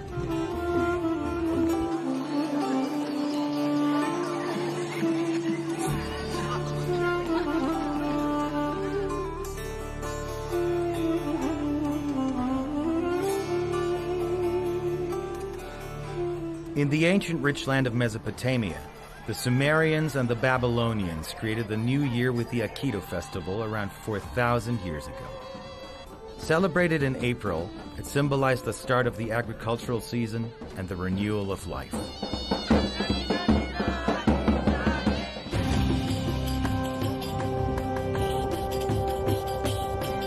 And it was Wepet-Renpet, the opening of the year in ancient Egypt around 5,000 years ago, marking the annual flooding of the Nile River.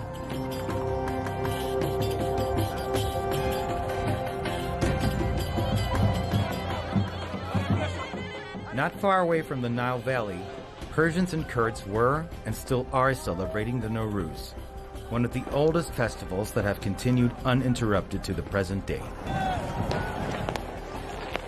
It begins with the spring equinox, symbolizing the renewal of nature.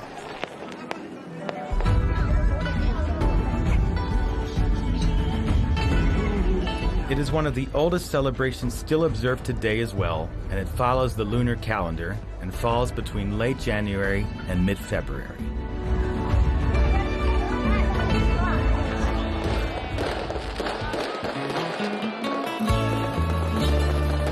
The new year did not begin on January 1st until the time of Julius Caesar. In Roman civilization, this represented a historical turning point, as the year had traditionally begun in March. Julius Caesar chose January 1st in honor of Janus, the god of gates and beginnings.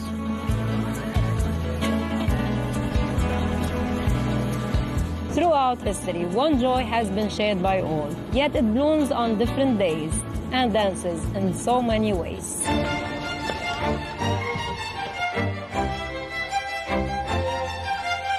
In 1162, the Venetian festival was established to commemorate the Republic's victory and soon evolved into an annual tradition.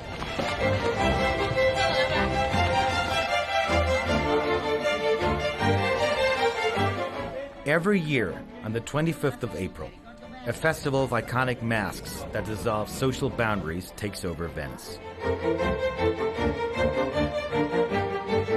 It allows people to express themselves freely and transform the streets into a vibrant stage filled with history, culture, and celebration.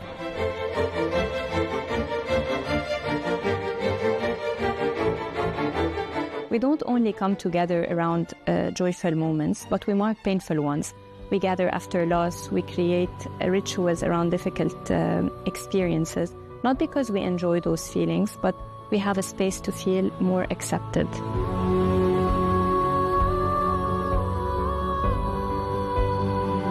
It connects to something deeper, our need to belong. I'm part of this, so I can say that I share this with others. So celebration is not just about tradition or about a ritual, it's also a human way of creating a connection, of reinforcing our sense of belonging, and of turning what we go through into something meaningful together.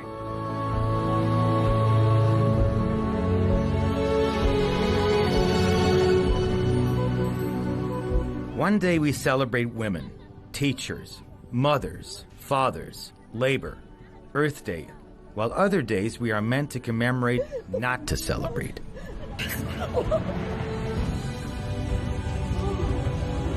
A day for refugees, for food and for peace? Do we highlight even what hurts?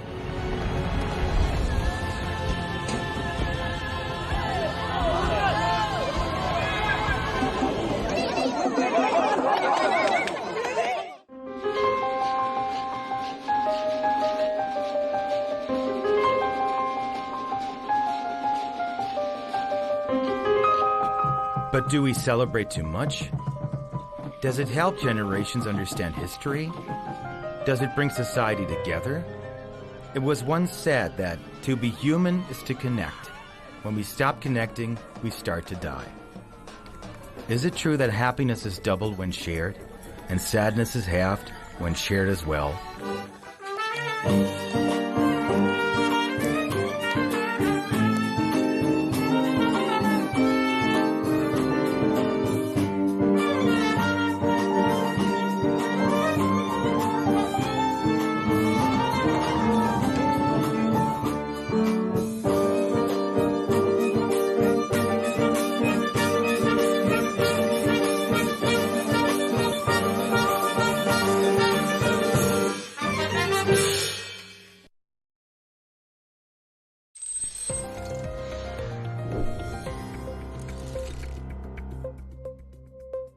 What if a drone that costs around $30,000 could force a country to spend millions just to shoot one down?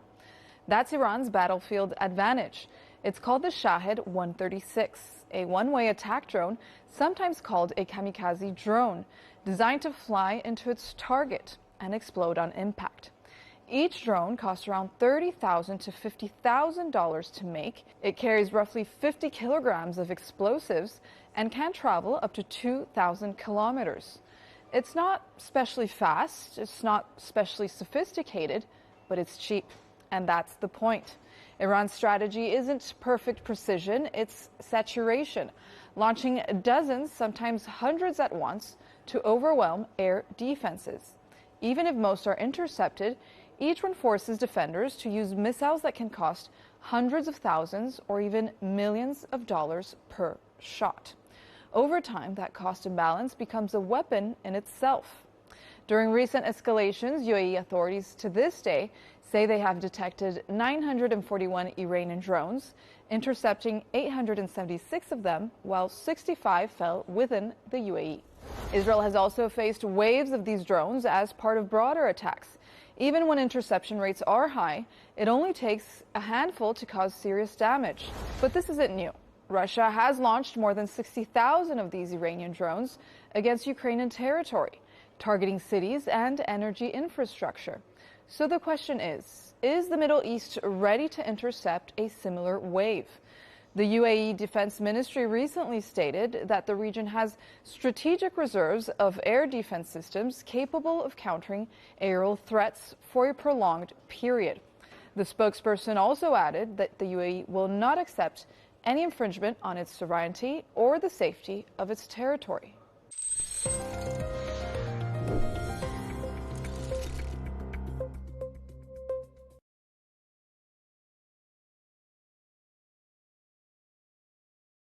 You keeping that coat on? Yeah, why? Oh, there's a little going fishing.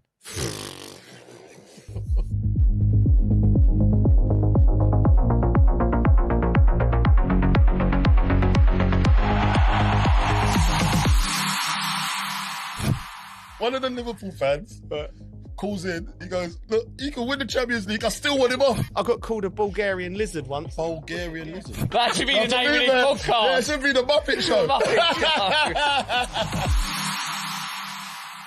Welcome to the Dressing Room Podcast. We're here a day late, chaps, because of bank holiday, and we've had a really, really relaxing one. Yeah. Thanks to this man. Oh, yeah. Yeah. Do you want to? It wasn't relaxing me getting there, though. I was rushing. Do you want to explain to the listeners where we was yesterday? Mate, do you want me to take it? I think take the ball by the horns. I'll say it. Yeah, we went for a bit of hot yoga. And yeah, it was quite interesting. So obviously, when you go to these type of places, like I didn't know what to expect, but I know you have to go there relaxed. Yeah. And open to the elements, open to what can be. Yeah. So I've gone in. I'm obviously late, as I always am. That so I'm already was the rushing. most stressful part. I know one of them's yeah. going to be late, and they lock the doors. Yeah. Somehow you've got them. You got the doors. They started open. late for you. They started late, all the women of Cobham waiting for Colton Cole. Do you know what I mean? Yeah. And I got there, and it was very inviting. Yeah. Got in there, and I didn't know what to do. I didn't have my towel. That was the main thing for me because I don't like sweating without having a towel to dab my face at least. So that was really uncomfortable. But when I got in there, everyone was very nice, isn't it? Yeah. Did you find calm. it tough? It was calm. Yeah. She messaged me the night before. Right. And said, "Oh, shall I make it tough?" And I Why went, would you yeah, do? Why not? See what I'm saying? Like, first time. I've never done yoga before, and I'm doing hot yoga. So we're doing extreme sports right now. At one point, I looked over and you looked like you was a pretzel. The way that your body was, like your arm was like, and I was like, hey, do you know the what? strain in your face. I wasn't far off it, mate. I was straining, man. I don't know. They done this. What was the downward dog? Downward dog, yeah. Yeah. Then there was what's Back the the other baby. word? There was the warrior pose. The warrior pose. What Warrior was that? two. The warrior 2. Yeah. What was the other one when you're like in a plank?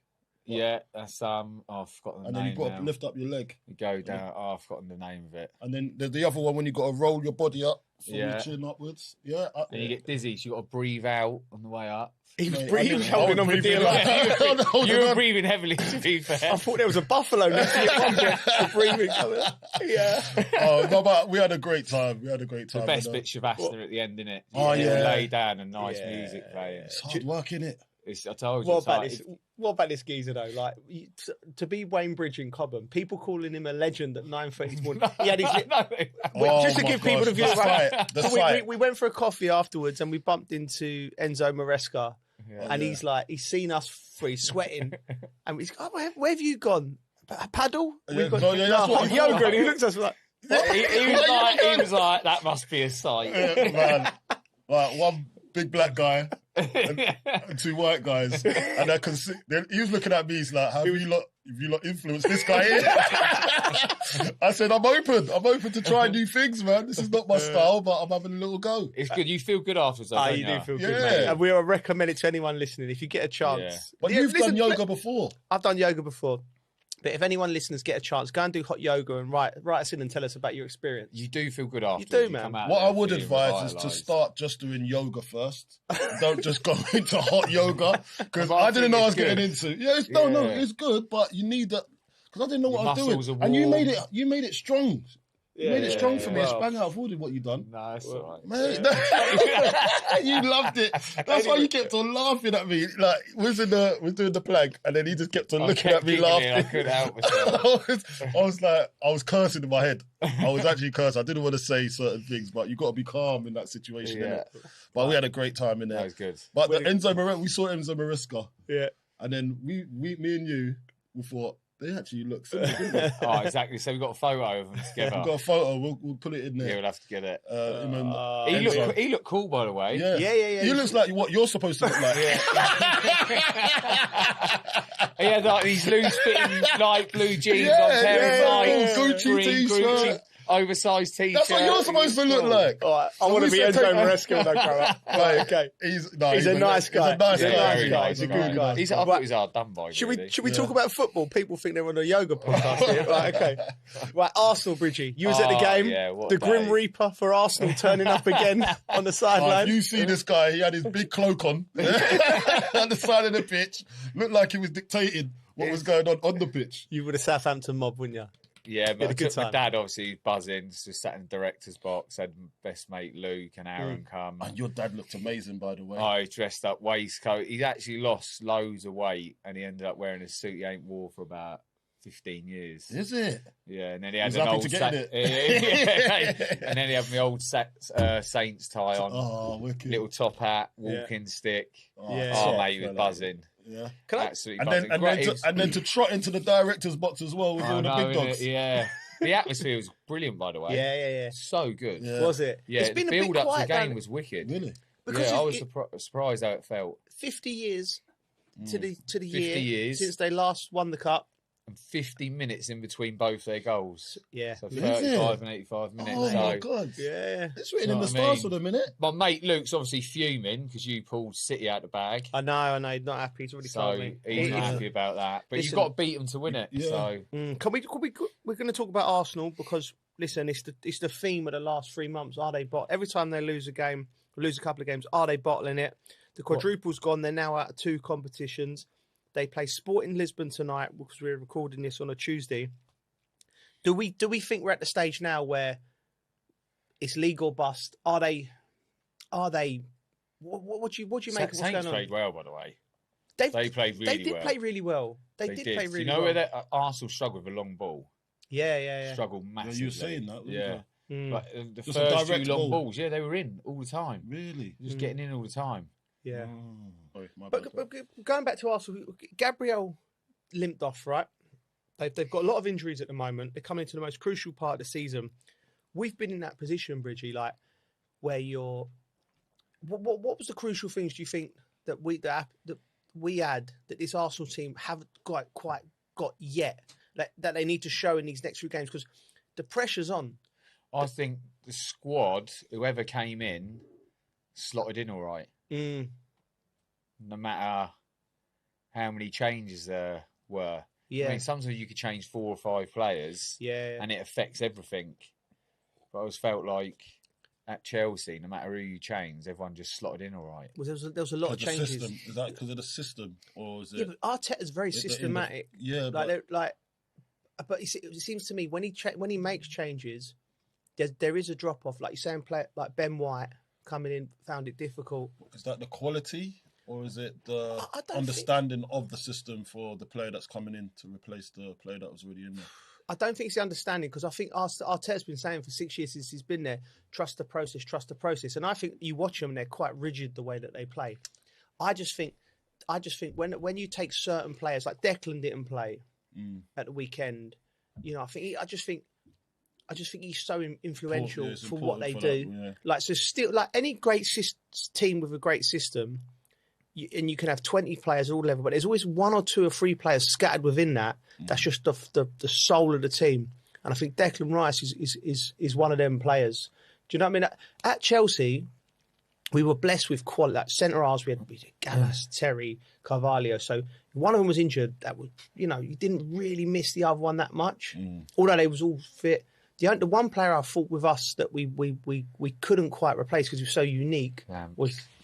No, I think Lamps was good, but what about Drogba? Drogba, because he was so like. I remember when we had to play, it was Drogba or Ida, so we had to make a conscious effort to change the way that we played. The approach to the game. Do you know what I mean? There was no like for like, and I think Arsenal with Declan, there's no like for like in the midfield where he could, because he does so much good work where he gets it deep and he drives through the lines, he breaks the play.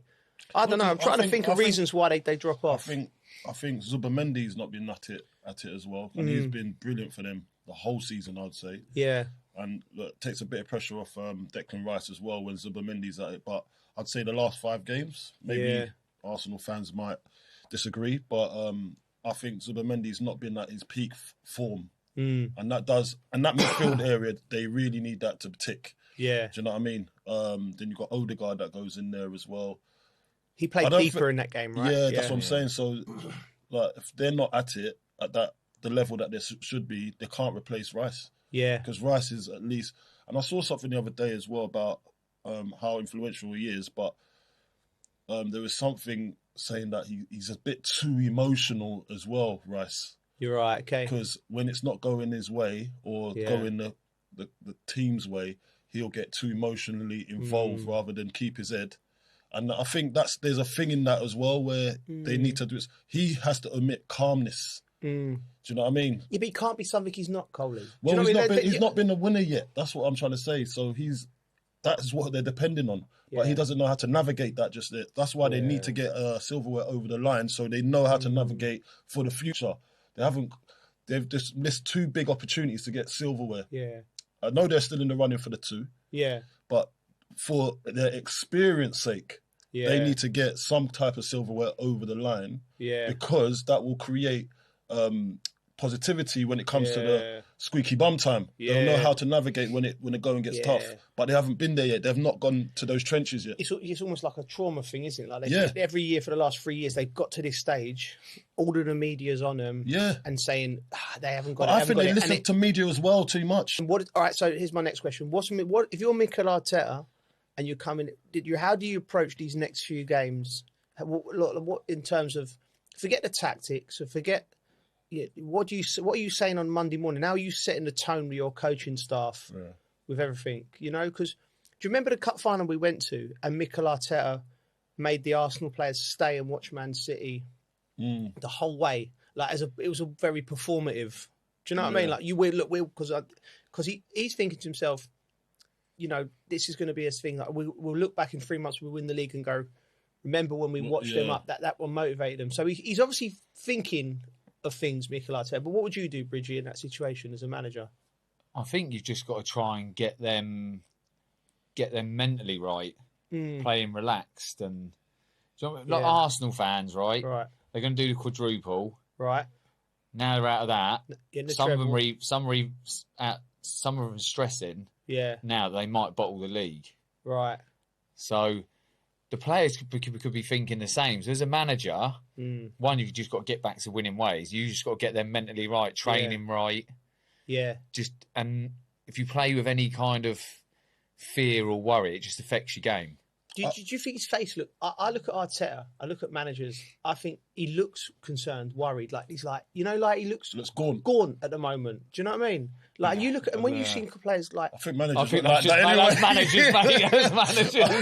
Yeah, if I was a manager, oh my God, I look old enough as it is. the only one manager, and he's the governor, and it's what he just Don Carlo. Carlo. Yeah, with the cigar. Just tuning. And I've got to go. He never looks stressed. I've got to say, to some extent, Vince Kompany. Yeah.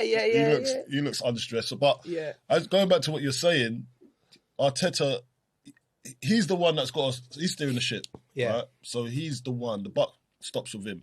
He's the one that's got to give his players the confidence to like have that belief. Say, Dad, all right, we've lost that game. Now it's time to draw in. And I think there's some training session they was doing yesterday. Did you see it? No. It was online. No. There was they put it out there as well. Like I think it was in the Daily Mail or something like that. Yeah, but there was holding a ball on their heads between 5 players around the ball. Like I'm thinking, what kind of activities are this? Like, it's cringy, man. Are we SEALs? Are we? I don't know. They had the ball, and all their heads are on the ball. About 5 of them around it, and I don't know what kind of game they were playing. But why would you even film that and put it out there? And do that in the sports hall when there's no. You're right. If you won the last 2 games, not after losing 2 games. Do you know what it reminds me of? Go on. Respect the ball. How did that turn out? Like they're trying to get the edges every type of way, and they're trying to get that team bond and on the pitch as well. So I know what they're doing, but just leave that.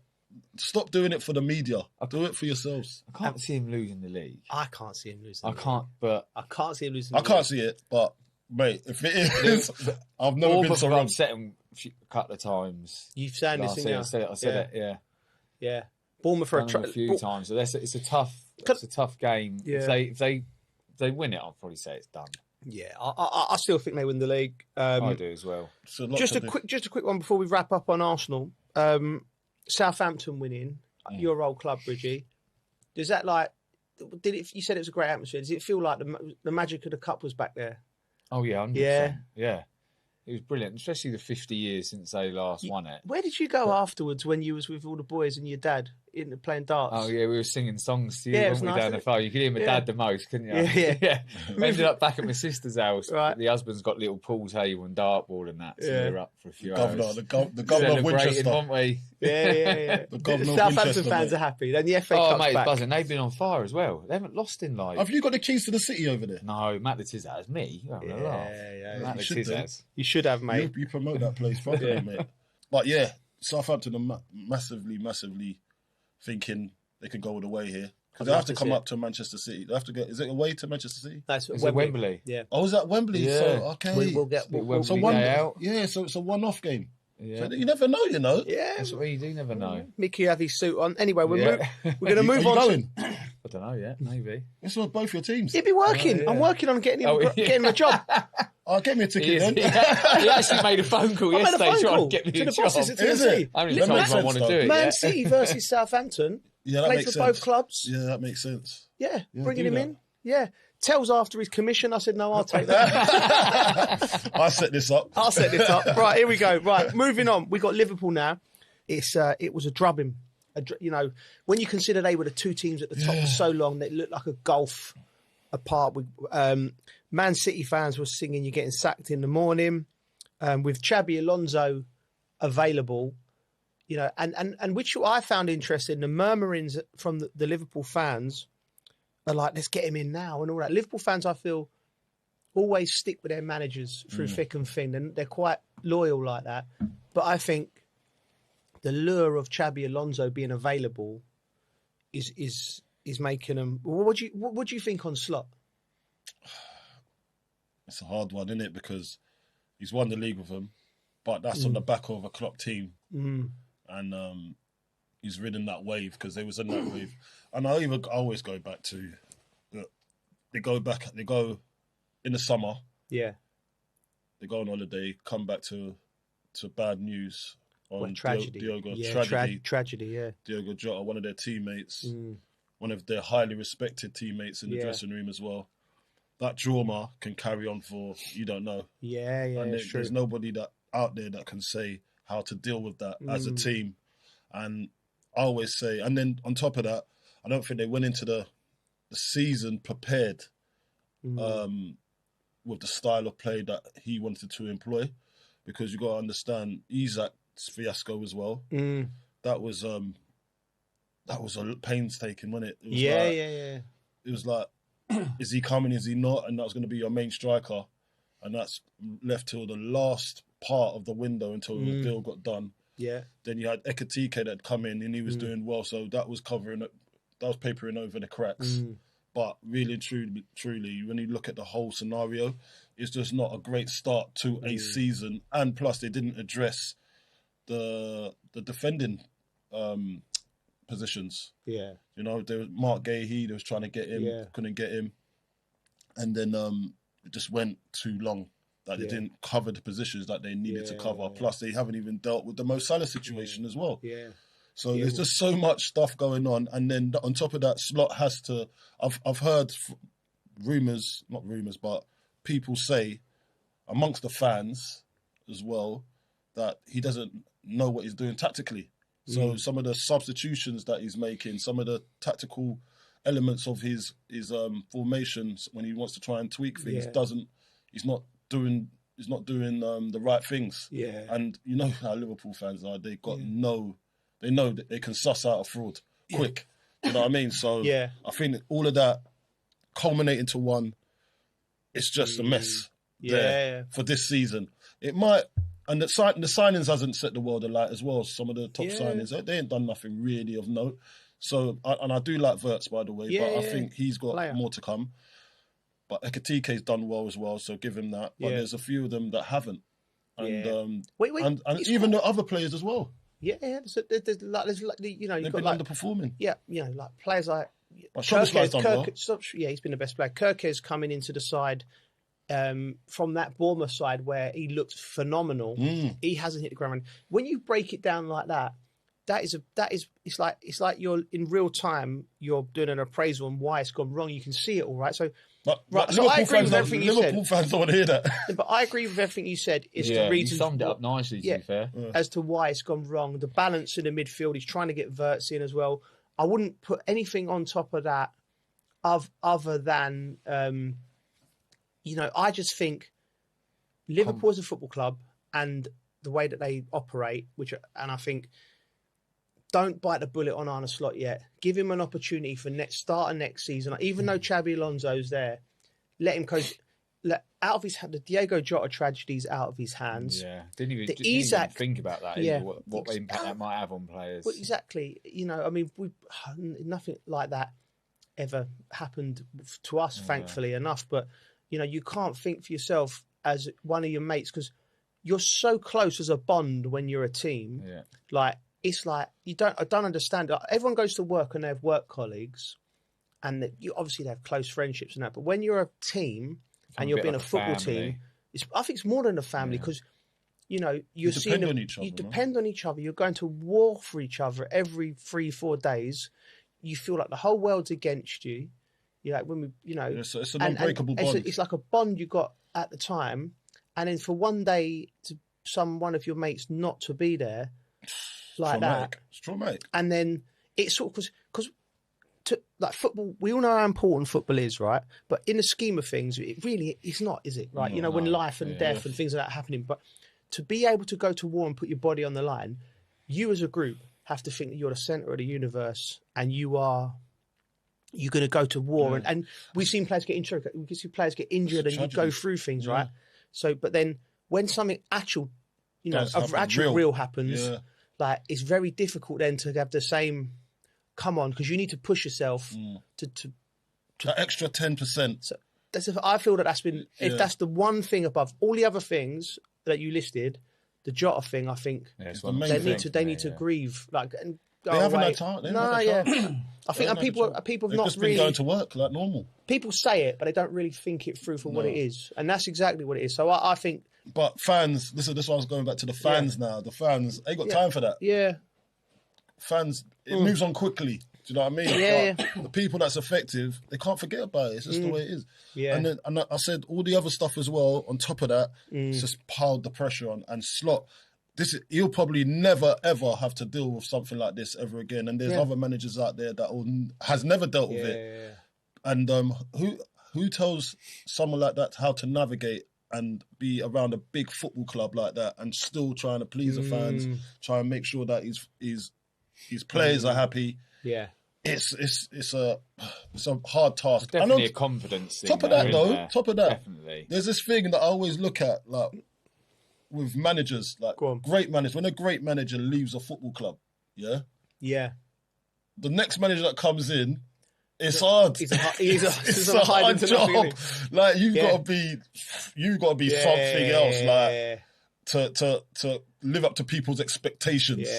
Because you're not Klopp, you're Slot. Do you know what I mean? And they're always going to have that against you. It's true. It's true. Like you look at David Moyes, who's a great manager, Yeah, going in after Fergie never worked. Unai Emery, did he go straight in after Wenger? Yeah. And Unai Emery's clearly a great manager. It's so hard. It's so hard because everyone's such used to a certain way. Do you know what I mean? And then that happens, and then you ain't gonna ever live up to him. Imagine you're at a great concert, right? And the support act is just blowing the doors off, and everyone's buzzing, and then the main acts go, "Oh God." Drop it down a gear, warrior. I'm going to come in. You're already at a 10. I've got to find an 11.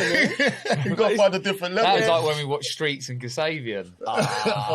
Mate, because Streets were good. But Kasabian were really good as well. They were good. I was worried because when we went to Streets and Kasabian, I was thinking, we love the Streets. You love the Streets. A week don't go by without you in the background playing, right? And I'm thinking, we were so buzzing at the Streets. I think, God, Serge has got his work cut out here, but then he come out and smashed it out of the park. So big him up. Was it the pit? Was in the mosh pit? The mosh pit. I was in there.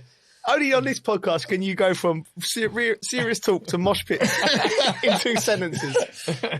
Quick question though, Arne Slot, do you stick with him or do you go and get Xabi Alonso? Stick or twist?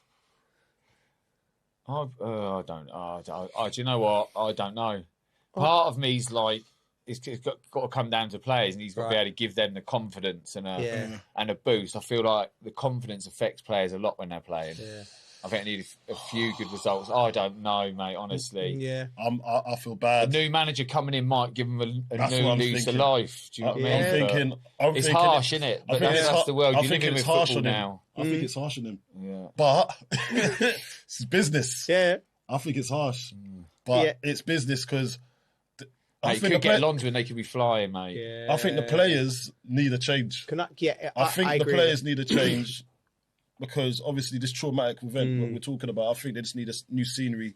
Let's start again next season. Can I say I want to throw my 2p worth in it. I think go to the end of the season and then sit down and I would probably do it if he's available. Not now. Let Arne Slot try and win the Champions League because he deserves that. So. Not now. That's a question in its own, right? Coley. Go on. If he wins the Champions League, he's got to stay. He stays. Of course he has. All right. Of course he has, right? Do you agree? Yeah. Okay. Yeah. I was on the radio the other day. One of the Liverpool fans calls in. He goes, "Look, he can win the Champions League. I still want him off."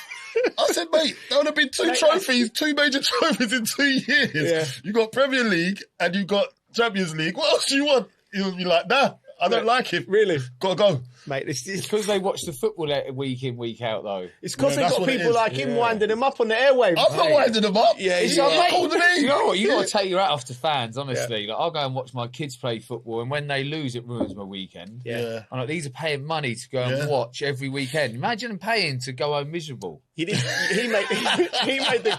Listen, how many fans have you made feel like that? Do you know what? You said something right. And this is when I say you've got this weird way of looking at things. Yeah, I can't argue with you, right? Yeah. He said, I can't remember who it was. I think it was at the final when you went, I hope nobody. It's going to be horrible with someone. Someone's going to lose. We was in the box. And because we're in the box of both fans. Yeah, and he was like, what? He said, why would you bother going to football, right? He said, why would you just not go to a gig or a rave or something? At least you know when you pay your 50 quid, you're going to have a good time. Football, you could pay you 50 quid and go home miserable. Yeah, but I guess the times are really good when they are good. Yeah. It's like playing bingo, isn't it? It's like playing the lottery. I tell you, it wasn't good for the other day on TV. Danny Dyer. Oh yeah, what happened? Where it kept panning to him every time with the West Ham. Oh, and yeah, then they scored, then they hadn't scored. Mate, he went for a lot of pain. We will get onto that. So listen, anyway, Liverpool. I'll bring Alonso in, and I'll tell you why. I think Alonso tends to play with that sort of 3-4-3 system. Yeah. I think Frimpong and Kirkes, Wirtz in behind Isak and Ekitike, Szoboszlai and McAllister. Maybe as a 2 in there. He ain't turned up this season, McAllister either. He hasn't. He's but yeah. But anyway, I would do that. Moving on, Chelsea now. Mm-hmm. Listen, lots going on, Coley. They dispatched Port Vale 7-0. That was lovely, by the way. Lovely dispatch, but it's off the back of a bad run. Yeah. But the news coming out is Enzo Fernandez has been dropped by Chelsea for 2 games after comments he made about his future are deemed to have crossed the line, according to the manager, Rosina. Now, when Rosina came out and spoke to the press, he said it was a club decision to give him the 2 games ban. He's under contract until 2032. And he wants to leave, right? It seems like he wants to leave.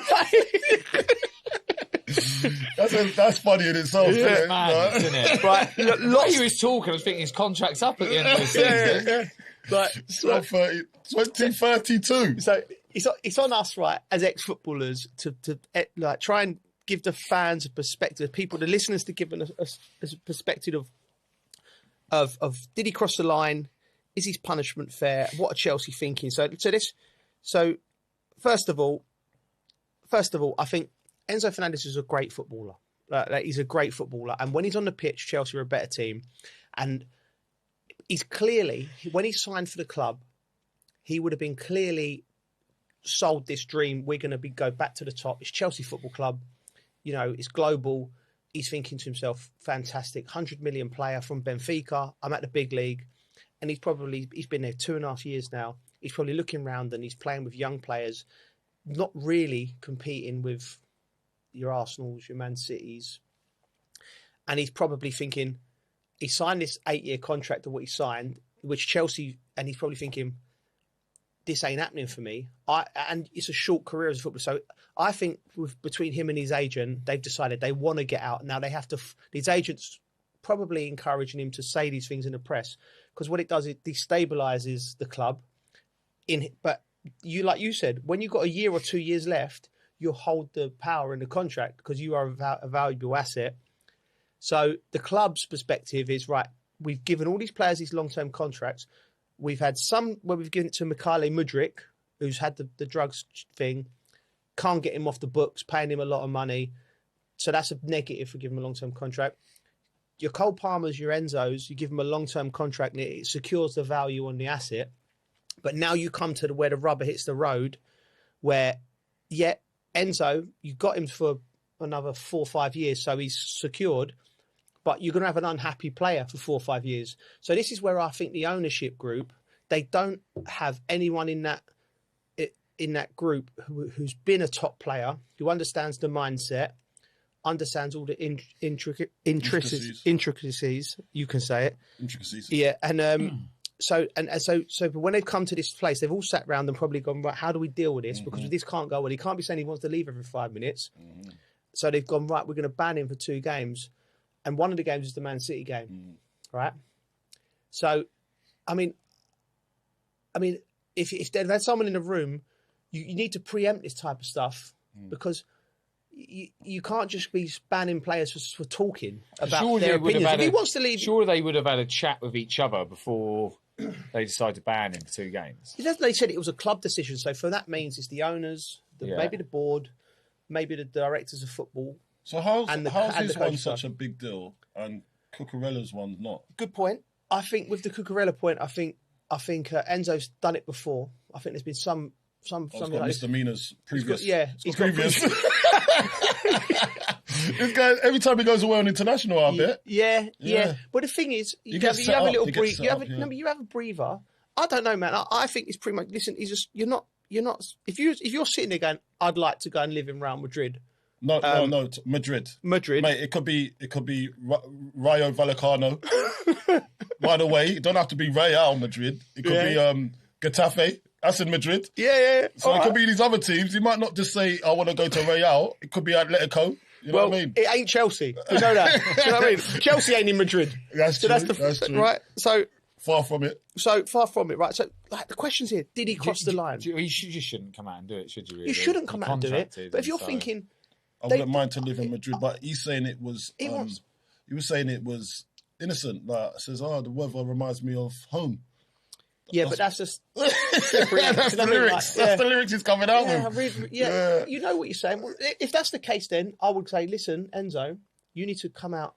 If my dealings with it would have been, first of all, I think you made a rod for your own back with these long-term contracts because I think they sound good in essence, but they haven't thought about what happens when you get a player, a top player who wants to go, and how that affects. They must have had a chat with him before banning him, surely. Well, it's an easy one. You say, listen, Enzo, why are you saying this? And he'd go, sorry, I didn't mean it. Go, all right, then no problem.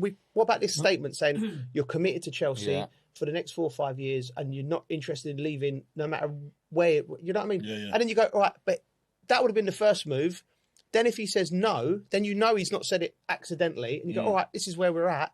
And then it becomes a thing, well, then listen, I just think I could have said this was coming down the line 2 years ago with his long-term contracts. 100%. That's how they're going to try and get out of it. Of course, players are going to try and navigate.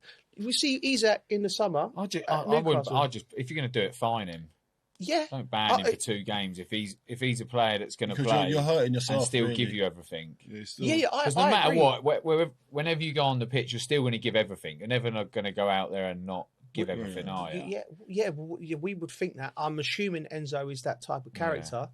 But we have seen some wrong uns. We have seen some wrong uns. But would you forcing yourself out of a club is it's so ugly, isn't it? It's so ugly, hardcore, right? Do you know what I mean? Like, because the only people that pay the price are the fans. Yeah. Do you know what I mean? If they're not happy, you've seen what Chelsea do. Exactly. Doesn't matter how good you are, what kind of background you've got, or what kind of reputation you've come with. Yeah, you get put in the reserves. They've gone hardline Chelsea on all of these type of issues. They've gone any of the players that they've give long-term contracts out, and they won't leave because the players can't get the money that they're on at Chelsea and whatnot. They go, right, you're going to Siberia, the bomb squad. You're going out there. You're going to train with the kids. You're going to make your life difficult, which is completely wrong. Yeah, because every one of them players were bought in good faith, and it hasn't worked. And it's not just the player's fault. If a player's not worked at a club, the player has to take the most of the blame, but it can be the manager, it can be just the situation, it can be no one's fault, right? Mm-hmm. But you can't go, right, we wanted you, go and get over there and do that. I've been vocal, but I don't think that's... You've been in that situation. So just talk me through that. What was it like? What bomb squad? He's been at... It was a bomb squad of 6 months. So was I. Shay Given, Adebayo. I was in bomb squad in Indonesia, though. That's a proper bomb squad. Proper bomb squad. Oh my God. Mate, they put me in bomb squad in Indonesia. I didn't do nothing wrong. It's crazy. Imagine being in Indonesia, segregated. I could have dealt with it differently when I look back, maybe, but not like loads differently. Go on. But I could have been a bit more positive. But when I was with them, there was Craig Bellamy, Shea Given, Adebayo. There was like a group some of big us. dogs in there. We were coming back for pre-season. Just got a phone call saying he don't want you at the training ground. It's just from who? I can't remember. We don't want you at the training ground. So it wasn't the manager? No, management Weasel. called me. He'd never call me. That's a proper weasel move. Who was it? Mancini. Come but on, like, man, so I pick up the phone. ended up coming back 10 days later. Yeah. But when he called me, I was just when I got that, I was like, I thought I was going on holiday again. Yeah. I went on holiday for another week, but I come back and I'm truthfully, still training it with must the have kids. hurt. It must have hurt. Oh you, yeah, you know because what I mean? then you like know you're kind of done. Like there's no way of changing his mind. He's gone, no, I'm just done with you. Yeah. So then you train with the kids, but like obviously, like you say, you're on big money. So then it's like, well, who's gonna come and get you? And I think a couple of lads might have got out in time, but then you're training with the kids every day. But I never cause a problem. Yeah, of course I go in and still train, work hard, but you're just I lost a little bit of love for football. So I'm like, what's next? Like, am I just seeing this out? Yeah. And I remember it got to Christmas time and he called me over because I thought I had 2 weeks off at Christmas. Right. Because obviously the kids get a bit of a break. Yeah. Oh, you're training with us now? I was like, oh, come on, mate. So he's just done a spiteful one as well. Oh, yeah, I just thought, come on. So hold on, so you've been out. I've been out all the way from summer to the youngsters get 2 weeks off at Christmas. Yeah. But he's gone, no, you come and train with us now just to be spiteful. Yeah, and I was just like, oh, come on, mate. Like, what are you doing? Taking the piss. I haven't. Yeah. I ain't caused you no problems. I was literally just going to go home for Christmas. Yeah. Oh, that's your problem. You just want money. You don't want to play football. Oh, So, wow. no, but you're not going to play me. You're just keeping me here for the sake of it. You haven't all of a sudden just changed your mind. You don't want to play me. Yeah. So don't blame me. Spiteful. So then, anyway, I've got to get past that bit. And I think I went in January, and then ended up going to. I went to Brighton in the end. Yeah. For less money, I took a little bit of a cut to be able to go. So I said, I need to get out. I just think his behaviour there is atrocious. I think diabolical. Yeah. And you haven't done anything to him. No. And I'm like, I could understand. I can understand if you're a player that's causing disruptions in the first team. You're gone. But you're still going to want to train. You still want to be and fit. You're a model professional. And you're playing with people that you get on with. Exactly. Like, I get it if there's a bad egg. I get it if there's bad egg. But I was never a bad egg. But that's interesting because what is Enzo's teammates thinking? No. Yeah. That's exactly it, Coley. We'll probably go to you and go, mate, what are you doing? Yeah. I would go to Enzo and go, come on, geez, what you like? And come on, you're with us, right? And that's problem. That's problem solved. Yeah. But the club's be going. The club, Liam should be able to go to the top boys at the group. Go, get hold of him, sort him out. Yeah. Do you know what I mean? Do you reckon Liam's got that in him? No. He needs to know who his leaders are, and that's the whole point of having an experienced pro. Exactly. What I've been saying. So having an experienced manager should be dealing with that situation, not people up above. No, but that's not how they work it. They work the situation with the manager. It filters through the manager, but it's not. Do you know what I mean? Whereas we're used to a system where the manager is the be all and end all. Yeah. So Mancini, he would obviously have to tell the directors he's doing that to you, but that's him. Do you know what I mean? There's no one going, I'll tell you what, geez, let's nose up Reggie's Christmas. Let's make him come. There's no one there. He's just that's all him being a donut. Yeah. Vindictive, yeah. But what I'm saying is, this problem was always coming down the line, and Chelsea have just got to it and gone, right, let's go hard line on him, and then the teammates go, oh, if they're going to do that to him, they can do that to us at any moment. Yeah. Do you know what I mean? If we say the wrong format, I just think it's a mess. I really do. And I just think if he and I feel for Liam because I know Liam. If he was left down to his own devices, he wouldn't have handled. I don't think he would have handled it like this. I really don't. I mean, I might be wrong. I don't know. Well, we don't know. We don't know, but I'm not sure. Yeah. As a manager, you've got to try and keep him on side. Right, just for the record, before we move on, Enzo has said that no talks have taken with Real Madrid or Getafe or or anyone in that region. Yeah. and Liam Rosini has come out and said that him and Enzo are in a good place. Oh, that's all right then. So that should have happened before a 2-match ban. Nip it in the bud now, isn't it? Yeah. Well, it had to be talked about.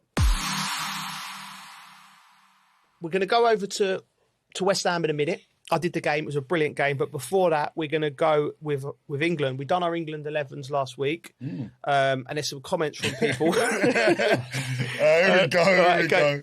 We posted. I've been on there debating. Yeah, I love the fact Coley's engaging with the people. Yeah, I like it. It's good. Sticking up for us. Yeah, no, it's not even about sticking up. It's just like, everyone's got a view. Yeah. As long as you look, I've got to say this now, right? Yeah. So I'm looking deep into the camera's eyes, lens, whatever you want to call it. Yeah. Listen, when you come onto our comments section, right, you don't have to be rude first to start a conversation. Don't come and say, look at these Muppets, and then go on to say what your point is. If you want to get my attention that way, then I won't engage with you in the way you want me to engage, but I will engage with you if, you come with a little bit of respect. Do you know what I mean? Or else I'll call you a Muppet back. How about that? Muppets. The Muppets. That should be the name of this podcast. Yeah, it should be the Muppet Show. That's our new podcast name, the Muppet Show. Right, here we go. Right, so listen, most people like Bridges' team. So 19% Coley, you was at the back. Yeah, I've got 35%. That's the team that will win, you know. Okay. Right? We'll never know because it won't happen. It's tactically, it's a spiritual team, that is. It's in the unseen world. All right, I do pick my teams on What did you get? spirituality. Was you second? No, I was second with 35%, but Bridgie smashed it, 46%. Is it? Now, Colton, you had Madueke in your team. Yeah. Craig said starting with him was mad. Like, defend your thing with Madueke. Or just admit you got it wrong. No. Look, it could have been a toss up between Madueke and Bowen for me. Yeah. But Madueke is in my reasoning for going with Madueke is because he's in a title challenging position, so he should be on a high, right? Yeah. And I'd have loved to put Bowen in there. I was not going to put Saka because I think Saka closes the space for Kane to operate. Right. Where I think, and Bellingham, where I think we need runners on the outside that can take on players on the outside and in the inside. A little bit of unpredictability. Yeah. That's why I've gone for Noni Madueke. And he's a willing runner to go the other way because Harry Kane comes to feet quite a lot. So my choices are actually tactical. It's not that he's my favourite player. I just thought, what player is going to complement the best player on the pitch, which is Harry Kane? Yeah. Okay, it's fair. It's a fair point. Yeah. And on the other side, I've gone with Rashford. He's a willing runner. I see him again. Scored at the weekend for Barcelona, playing really well. He's going to get a lot of football from now to the end of the season because Rafinha's injured. So I looked at that. I thought, listen, man, there's a spiritual guidance to my selection. Yeah. You might just see it on paper and think, maybe not. Yeah. And I put Garner in there as well. Yeah. It's all spirituality, man. Yeah. You know what I mean? That's why I'm a manager, in my head, and you're not. Fair. It's well said. I think he's even put. Craig's even put Madueke in his team now. This is from I Bettles said, how are people picking stones? He's played 18 games in 2 years. I must say that's a fair point. Yeah. That's a fair point. But I just think he's got the experience to navigate.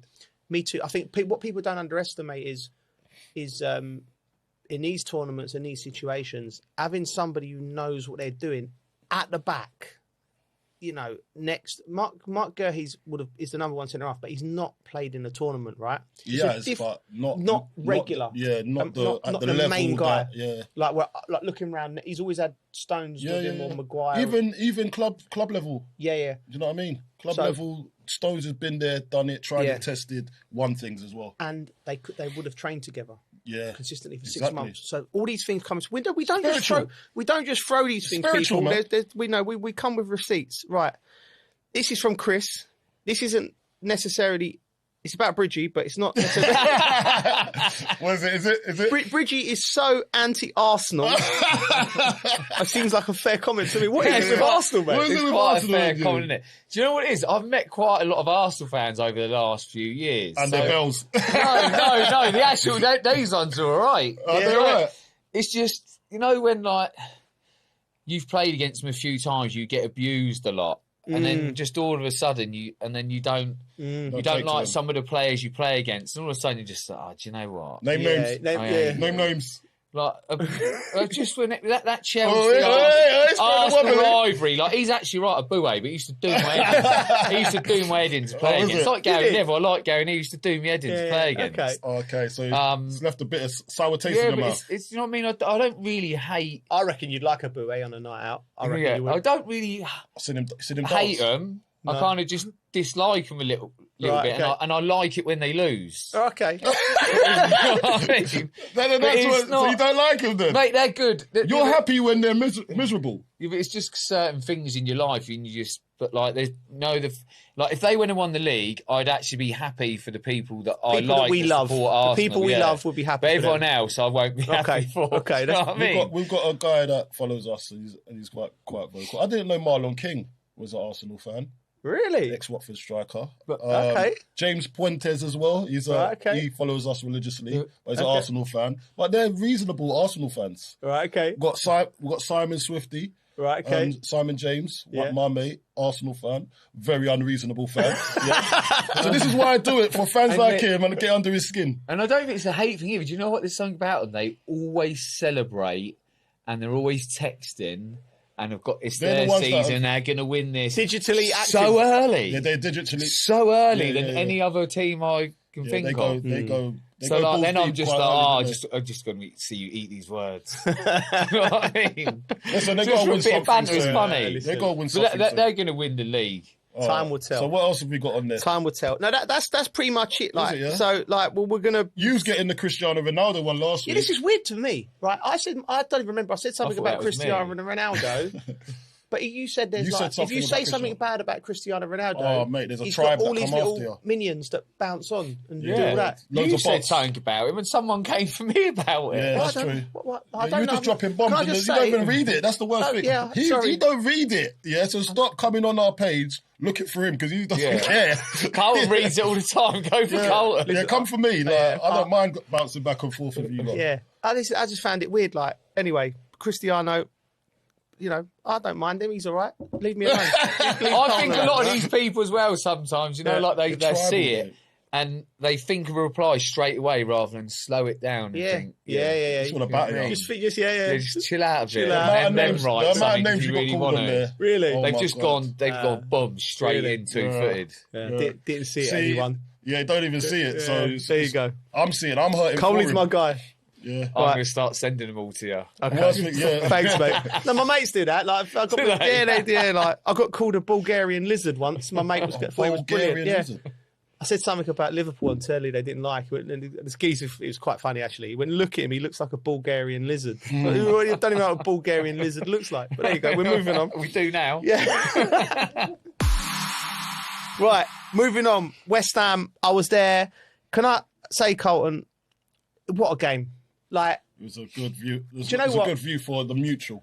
Yeah, before I go on, right, you know, I don't know if it's my old age what it was, but I get really when I go to West Ham and a big night like that when the crowd they were singing Bubbles, I get really emotional. I was like, because you know, like I remember that song when you're there and you're a kid and it's all new and it's all fresh, and it was the fans were so up for it. Yeah. They were so up for it for the game, and as we come down from where we was watching the game, God knows why they do this. They put us like right between the Leeds fans and the West Ham fans, and we got to stand there for 10 minutes and just watching them scream abuse at each other. The passion, from the top of their lungs, from the top of their running from the top. I saw one geezer. He must have been about 65, limp. And I saw him running down like it took him ages to get down, just to get blow out some nonsense. And then there's all these other West Ham fans, and I was watching it. It was brilliant. It's their stress relief, isn't it? Yeah, I thought it was brilliant. Like, and I'm like, listen, you're right. It's a stress relief, and that's what they come to football for. That's the whole point.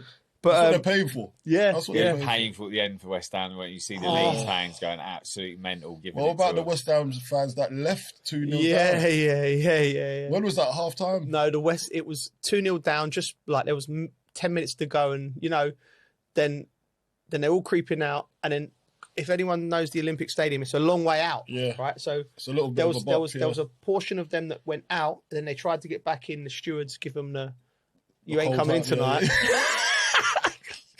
Oh, and then the ones that come back come back with their head held with a towel between their legs. Yeah. Like, I was just going to the toilet.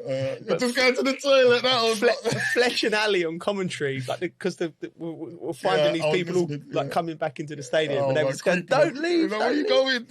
It was brilliant. It was absolutely. So brilliant. I would have thought a different way there because I went to the toilet when Saints got their second goal. Did you? Yeah. Okay. So I missed it. So then I just thought, well, we'll just stay here. What in the toilet? I stayed out. I just stayed in the toilet. I left the toilet, but I thought I'm not going back into the stadium because I've gone to the toilet. That's why they scored. So I just stay out here. Because if I go back out there, ask them what they scored. So last few minutes, maybe that's what some of the fans were thinking. That's what they should have done. Stayed out. And made that's probably what they were thinking. They said, you know what? Well, I'm out here now. We've caught up, so I might as well stay out here. Not try and get back in and just. The only thing is trying to get back in and seeing them lose. That's even. It's just. I know. Tops it off, isn't it? But one thing, I was convinced West Ham were going to win as it went into extra time. When the young goalie here, let's just give him Finley Herrick, like a character, by the way, 20 years old. Yeah, he looks like a cat who was chatting to every penalty taker. Yeah. I thought he's got a bit about him. He has definitely got a bit about him. Do you know him? Yeah, of course. Yeah. I rung Coley because I'm at the game and I'm game. like, this kid, he was the anomaly on the bench. Like, because we have all our notes and it'll be like, certain players, and I don't know nothing about this kid. Yeah, Josh Ajala on the bench as well. We had a few youngsters. So all the youngsters, I ring him up straight away, and he goes, he was on loan to Boreham Wood for at least only 11, for a short one. For 11 games, 20. He's been at the club since he was 6 years old, and I'm just thinking, you're talking about spirituality, and I'm thinking, it's written. It's written. This he's sitting there. He's been at the club since he's 6. Imagine all them nights he would have been dreaming of his debut for West Ham. But it would have been, I'm coming on with 5 minutes to go and I'm going to win the penalty shootout in a big FA Cup tie. So I think it has to be done. And then I thought the crowd give him a massive, like they always do at West Ham. They give him the big up and he'd come on. And what he done very smartly, because there was 5 minutes to go. He couldn't get into the game. So he took the goal kick, took his time. Yeah, took his time, but and then a sort of pass back come to him, and he just calmed. He looked calm, calmed himself down, and then the shenanigans started in the penalty shootout. I thought this kid's having himself. I like it, and he saved the first one, and I thought this is going to be one. A few others as well. Yeah, fingertips to the others. Just one that he probably felt a bit bad that he couldn't deal with, but he done it. Yeah, I felt he was brilliant. Yeah, I did. The only thing I would criticise with Nuno is. And it's hard because I don't know the situation with Wan-Bissaka, Mavropanos. Maybe you know Coley and Somerville. Was Somerville ready? I think he picked the team. It looked like a team that was slightly edging towards the Premier League, and I just think he underestimated. I think he would have sat there when the atmosphere was kicking off at the start and thought how up for it the West Ham fans were, how important the FA Cup was. I think he could have picked the stronger side. From the start. It was a day out in Wembley. People forget that. You know what I mean? I think he underestimated that, and I think it was a broad financial decision. It's hard as a manager if you think... It's to weigh up that one. Yeah. Where do you find a biting point for your strongest team and saving your legs as well for the charge that's ready to stay up in the league as well? You'd rather stay in the league of course. than win a cup, right? Of course. Would you? Would you rather go down and win an FA Cup? Too much. No, Coley, it's too much money. No, you got Where's the love? Where's the love? No, I know what you're saying, but where's the spirit, mate? Them boys might not win anything ever again. I know, no, for the boys. For the FA Cup. Listen, I'm not. This comes from my soul, not from my bank balance. I get it for the purist. That is the dream. As a manager, be honest. As a manager, would you rather win the FA Cup and go down or stay up? No, but you don't know what your remit was at the start of the season. I'd prefer to win the FA Cup and go down. I'll bring them back up. Listen to this. But I'm a romantic. No, but winning the FA Cup, when you were signed and you were trying to save us, you're trying to save us. It wasn't. We should put this out there. But your remit wasn't. Ask people what they your remit to come win the FA Cup and go down. No, stay up. Your remit was to keep us up. That's it. Not go win the FA Cup. That weren't on the forms. That weren't on the forms, mate. When you're signing that contract, the owner was saying you better keep us up. And then we'll give you a nice... It's not to win the FA Cup and go down. Corporate greed. Corporate greed. No, but you have to... He's doing his job. No. I'm not having it. No, you're not having it? I'm not having it. He's doing his job, mate. I'm not having it. Listen, I'm not Mate, having it, mate. The FA Cup would have been a bonus. It would have been a bonus. It's no bonus. All right. Well, I think you'd rather stay up, I reckon. Okay. You're just saying it. No, I'm not. 100%. Mate, I'm not having it. Well, we can ask the people. Stay up. Because if West Ham go down, they'll come straight back up. Money comes and goes. I like what you're saying there. I'm going to remind you about this. Listen, I'm the romantic. These capitalist people next to me. But listen, it's one for the viewers, other viewers, listeners. We're going to do a poll. Would you like to go down and win the FA Cup, or stay up and not win the FA Cup? I think it's a no-brainer. There you go. But before that, before we move on, Friday night, Coley. Yeah. Is this the biggest game of the season for West Ham? Wolves at home. The biggest game of the season so is far. every game. It's every game. It's been the biggest game. I think what you'll see for this game, it's a big. Win. It's not. It is a must win. Every game's a must win, but we got to go and put a good performance up. That's all I care about, because we got to keep that momentum, and then hopefully Lady Luck's on our side. But what it does, if we do win this game, it puts a lot of pressure on the teams around us to win theirs. So the likes of Spurs, for instance, they're going to have 2 days to mull over it until their game. And then that's going to put a load of pressure. And De Zerbi, he's come in, obviously, but I think fans are probably going to look at that as thinking, that's going to be our boost, that's going to be our bounce. If they don't bounce and it's a flat ball, then and we go and win. Yeah. I think psychologically we win, and we stay in the Premier League. You think it's that big, yeah? I think it's that big. Oh, wow, that's massive. What about you, Bridgie? It's a must-win game, isn't it? But who else they've got to play? They've got to play. They've got a reasonable run in. I think it's Crystal Palace away. They've got Leeds. They've got Leeds. There's winnable games for West Ham. Yeah. I'm looking at it. They're all much of a much. It's because you know what, these games, when people and punters, West Ham fans, Spurs fans, Forest fans, and even Leeds fans will be looking at it going, oh, that's a winnable game, that's a winnable game, that's a winnable game. But when you come to the end of the season, 2 to 3 games at the end of the season, pressure comes on. But also, say, for instance, if Leeds win the next 3 games and they're completely out of it, then West Ham played them at the last game of the season, you'd like to think they're going to be on holiday. So it changes. So you just got to win the next game. Need to win it. They've got to win it. Moving away from football, we all love our golf. It's the Masters dinner. Rory McIlroy will be choosing the meal this year. I'm just thinking, if we had a Champions dinner for our teammates, what would yours, starters, mains, and desserts be? What's your thing? A prawn cocktail. Prawn cocktail? Yeah. I was not expecting that. Never expecting that either. What's like chicken wings or something. What chicken wings? Why are you stereotyping me, bro? I'm not. You like chicken. You like chicken. You want a prawn cocktail, bro? No chance, mate. You're not having a prawn cocktail. You didn't put me in the chicken wing box. What, black people just like chicken, yeah? No. Oh, this is what we're doing now. I'd have chicken wings. I'm having prawn cocktail. Oh, chicken wings. I'm having a prawn cocktail. I'd have a burrata. A burrata? Oh, my God. This guy, man. I think you're so foreign. No, mate, you're from, where are you? Canning Town? Where are you from? Kentish Town. Yeah, like, come on. Do you not like burrata? Yeah, I do like it. Yeah, but what? Why? Well, I said caviar. It's a bit of cheese. Anyway, right. It's poor from you. Some bit of cheese, some posh cheese, that is, isn't it? How's it cured? I don't know how to do it. Right, mains. I'd either have some fried chicken, proper fried. No, he's doubling down on the chicken now. Who does this guy think he is?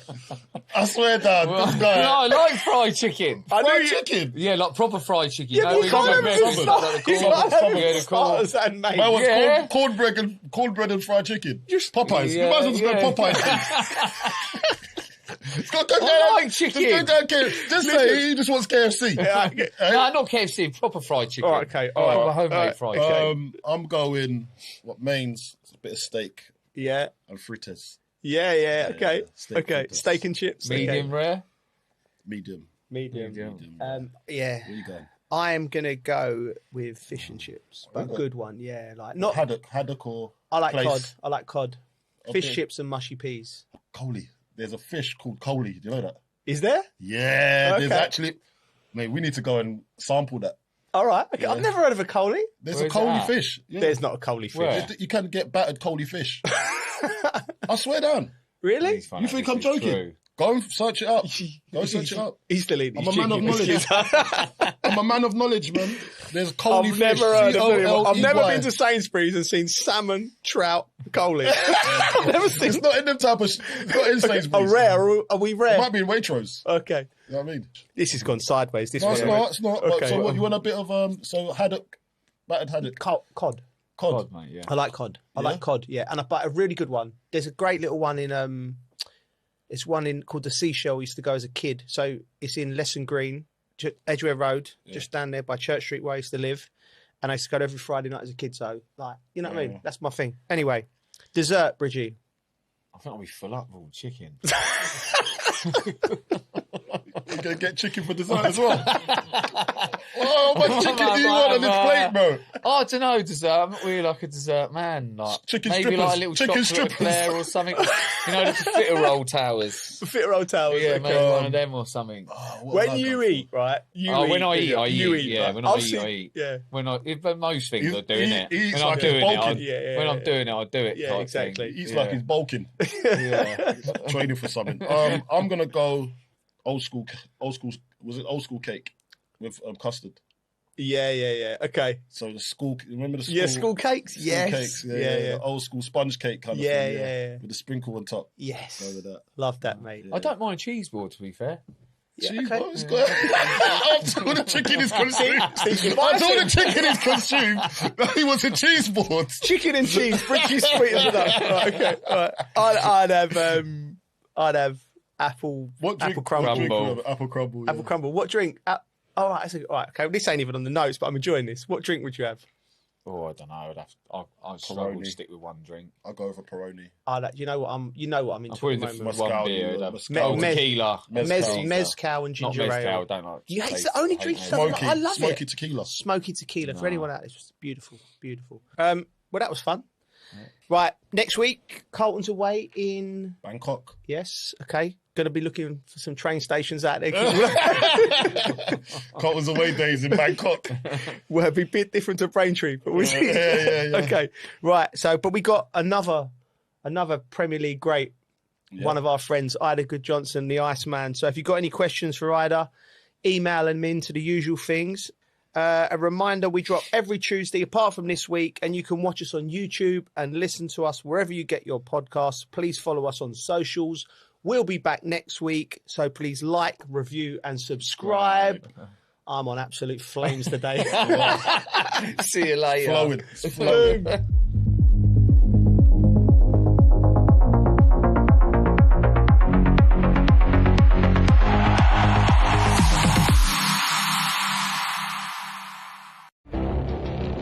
It feels like decades are passing by in a matter of weeks.